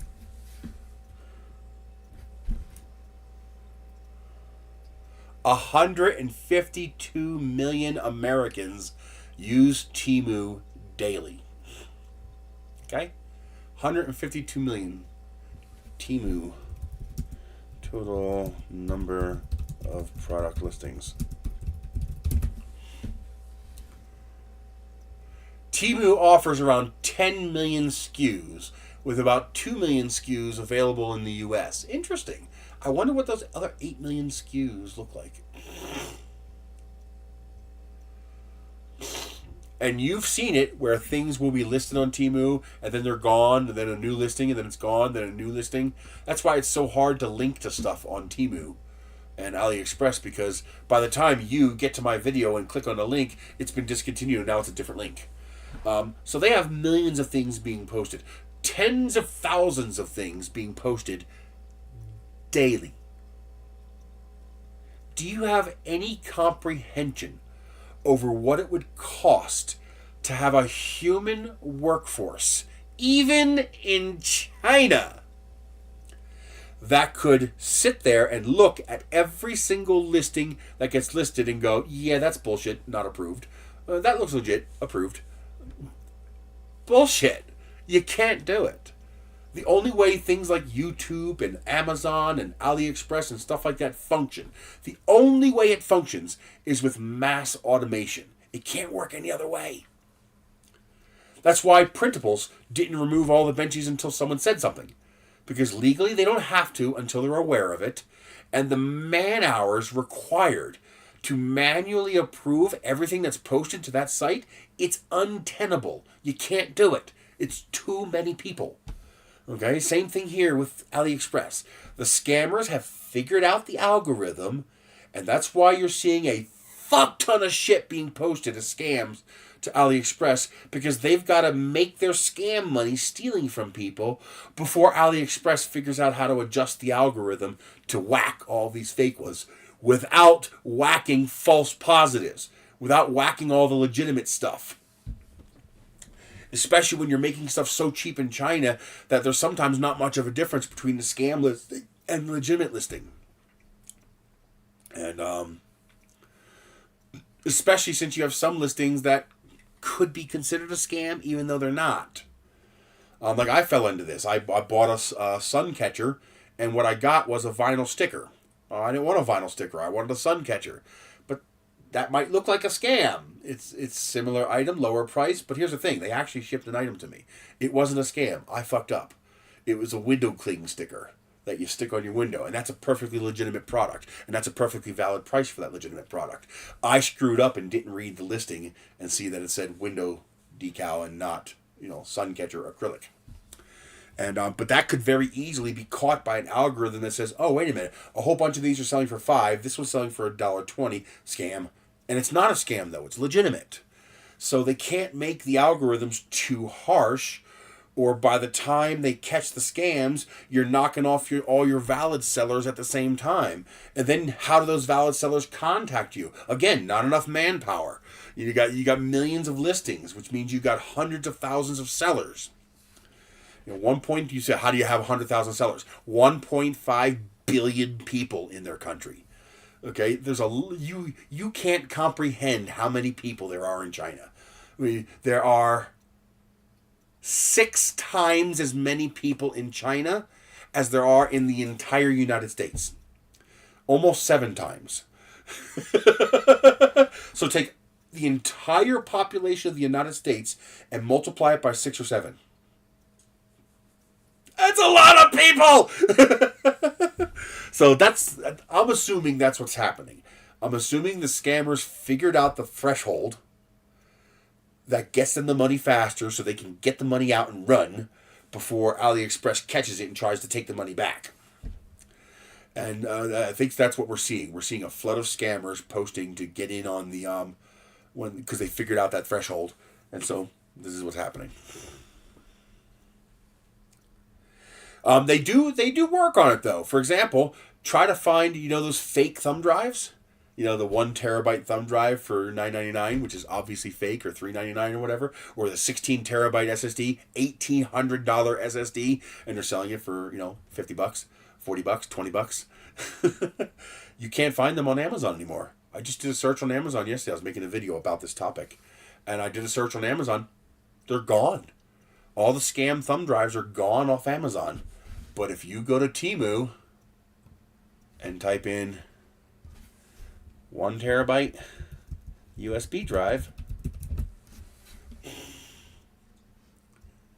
would you go away? Why would you do that? Don't annoy me. I will bite you. Here we go. 1 terabyte USB drive, $21. 1 terabyte USB drive, $387. 1 terabyte USB drive, $12, $27, $10. These are all fake. This one might be real. This one might be real. Probably is real. Every one of these other ones is fake. Fake, fake, fake, fake, fake, fake, fake, fake, fake, fake, fake, fake, fake. If it's less than $60, it's fake. All right? If it's less than $60, it's fake. All the time. Every time. No exceptions. If it's less than $60, it's fake. This one's probably real. So, out of this whole page, 2 are real.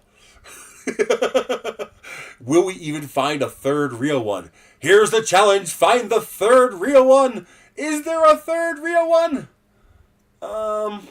So far, no. Yep, there is. This one's probably real. $77.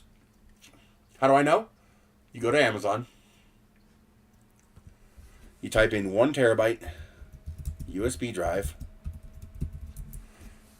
And you find a legitimate one. $65. This is a SSD. So that could be legit. This could actually be $50 for a 2.5-inch low quality drive is legitimate. So that's probably legitimate. $54, but it's an off brand. That's probably legit. $67, $89. Do you see the trend here? Keep in mind, drives are different than USB sticks. SanDisk, $80. Buffalo, $67. This is $35, but it's a 512, so it's half the size. So that's a legitimate price. $36 for 512, legitimate price. $125. This is an Extreme Pro. That's why it costs more. Okay, $80. So if it's less than $60 or $80, it's fake. Every single time, no exceptions. It's always fake, always, because you literally can't print the silicone for that cheap. You can't. The raw materials cost more than that. Even in China. That's where these are made. They're made in China.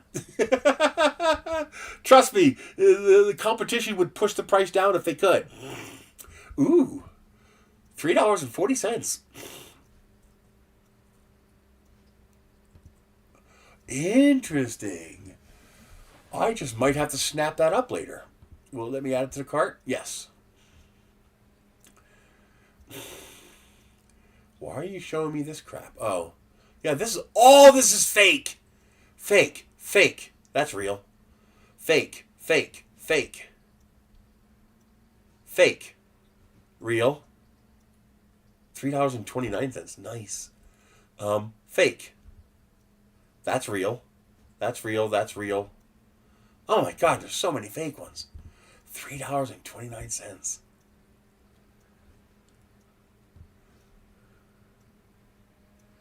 That is so cheap. Yeah, I'm gonna grab one of those later. I wanna overcharge one of these. I wanna put 2 cells inside, run it off 7 volts, see how long it lasts, because that should increase the torque. If it lasts long enough, maybe run it off 6 volts. Put a little potentiometer in there and try to crank up the voltage a tiny bit. So if I can get one for $3, and I don't care if I burn it up. I don't care if I murder it if it only costs me $3. But what I want to make is I want to make a screwdriver, maybe even 3D print my own shell for the screwdriver. Basically, I want to break the screwdriver in half, and I want to have the screwdriver be something that fits in my hand like this, and then run a wire, and then the wire will sit on my waist with the batteries in it, because I want to be able to stick my hand inside of things and screw stuff in. And even the folding screwdriver is a little too big sometimes to fit inside of whatever I'm working on. So if I could take... Where is it at? Fake, fake, fake. Fake. So if I could take this screwdriver here... Did I switch back? No, I didn't. If I could take this screwdriver here and just get rid of this entire half of it right here. This whole... Stop it! God damn it. I'm trying to show stuff and it won't let me.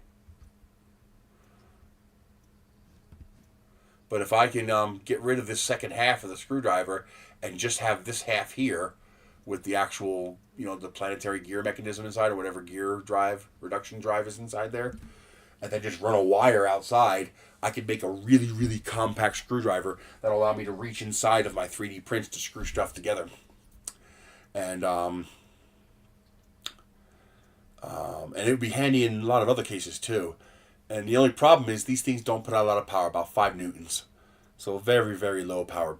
Barely enough to screw a number 8 screw into plastic. Barely enough. And sometimes you got to give a little twist to help it finish it.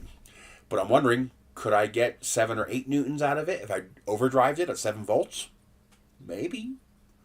So I don't want to burn up my pink one because I like it. It's cute. But if I can get this one for $3, and screw it, I'll burn it up for $3. If it lasts 2 or 3 tries, then I'll know not to do that again.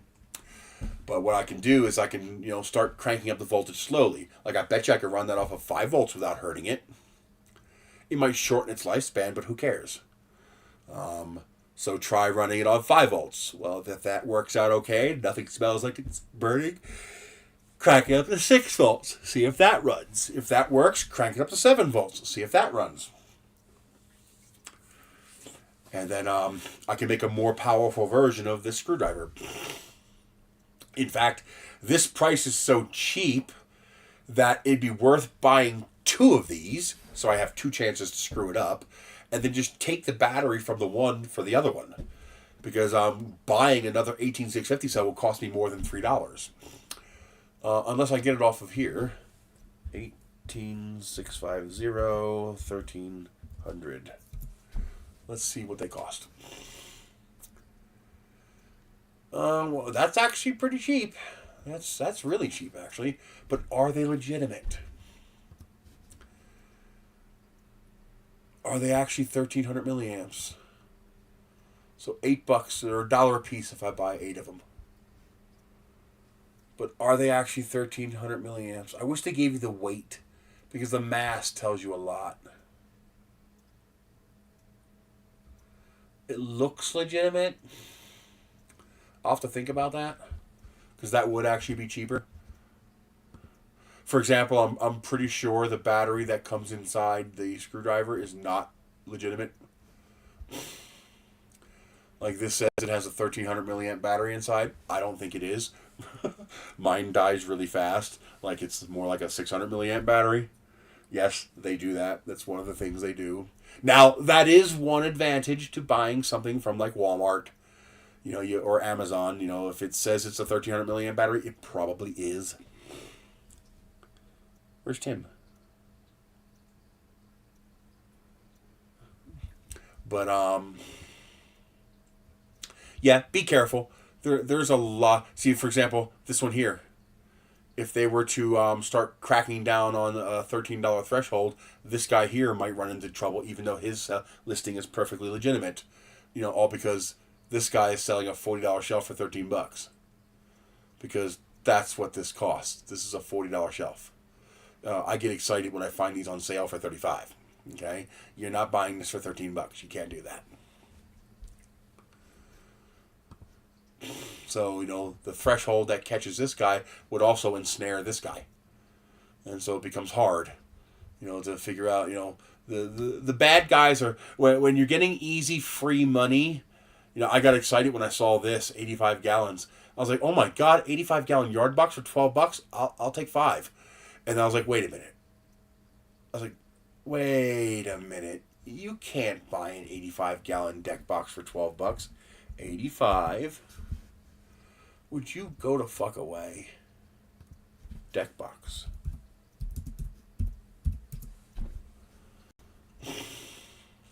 There it is. $70. That's about the right price for an 85-gallon deck box. And what do you know? There's the same one right there. It's the exact same unit. Just different color. Okay? They steal the pictures from other listings. A lot of the times you can actually find the other listing. But yeah, use your head. Be smart.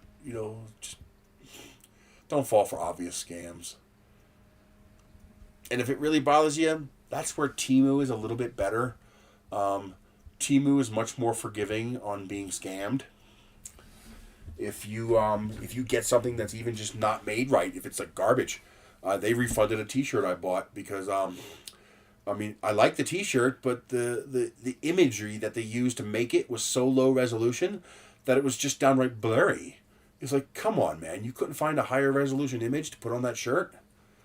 Even Dollar Tree found a decent high resolution image to make this. And so I told him, I was like, hey, this thing's crap. It's really low res. The rest of the shirts I bought are freaking wonderful. They're amazing. I love these shirts. And but this one's just really crap. They said instant refund, credit right into your account, no problem, done. It's amazing. Let's see, where are we at on here? We are there. Let's see, what did I want to do? How light I want to work on this box for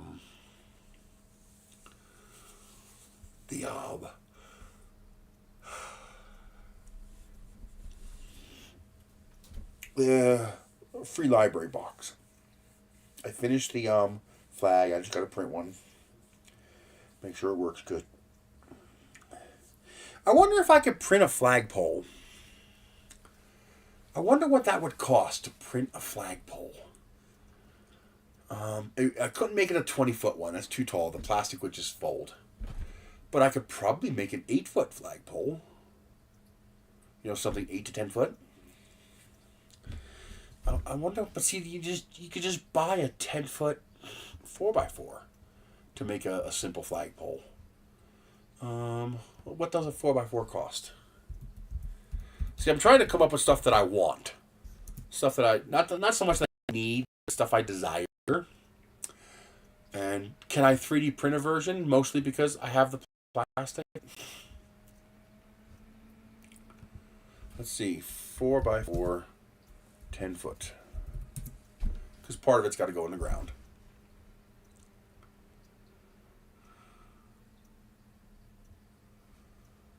Just go away.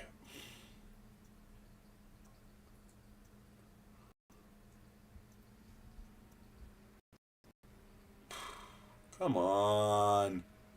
Why is this so slow? Oh, that's cool. That's a lot of money. Why is that so much money? Are you... Oh, that's cedar.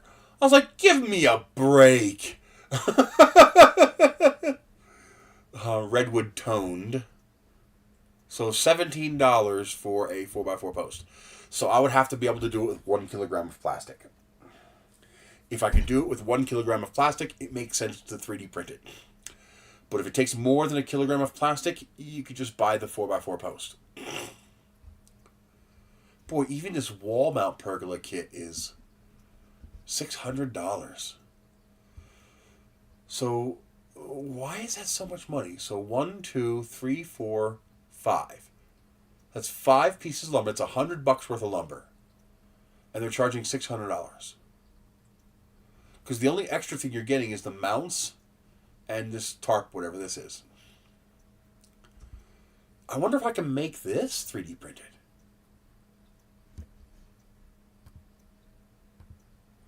Because even if it takes half a kilogram per joint, look at the price they're selling this for. So we'll call this $500 because you do still need to buy the lumber. Although I wonder. No way. No. Could I actually print a 4x4? 4x4 lumber dimensions. 3.5 inches. Okay. 3.5 inches, 2 millimeters. 89 millimeters. What the hell? Let's try this. New design.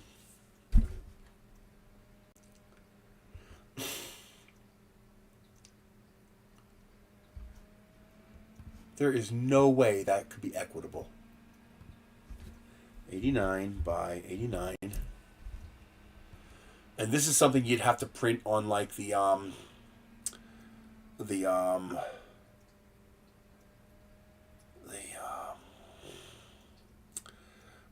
CR30, because then you could print one single piece 8 feet long. So 400, let's do 300 millimeters since that's 1 foot. 300 millimeters is about 12 inches, I think. Yes. And so we just multiply the material consumption by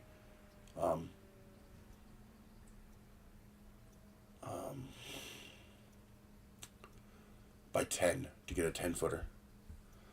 Now, do I want to make a double wall, or do I want to integrate veins into it? Because I could just integrate veins into it.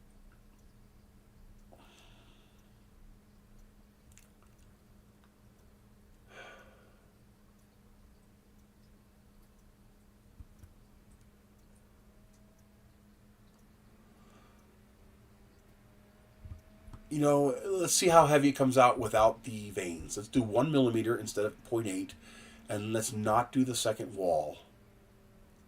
And let's see how strong I can make this. I think I need to do this. Length.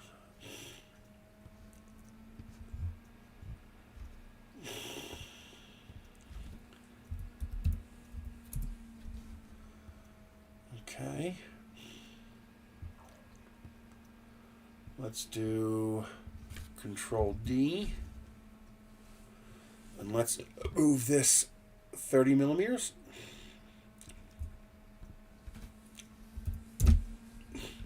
And then Control D, D, D, D, D, D, D. Okay. Let's do more, just in case.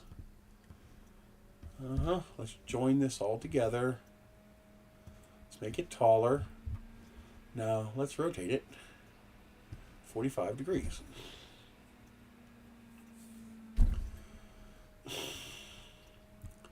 Let's bring this in here like this. That looks good. Okay. Let's make another one of these. Nope. The height will be 200. I need it 300. But let's make the width. So we're 89. Let's subtract 2 and 2.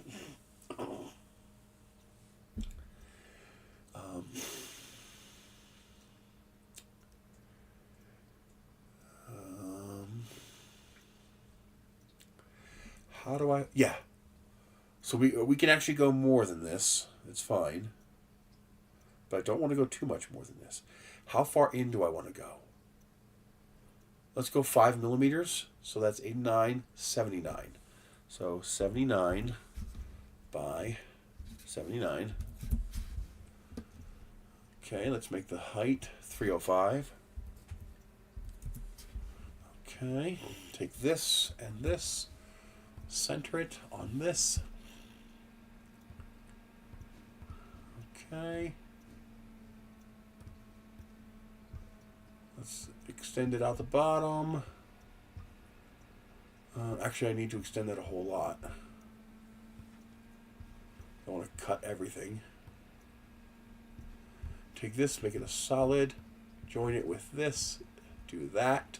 Make it a hollow again, and now cut this. Let's try that.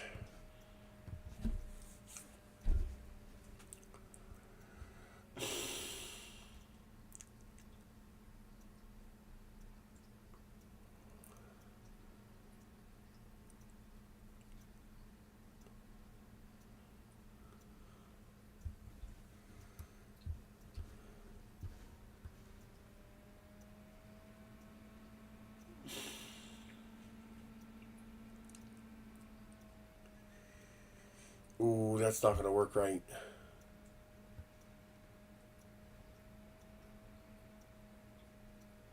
No, that's not going to work right. I'm going to try it anyway just to see what the mass comes out to, but that won't work. I got to do that differently.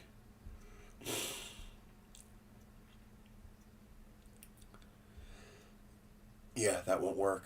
I have to do it in a different way. I know what I need to do, but I just want to see what the mass will be close. Why is this taking so long? There we go. Now, let's see what this slices as. Downloads.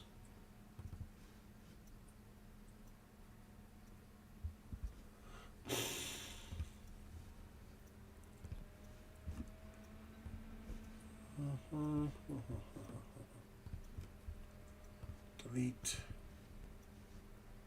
This is vase mode. 0.4 is fine. This is fine. 0 zones. Get rid of the zones.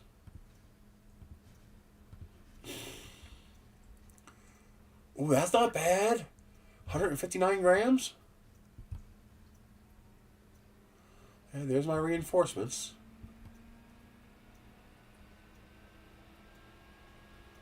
So this doesn't work. This will have to tilt the other way in order for that to work properly. But this gets me pretty close to my mass allotment. Okay, okay, okay. Now, the question is, how rigid is this?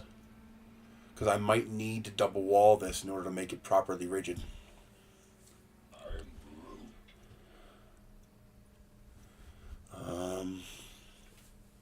What was that?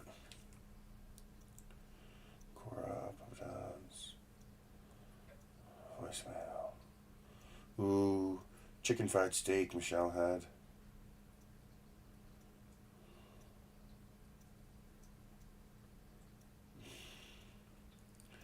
New survey. Oh, come on. I didn't visit any of those places. These are usually good surveys, but sometimes it gets a place where I don't visit. And when that happens, you just get a simple fucking 10 cents for it. It's like, I didn't go there. It makes it very tempting to lie and simply say, oh, yeah, I went there. I just didn't buy anything. Because you just want the money. But I know they're looking for good data. Okay, so first of all, the 45 degrees is too high an angle. But what I'm going to have to do is I'm going to have to print one of these after I fix the sides. But I have to print one of these and see how heavy, how strong it is. Like, could I make a simple pergola out of this? Is it strong enough to act as a 4x4 post for something light duty? And then, of course, you're going to want to use the CR30 to print this, so you can print it all as one long 8-foot length, since you don't want to be joining pieces together. But that's pretty light. I know for a fact if I double walled it, it would be strong enough, but it would also be a whole lot heavier if I double walled it. Let's see what happens if I double wall it. Okay. All right.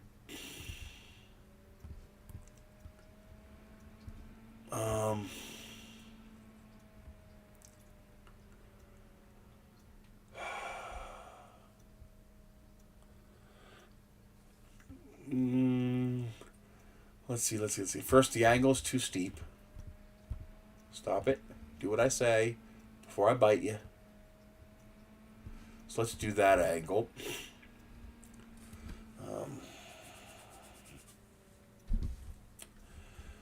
Now, what I need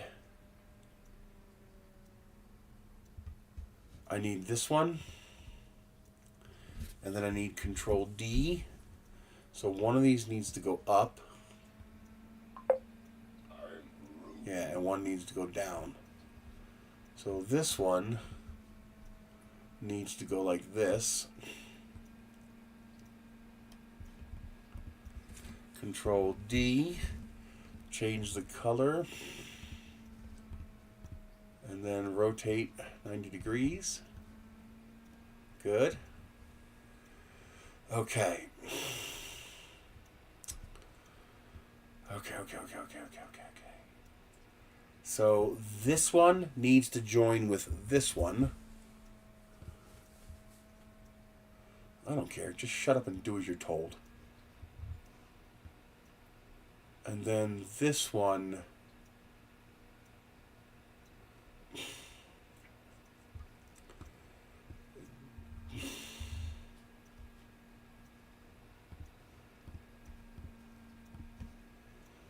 okay.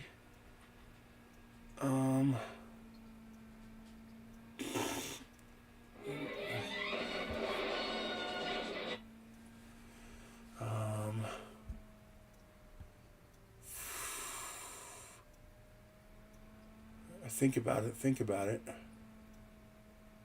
So that's going to do the side walls, and then the blue is going to do these walls. I think I need to extend this way. This way and this way.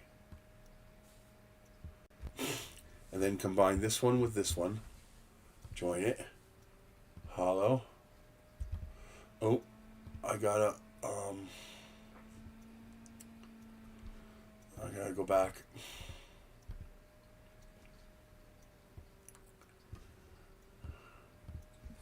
Control D, join U with U, and then now I can extend this one this way and this way, and join U with U, make you a hole, and now join all of this into here.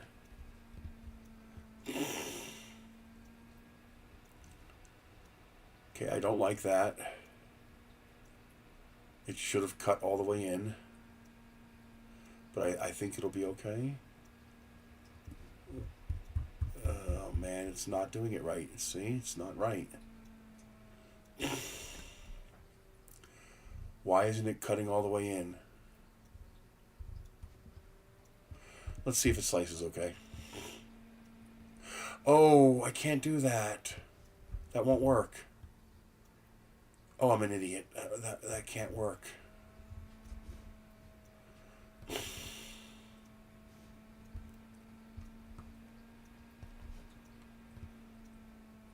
Oh, no, I want to leave that like that. But this needs to be unbundled. I forgot I have to...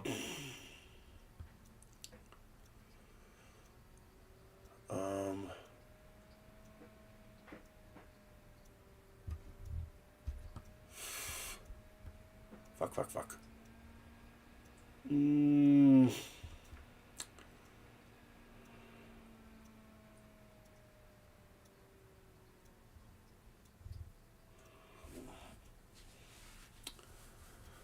Okay, think about it. Okay,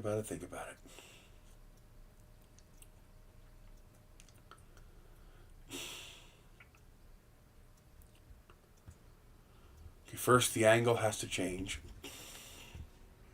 I need one of these to go all the way up and down.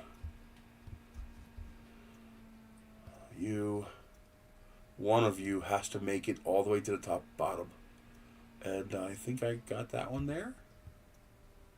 Nope, not yet.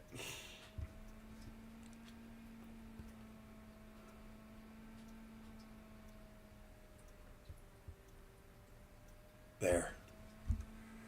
And this one now goes all the way top bottom. Okay. Let's just delete this one since this is no good now.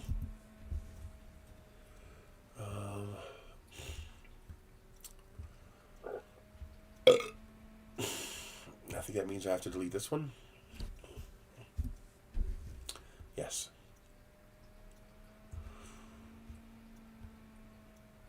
Okay. So that gets me all the way to the top and bottom.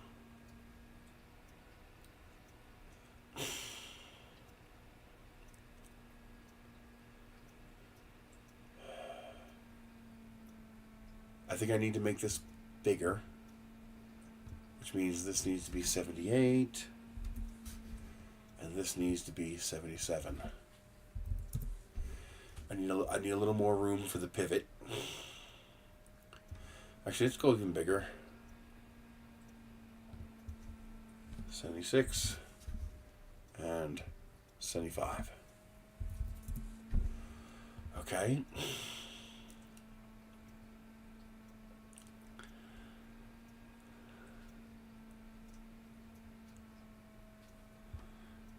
I want to see if it's even remotely feasible to replace a 4x4 with a 3D printed post.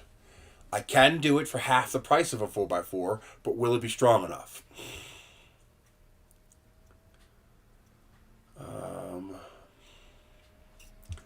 So I got to make a structurally strong, and this would have to be printed on the CR30 so that you could print one 8-foot length.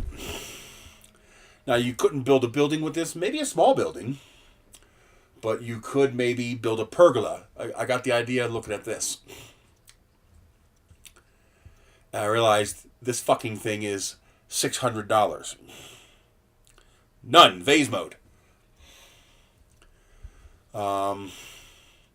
So the idea is, can I make this or this for substantially less than $600? Now the objective is to make it for Um,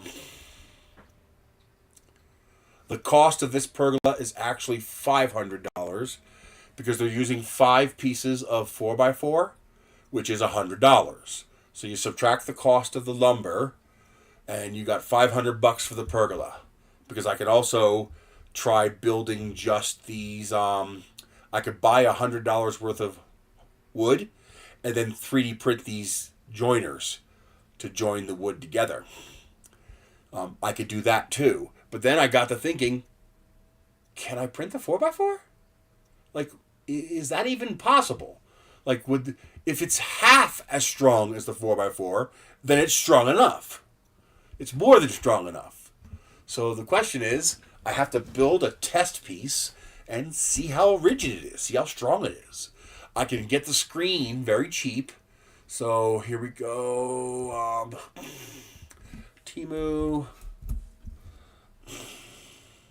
I'm going to try it because I think I can do it cheap enough, especially with how much they're charging. But then again, I could also use regular materials and do it myself much cheaper too.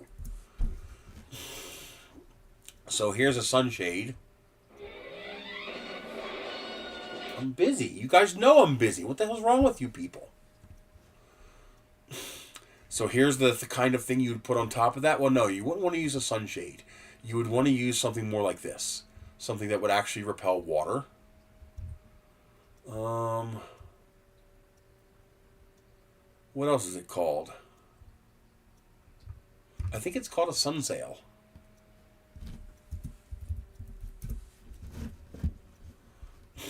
Yes. That's too expensive, though. I know I can get them cheaper than that.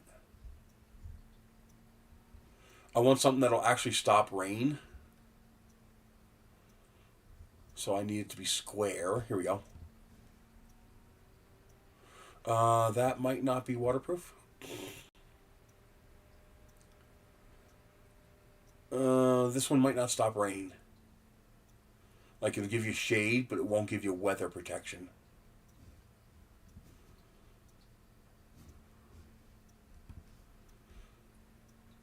It needs to be waterproof. Gradient mandala. That's pretty.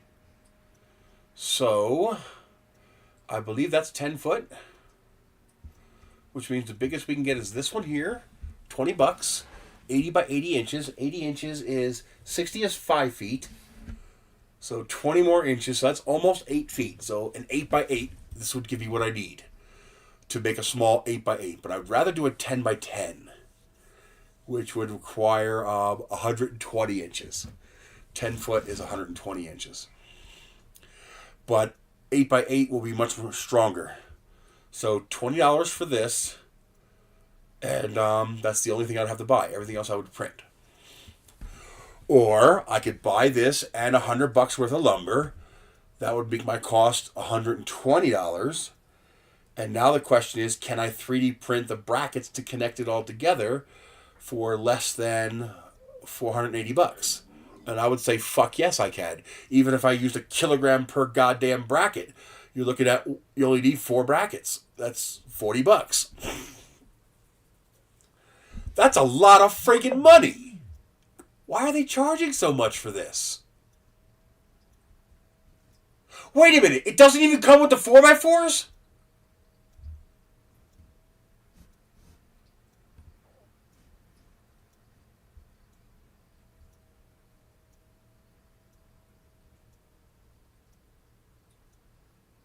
And it's a shade sail, not a waterproof sail.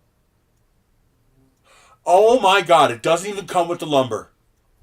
You're just buying the shade sail and the brackets. Are you fucking kidding me?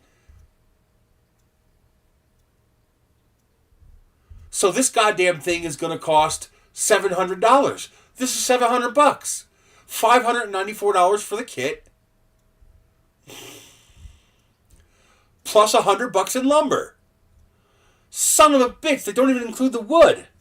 Yeah, we're 3D printing one of these.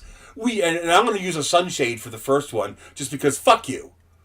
That's a ripoff. Wow.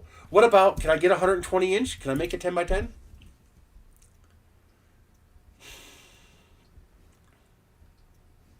There it is. 16 bucks. And that's local. This one's 13 bucks. 3 by 3. Yeah, 10 foot by 10 foot is what I want. $16, $17. Because you can't really 3D print this. That's stupid. Just buy it. Where is non-local? There we go. This is 6 foot. This is 1 by 2 meters. What I need is this one here, 9 foot 9 inches, but it's sold out. How cheaply can I get one of those? I'd rather have a beige one. Probably 20 bucks. You're probably looking at around $20. The dark green and white stripe looks pretty cool. Weather resistant, nice. UV protection. 120 by 120. There's our 10 by 10 for $23. And that's actually pretty nice looking. It's not going to provide rain protection, but it will give you shade. And this is something I can leave up all year and just make, I can have 2 little handles to roll it up in the wintertime because it won't hold snow. Yeah, even the brackets. What the hell are they selling? That's worth $600. Because even these brackets don't cost that much. 4x4 brackets.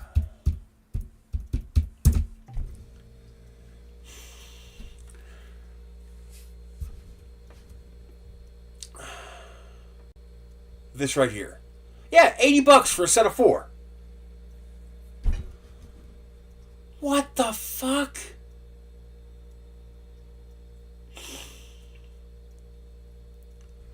So they're selling. Okay. Let's be fair. It does come with a little bit more. Oh, I lost my page, didn't I?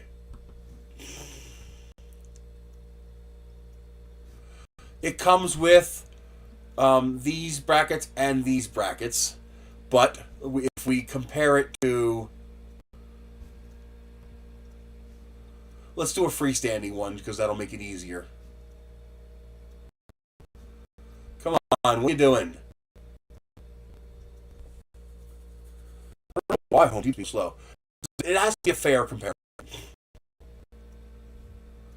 Come on. Where did I see the stuff? There it is. So this one here would be a fair comparison.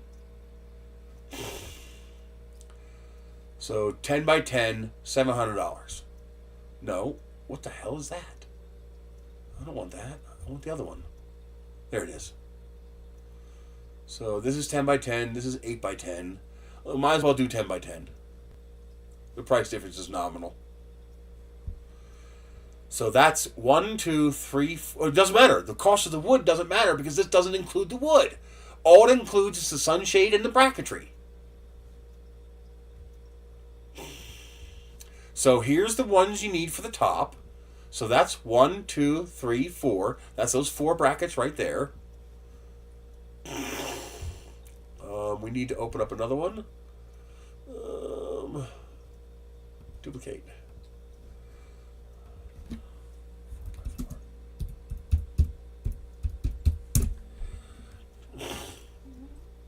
I can't believe they charge that much.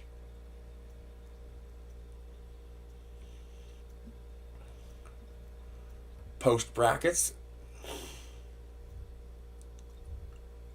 There they are. That was it right there. Oh, come on. Taking so long. I will bite you. Here we go. $28 for 4. So here's your 4 bottom brackets. Here's your 4 top brackets. Okay. So what are we currently at? We're at 81 plus 29. Okay. Now we don't need wood because they don't include wood.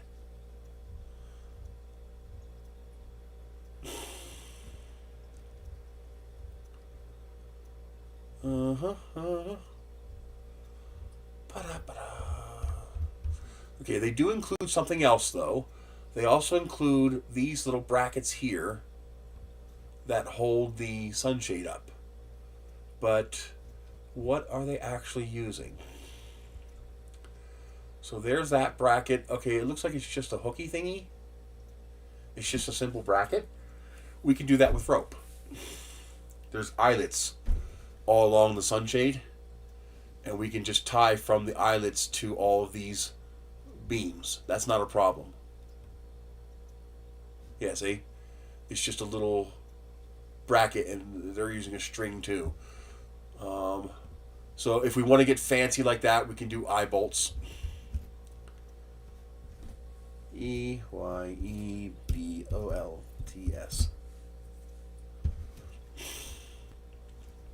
As I do want to include what they're including, to somehow justify that absolutely ludicrous price. I can't believe it doesn't include the lumber. That's insane. I need something big. These are tiny. Although in reality it doesn't need to be big.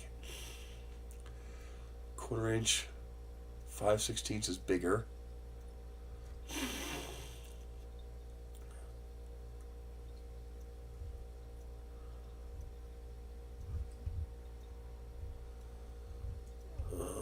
Is 5/16 the biggest?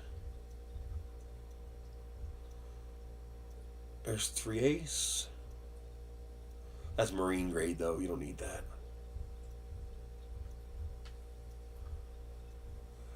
What is the difference? Screw eye. Screw eye.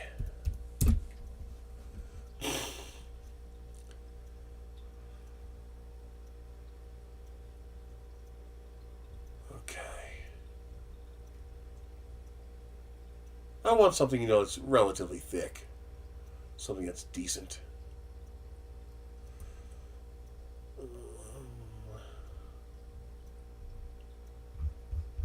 Actually, you can get black to match the kit.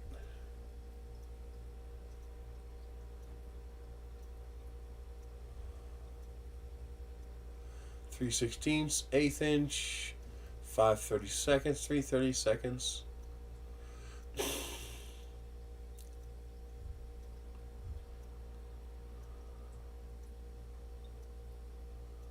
That's about 1/8 of an inch. They don't have any thick ones. 3/16 is 6/8.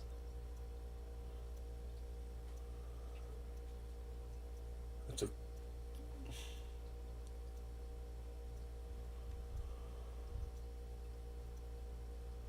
So we don't want those. They're too skinny.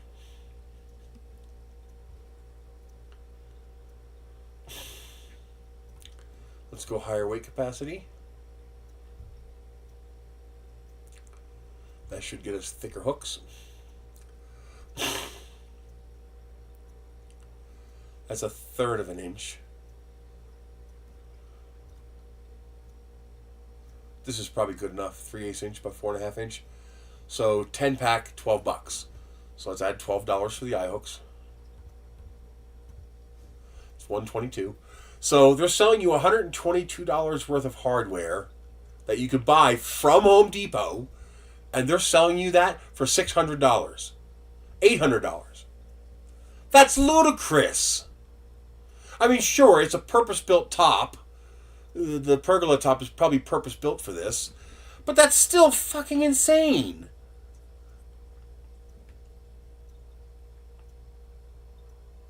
Yeah, from Home Depot you can get it for less. $122. Here's the screw eyes for $12. Here's the top brackets for $80. And I lost the page. Would you go away?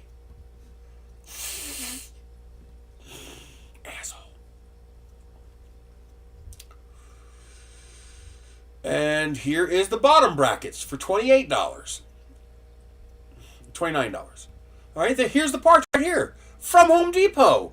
It comes with all the hardware. So here's this. It even comes with the wrenches. For Christ's sake. It even comes with the bolts to mount into concrete. So here's your mounts for the bottom. Here's your eye bolts for the sail. And here's your mounts for the top. And there's even a hook right there for your corners of your sail to hook into. Right there. So all you need is a couple of eye bolts for the sides. And that is exactly this right here.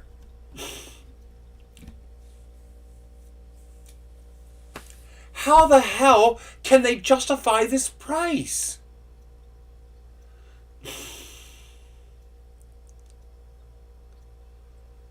That's bullshit.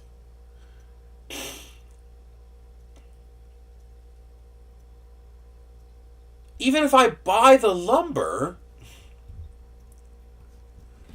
4x4, 10 foot. I believe it was $18 each. It is. It's $18 each. So I would need 1, 2, 3, 4, 5, 6, 7, 8. So 122. Remember 122. 8 times 18 plus 122. $266. I could sell a kit with the lumber for less than half, substantially less than half, what they're selling the whole goddamn thing for without the lumber. This doesn't include lumber. Lumber not included. So what you're getting is this, this, this, and this.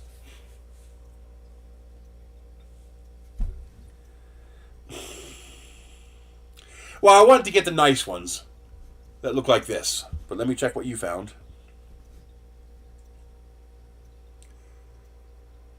Oh, for the sunshades. Yeah, those are okay. Those are nice. I like the fact that they come with turnbuckles to tighten it. But this would require you to use a sunshade smaller than what you're covering. But still, I could do it for $12 just by buying these.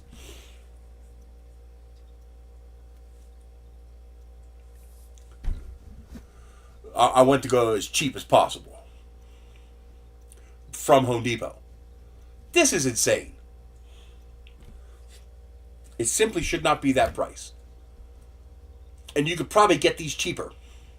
In fact, I wonder, what are these called? 4x4 post. Let's just do bracket. What, you know something? Just for shits and giggles.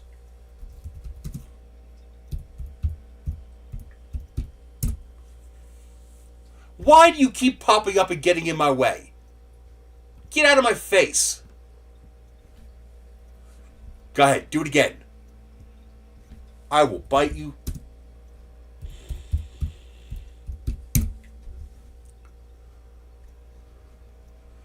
Yeah, we could do it a little bit cheaper on here's the whole kit. Top and bottom. for $60 fucking dollars. Oh no, wait a minute, that's this one. What's the 8-piece? $77.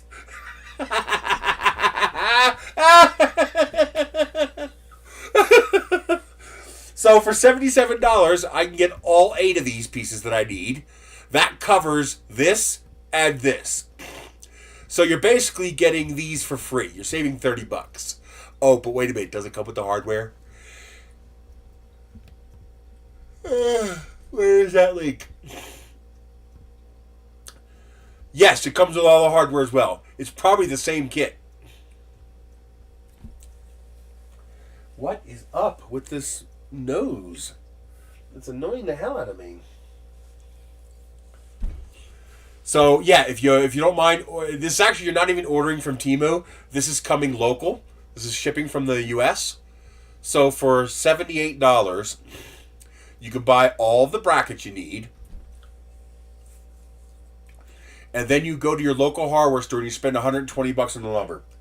So for less than $200, you could buy what you need to do this, including the lumber. That's ridiculous.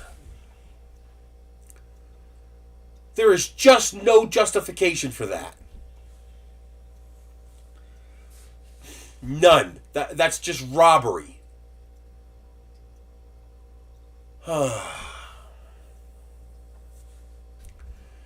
How can they justify that?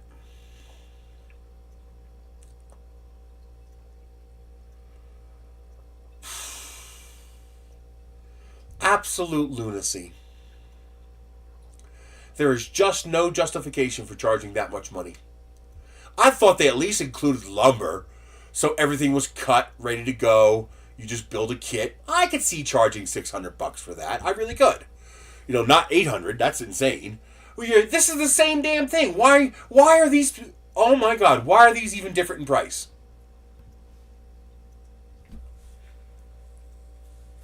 These shouldn't even be a difference in price. That's why there's such a tiny price difference, because the difference is in the size of the shade. Why do you refuse to do what I want you to do? Well, why can't I go back to where I was? Oh, wow, I didn't know you could buy that. Huh. It's fake. But yeah, you can buy a 4x4 post, $17 for 10 foot. So here's a 10-footer. I might start with an 8-footer just to make it easier, but 2 foot's really not that big a difference. Wow. And now you know why these companies want Trump to tariff Temu. Because they don't want you to do this. I bet you it's available on Amazon. 4x4, 8-piece bracket.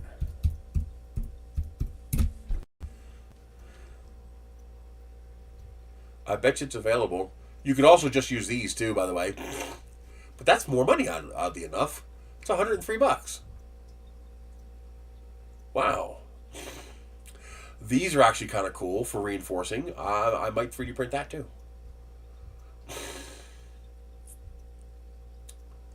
That's actually kind of cool. But what I'm wondering is, okay, here's the bottoms. Do they have that complete kit like we saw on... Here it is. It's only slightly more, $119. So this is about the same price as buying the 2 kits together. 80 plus 30. Actually, it's more. This is slightly more than buying the 2 kits together. But you can also... Even this is only $119. So it'd be $240, including the lumber. Even if you bought this kit off Amazon, like if you don't have a Home Depot near you. Or you don't want to order from Temu. That's insane. I meant bracket. And let's do search for Vivor. There it is. Okay, so here's your bottoms. $30, same as Home Depot. Where are our tops?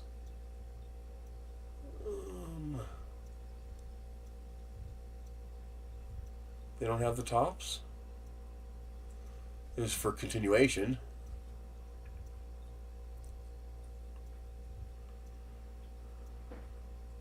There they are. $70. So $10 cheaper on Amazon. So you can save $10 if you buy it on Amazon. Because this is $70 for this kit, which is $80. See? $80. $70. And then we saw the other ones for $30, which is the same price. Right here. $30. And that's prime shipped. So there's your base brackets. And now what I would personally do, only because of where I live, because I live in the desert, I wouldn't even bother with these brackets at all. I would put a couple of screws in the bottom of it, shove it into the ground, fill it with concrete, or just shove it in the ground. You know, use 10-foot posts, bury them 2 feet in the ground. This way it's still 8 feet tall. You know, I can still walk under it without hitting my head. And I would just not need these at all. So for $70, I can just buy these. That's all I need for the top. I know I can print those for less than 80 bucks, less than 70 bucks. I know it. There's just no way that I can't. But the optimal price match is here, because this is, I wonder. Corner. 4x4 bracket corner, since we really do not need the bottom. Not, at least not for what I'm going to do. 80 bucks, but I could buy the whole thing for 77. There's got to be a cheaper price for those. That's 8 of them. That's an 8-piece set for 90. That's the same thing.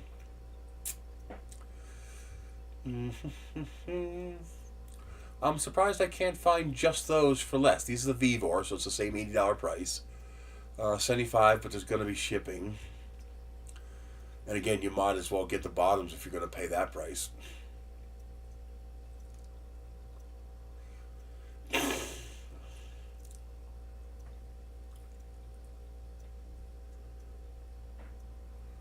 So yeah, either way, you're looking at about 70 bucks for the hardware. You can't really get cheaper than that. I don't see a viable path to getting cheaper than 80. Because it looks like you can't buy just these cheaper.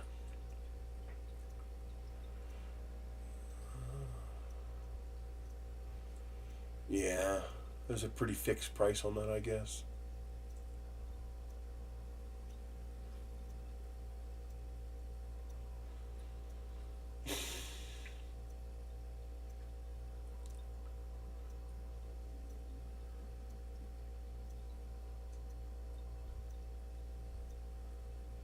$76, but that's only $1 cheaper than buying the 8 pieces.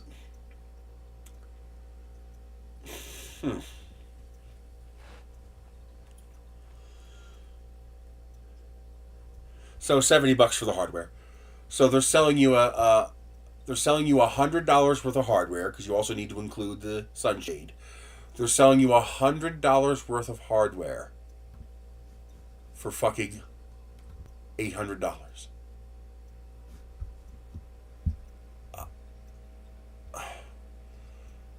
I just can't believe this doesn't include the lumber.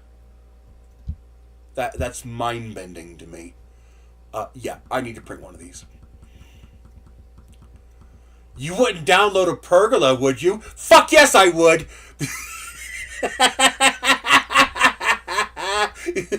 I'll pirate the shit out of that pergola!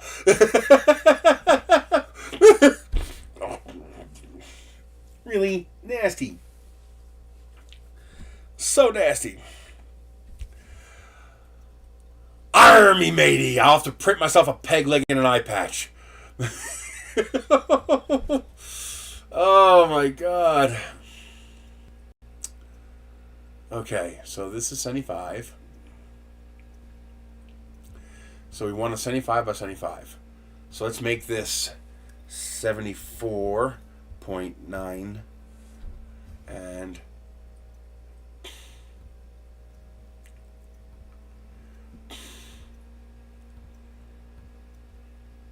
74.8. No. I only need 05. 74.95. And then this one goes to 74.9. 0.9.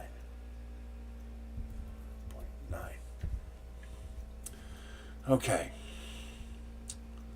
So I have my all the way up. So we do this and join that. Let me fix that just so it stops yelling at me. Okay.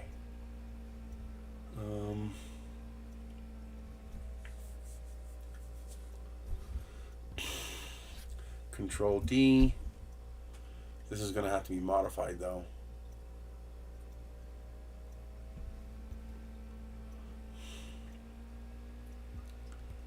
So let's hide this. First, let's change the color and hide it. Yeah, I thought that was going to be off. Okay.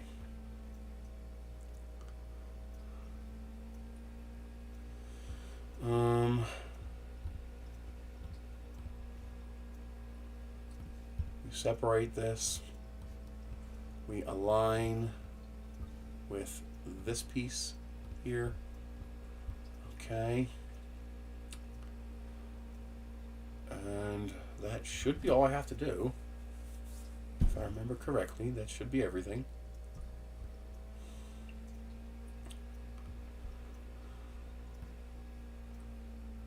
We join this. We make it this color. And we hide this.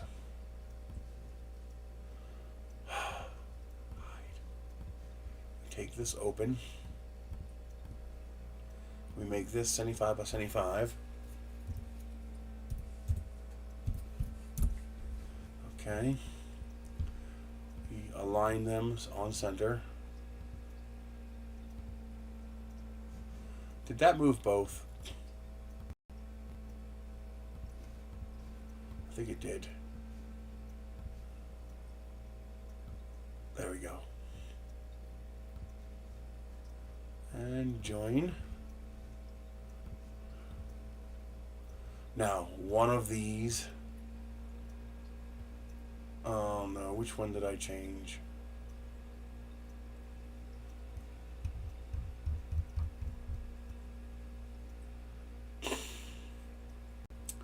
I'll do the blue one.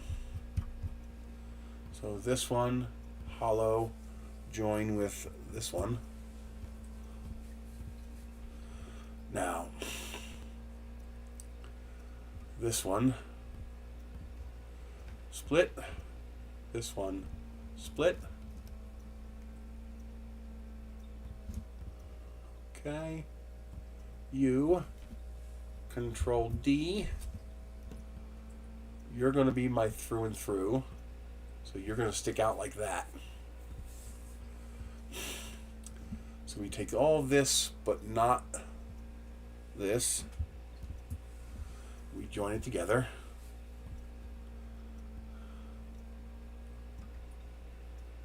No. Did I mess that up? Yeah, I did. Okay. All of this, but we do not want... Oh, come on! We don't want this or this. Join that together. Now we turn this into a solid. We join it with this. That's our cutout. Turn it back into a plane, and we join all of it with this. Oh, I forgot one more change. I'm an idiot.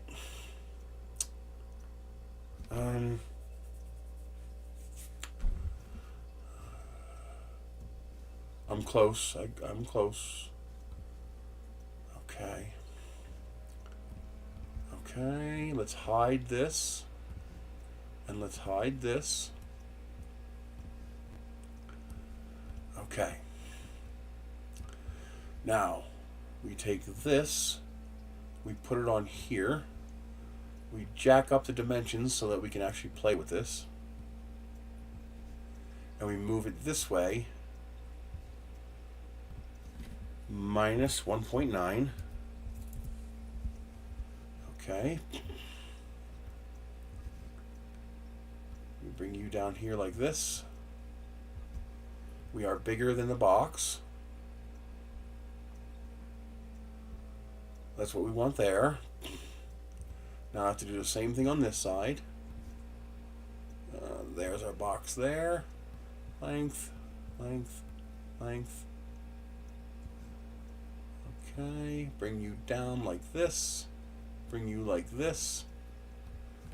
Minus 1.9. There we go. Turn this into a solid. Join it with these other two. Join. Back into a cut. Join.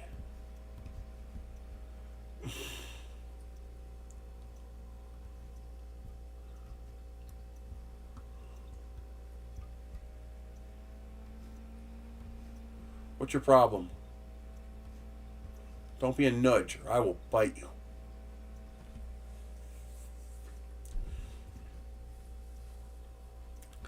Okay, that gets our cuts there.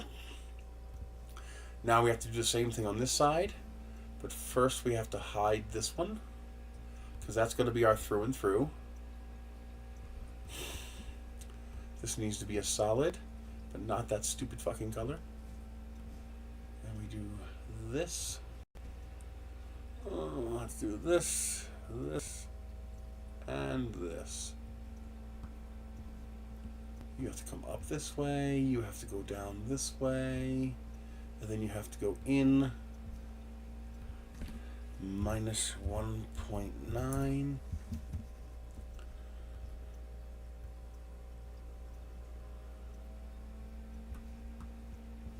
then do this and this. I might even do these 400 millimeter tall and just join them together, just to make it so anybody can print this without a CR30, if it's strong enough. It'll use a lot more plastic, but when you're comparing it to something that costs $700, do we really care? Does it matter at that point? It's so much cheaper. But I'm going to compare it to the raw material costs. So the objective is, can I do this for less than $200? Since you can do this for 200 bucks. Minus 1.9. Okay. Now we take these three, join them, turn this into a hollow, bring back our through and through, and join. There. Now we have a, whoa, what is that? Glitch. Really? You glitched on me? What the oh, no, it's not a glitch. It's just where it ends up. Although it shouldn't be doing that. That's weird. That's okay. I should shorten those a little bit. But let's see what happens when I print it. Yeah, I should shorten those a bit, but... yeah, those should be shortened by 1.9. Those are going to break through, but that's okay. I know how to fix that, but I can fix it later.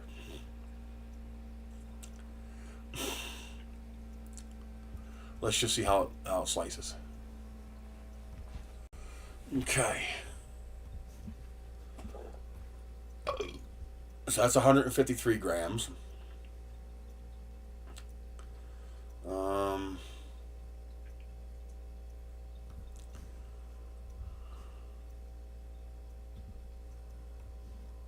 There it is.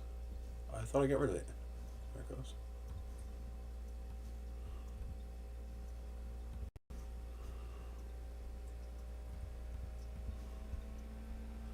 Yeah, it breaks a little bit at a few spots. Why? Why is it breaking? I did this correctly.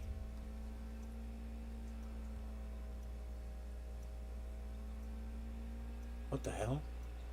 Oh, yeah, I do have to fix that. Okay. I know what I need to do, but yeah, I gotta fix that. No big deal. It's our mass measurement is still valid. Oh, because it's not attached at all. So yes, I do need to take out. Okay, I know how to fix that. But we are at 293 grams. Ooh, that's heavy. That's really heavy. I know what I need to do to fix that.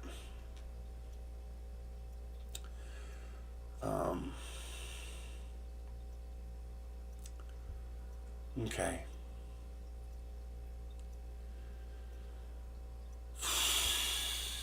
Think. Think about it. Think about it. Think about it.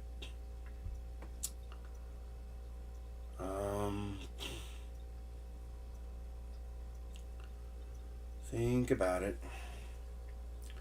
So, a 10-foot piece would be 2.4 kilograms. And that's if I printed it all as one piece. Which means it would cost me 20 bucks to make this. Which means it's cheaper to buy the 4x4s. So we buy the 4x4s. We don't print them. If you get $10 a kilogram, you're going to need about $23 worth of plastic. I could probably get this down to 2 kilograms total. But at that point, you are spending the same amount of money in plastic as you would for a 4x4 post, which means you buy the 4x4 post. You don't print it. It's stupid. Unless you can get plastic for $5 a kilo, it doesn't make sense. You print it, you buy it. So we don't print it. I still want to print that and see how it comes out, though. I just want to see how strong it's going to come out. So after I correct this, I will print one. So now we need to make brackets. So let's keep this 4x4 post. And I'll come back to that later. So, new design. Oh, man.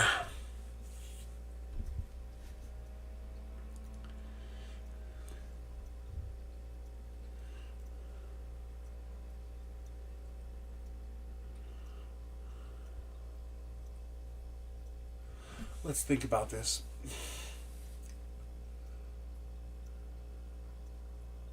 Let's think about it.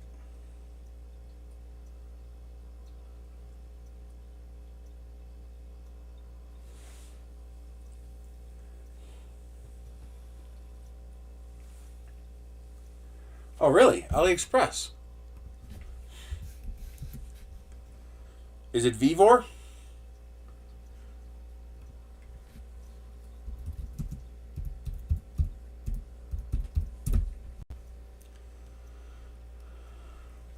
Oh, yeah! Look at that!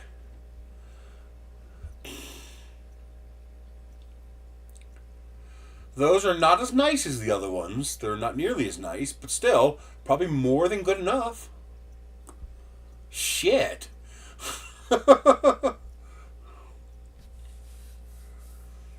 Boy, now I'm questioning whether I even want to bother printing it.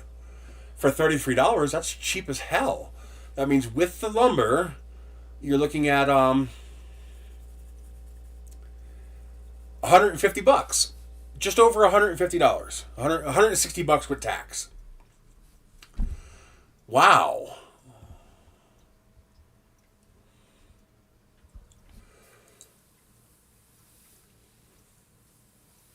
All right, let's think about this. Now, I'm kind of doing something a little silly here. I don't need to print a 4x4. Like, yeah, same thing, okay. I don't need to print a 4x4. We only use 4x4s because that's what we buy in the store. Does it have to be 4x4? No. So, I guess here's the question.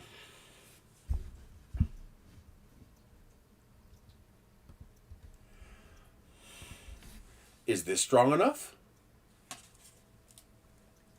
Feels strong enough to me. What happens when we make it longer? Let's find out. I have several of them right here.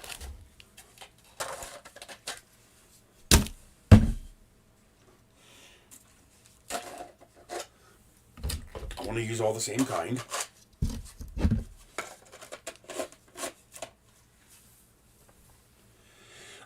I wouldn't build this out of 3x1.5. That you're basically talking about a 2x4. I don't know if a 2x4 would be enough.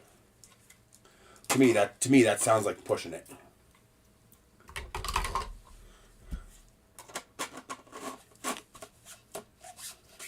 Okay. Okay, that still feels pretty stiff. That still feels pretty strong to me.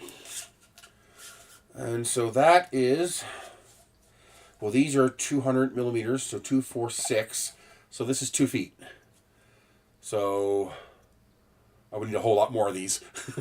Where's the rest of them? I printed a bunch of them, didn't I? These are not quite the same thing. Oh, man. Yeah. Hang on, I think I have 3 more in here.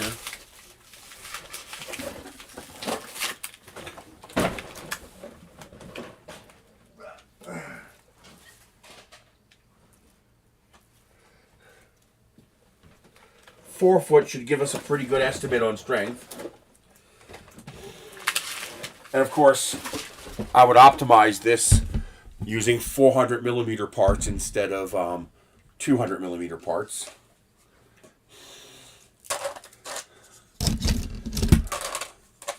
If you're going to build something this substantial, then buy a better printer.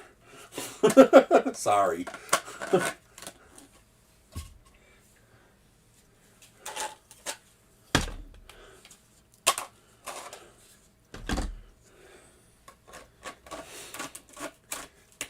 Well, you got to remember my conditions are a little bit different here because I live in the mountains of New Mexico. So, for example, my solid steel carport collapsed from snow, okay, and we get 70-mile-an-hour winds. So I do have to design for that. Now, as far as the top, that's easy. In the summertime, it's irrelevant. The rain will come off. In the wintertime, you just stop using it and you take the top off. Okay, so there is 4 feet. That's more than 4 feet. Where is my tape measure? I just had it. Oh, it's over here. Really? Mess with me now? So this is 4 feet. Yep, it is 4 feet. So if we made it 8 feet tall, I would need twice as much as this. But then again, I would need the same number of these because these would each be 400 millimeter tall instead of 200 millimeter tall. I would just double the length. I could probably, this angle would stay the same and only this part here would lengthen. So I would basically make this section here 200 millimeters taller. The question is, how much would that affect flexibility? Okay, this feels about as flexible as a, maybe a tiny bit more flexible than a 2x4, maybe? Maybe? And if I did 6 legs instead of 4 legs, so that would be 1, 2, 3, 4, 5, 6, 7, that'd be 8 legs. If I did 8 legs for a 10x10, or hell, if I did an 8x8 with 8 legs. And so I would have the 4 corners and 4 in the middle. To give it a little bit more, support. If it needs it, it might not need it. But that might be interesting. And what's also really cool is I could put the lights inside of this and make the posts for the gazebo glow. Oh, that'd be cool! That'd be cool! Tempting, tempting, tempting. I don't think this would ever hold snow. I don't think there's any way around that. I think any attempt to make this a solid shelter to hold snow would not work. But just a sunshade gazebo kind of deal, I think that could work. So the question is, can I do it? Well, I got to spend $20 on the sunshade. So I guess the question is, it's $33 plus $122, $160. So can I do it for $160? Because I have to buy the sunshade for both. So building it with 4x4s would be $180. If we take away the sunshade, it's $160. So the question is, can I 3D print this usably for less than $160? If I could do it for less than $160, then it's viable. If I can't do it for less than $160, then it's not viable.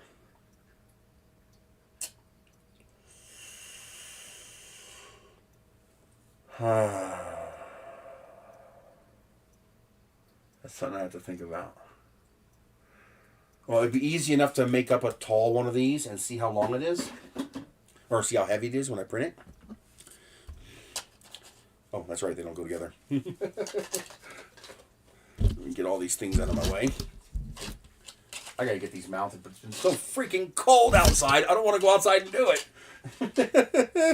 It's like, no, I don't want to go. Let's do this. What time is it? 2:30. No, I gotta go. I gotta do this later. I want to go get my veggies. I am going to work on seeing. This is not going to be. I mean, I guess if you really want to, you could print these parts and do it. But that'd be pretty silly. You're going to want to use a CR10 sized printer so you can print 400 millimeter parts. It's just going to reduce your workload tremendously. But and also reduce the number of joints.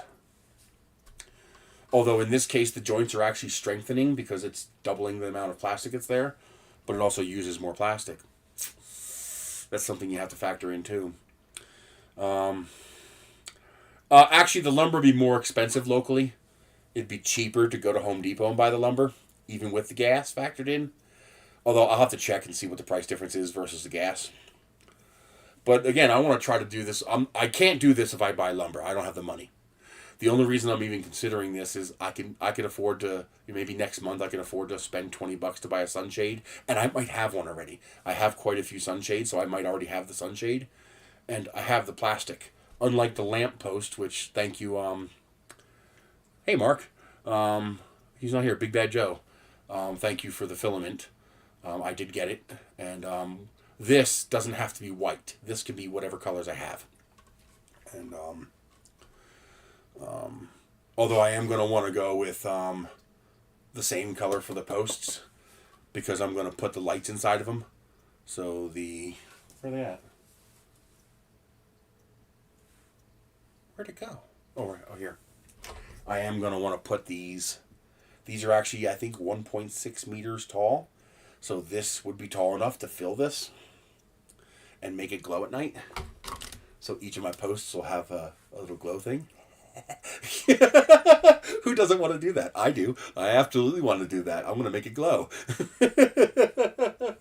But I'm making, I guess I'll start off by making a little 8x8. And, because that'll just require 1, 2, 3, 4, 5, 6. So 3. No, wait a minute. 6 of these made 4 feet. So 12. So I would need 6 of these at full length for each post. And I'll have to see what that mass comes out to. But I'm pretty sure it'll be less. And I also need the beams going across from point to point. So I'd have to make one of these threaded mounts that has bracket-like things in it, so these all can screw together. Hey, Big Bad Joe. So this doesn't require a special color filament. I can use whatever color I happen to have. So like there's a roll of clear here and a roll of black here. I can use it for that. The only thing that this might need is that it might need cross bracing. So when I attach the sunshade to this, it's going to put a lot of stress on this. And you can see this flexes quite a bit. Okay. And so I might need to have a center brace to prevent that. Yes, I got the rolls of filament. And I also got the... Come on. I also got the solar RGB lights. So this is the programmable RGB lights. That's solar powered. And this is my this should be, why is it blinking? Oh, because the solar panel. The solar panel was causing it to turn off. So that's the Valentine's, the pink and red and purple. And so I got to do the same thing I did last week, shorten up all the links, and then this will just sit right on top of the center of the light post. And I'm going to design it to actually take this little spike so that you can stick it in there, and then you can rotate it and, angle it at the correct declination and azimuth for the sun to get the most light. And I also found a new set of lights that I might use for the big lights on the light post that are also solar powered, but they're 18 lights with a big 3-watt panel and a 4,400 milliamp battery. So what I'm thinking, if those lights are running parallel, I can just chop the lights off and I can just put 5 lights on it. And now I'll be running at 1/3 the capacity. So I might be able to use the one solar panel and battery to run both the RGB IC lights and the lantern lights, which will save having to figure out how to mount 2 of these to the top of the lantern. I could do that too. I could just put 2 of these on the top of the light. It's big enough. So I might do that just to keep it simple, keep it separate. But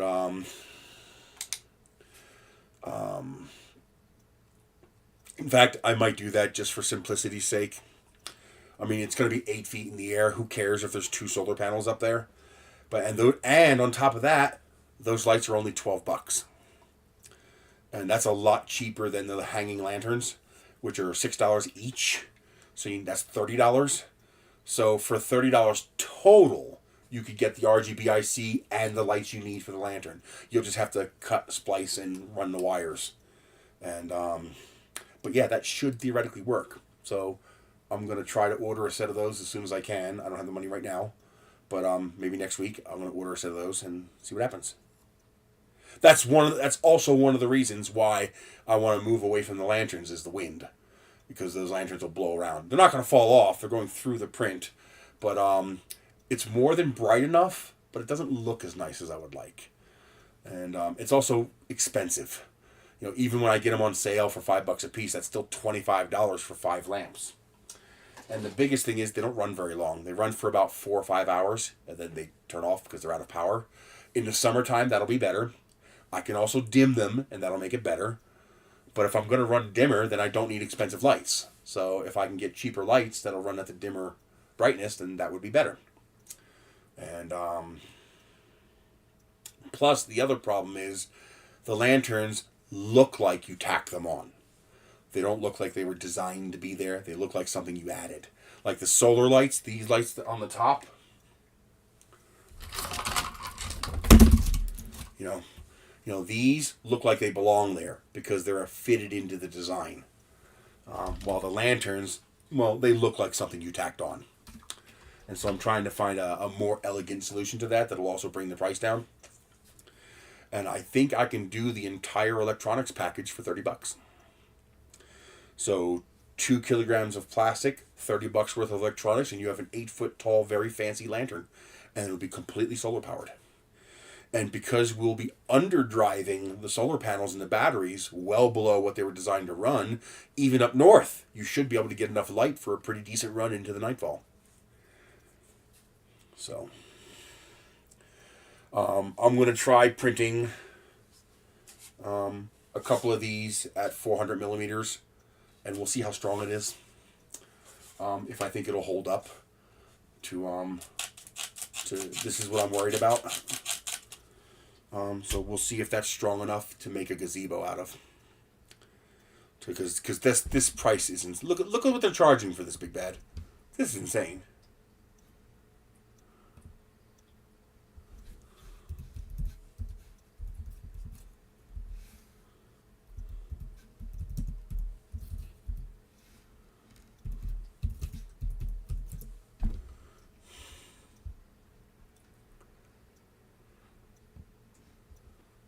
This is the 8x10. It's $800, $788 for the this kit. And keep in mind, this kit does not include the freaking here it is, $784. It does not include the wood. It's just the sunshade and the brackets. It's like, are you kidding me? The wood is $122. The brackets are $34. Mike just found the brackets on AliExpress. Here's the top brackets. You don't really need the bottom brackets, but they're another $30 if you want the bottom brackets. So $60 if you want all 8 brackets, $34 if you only need the top brackets, and then $20 for a sunshade. So that's 60, 127, 182. That's $200, and they're selling it without the wood.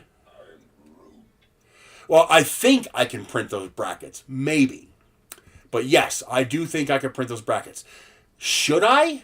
I don't know. $33 is pretty goddamn cheap for 4 metal brackets. And these will never fail. A 3D printed bracket is questionable and will probably cost a similar price.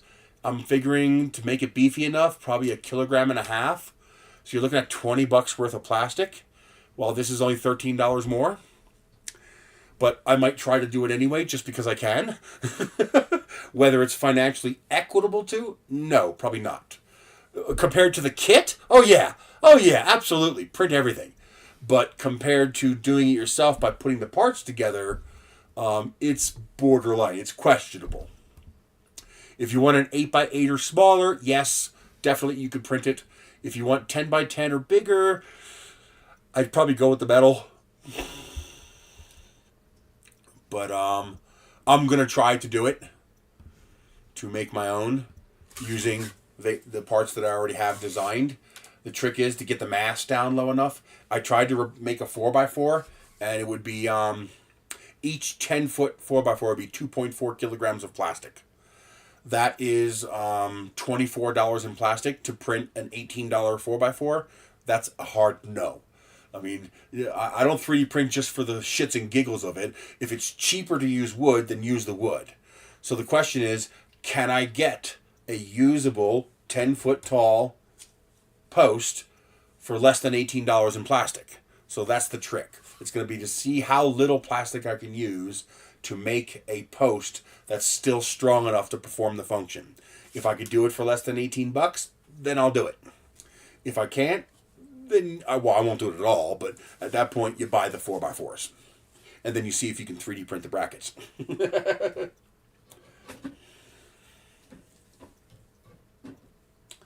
But I got to skedaddle. That's it. I will see you guys later. Don't forget the PayPal down below. Don't forget the Amazon links down below. If you're going to do any shopping, go to Nerys.com. Click on that Amazon link. All it does is take you to the Amazon homepage. Do not bookmark the page. It won't work. I won't get credit. I'll get in trouble.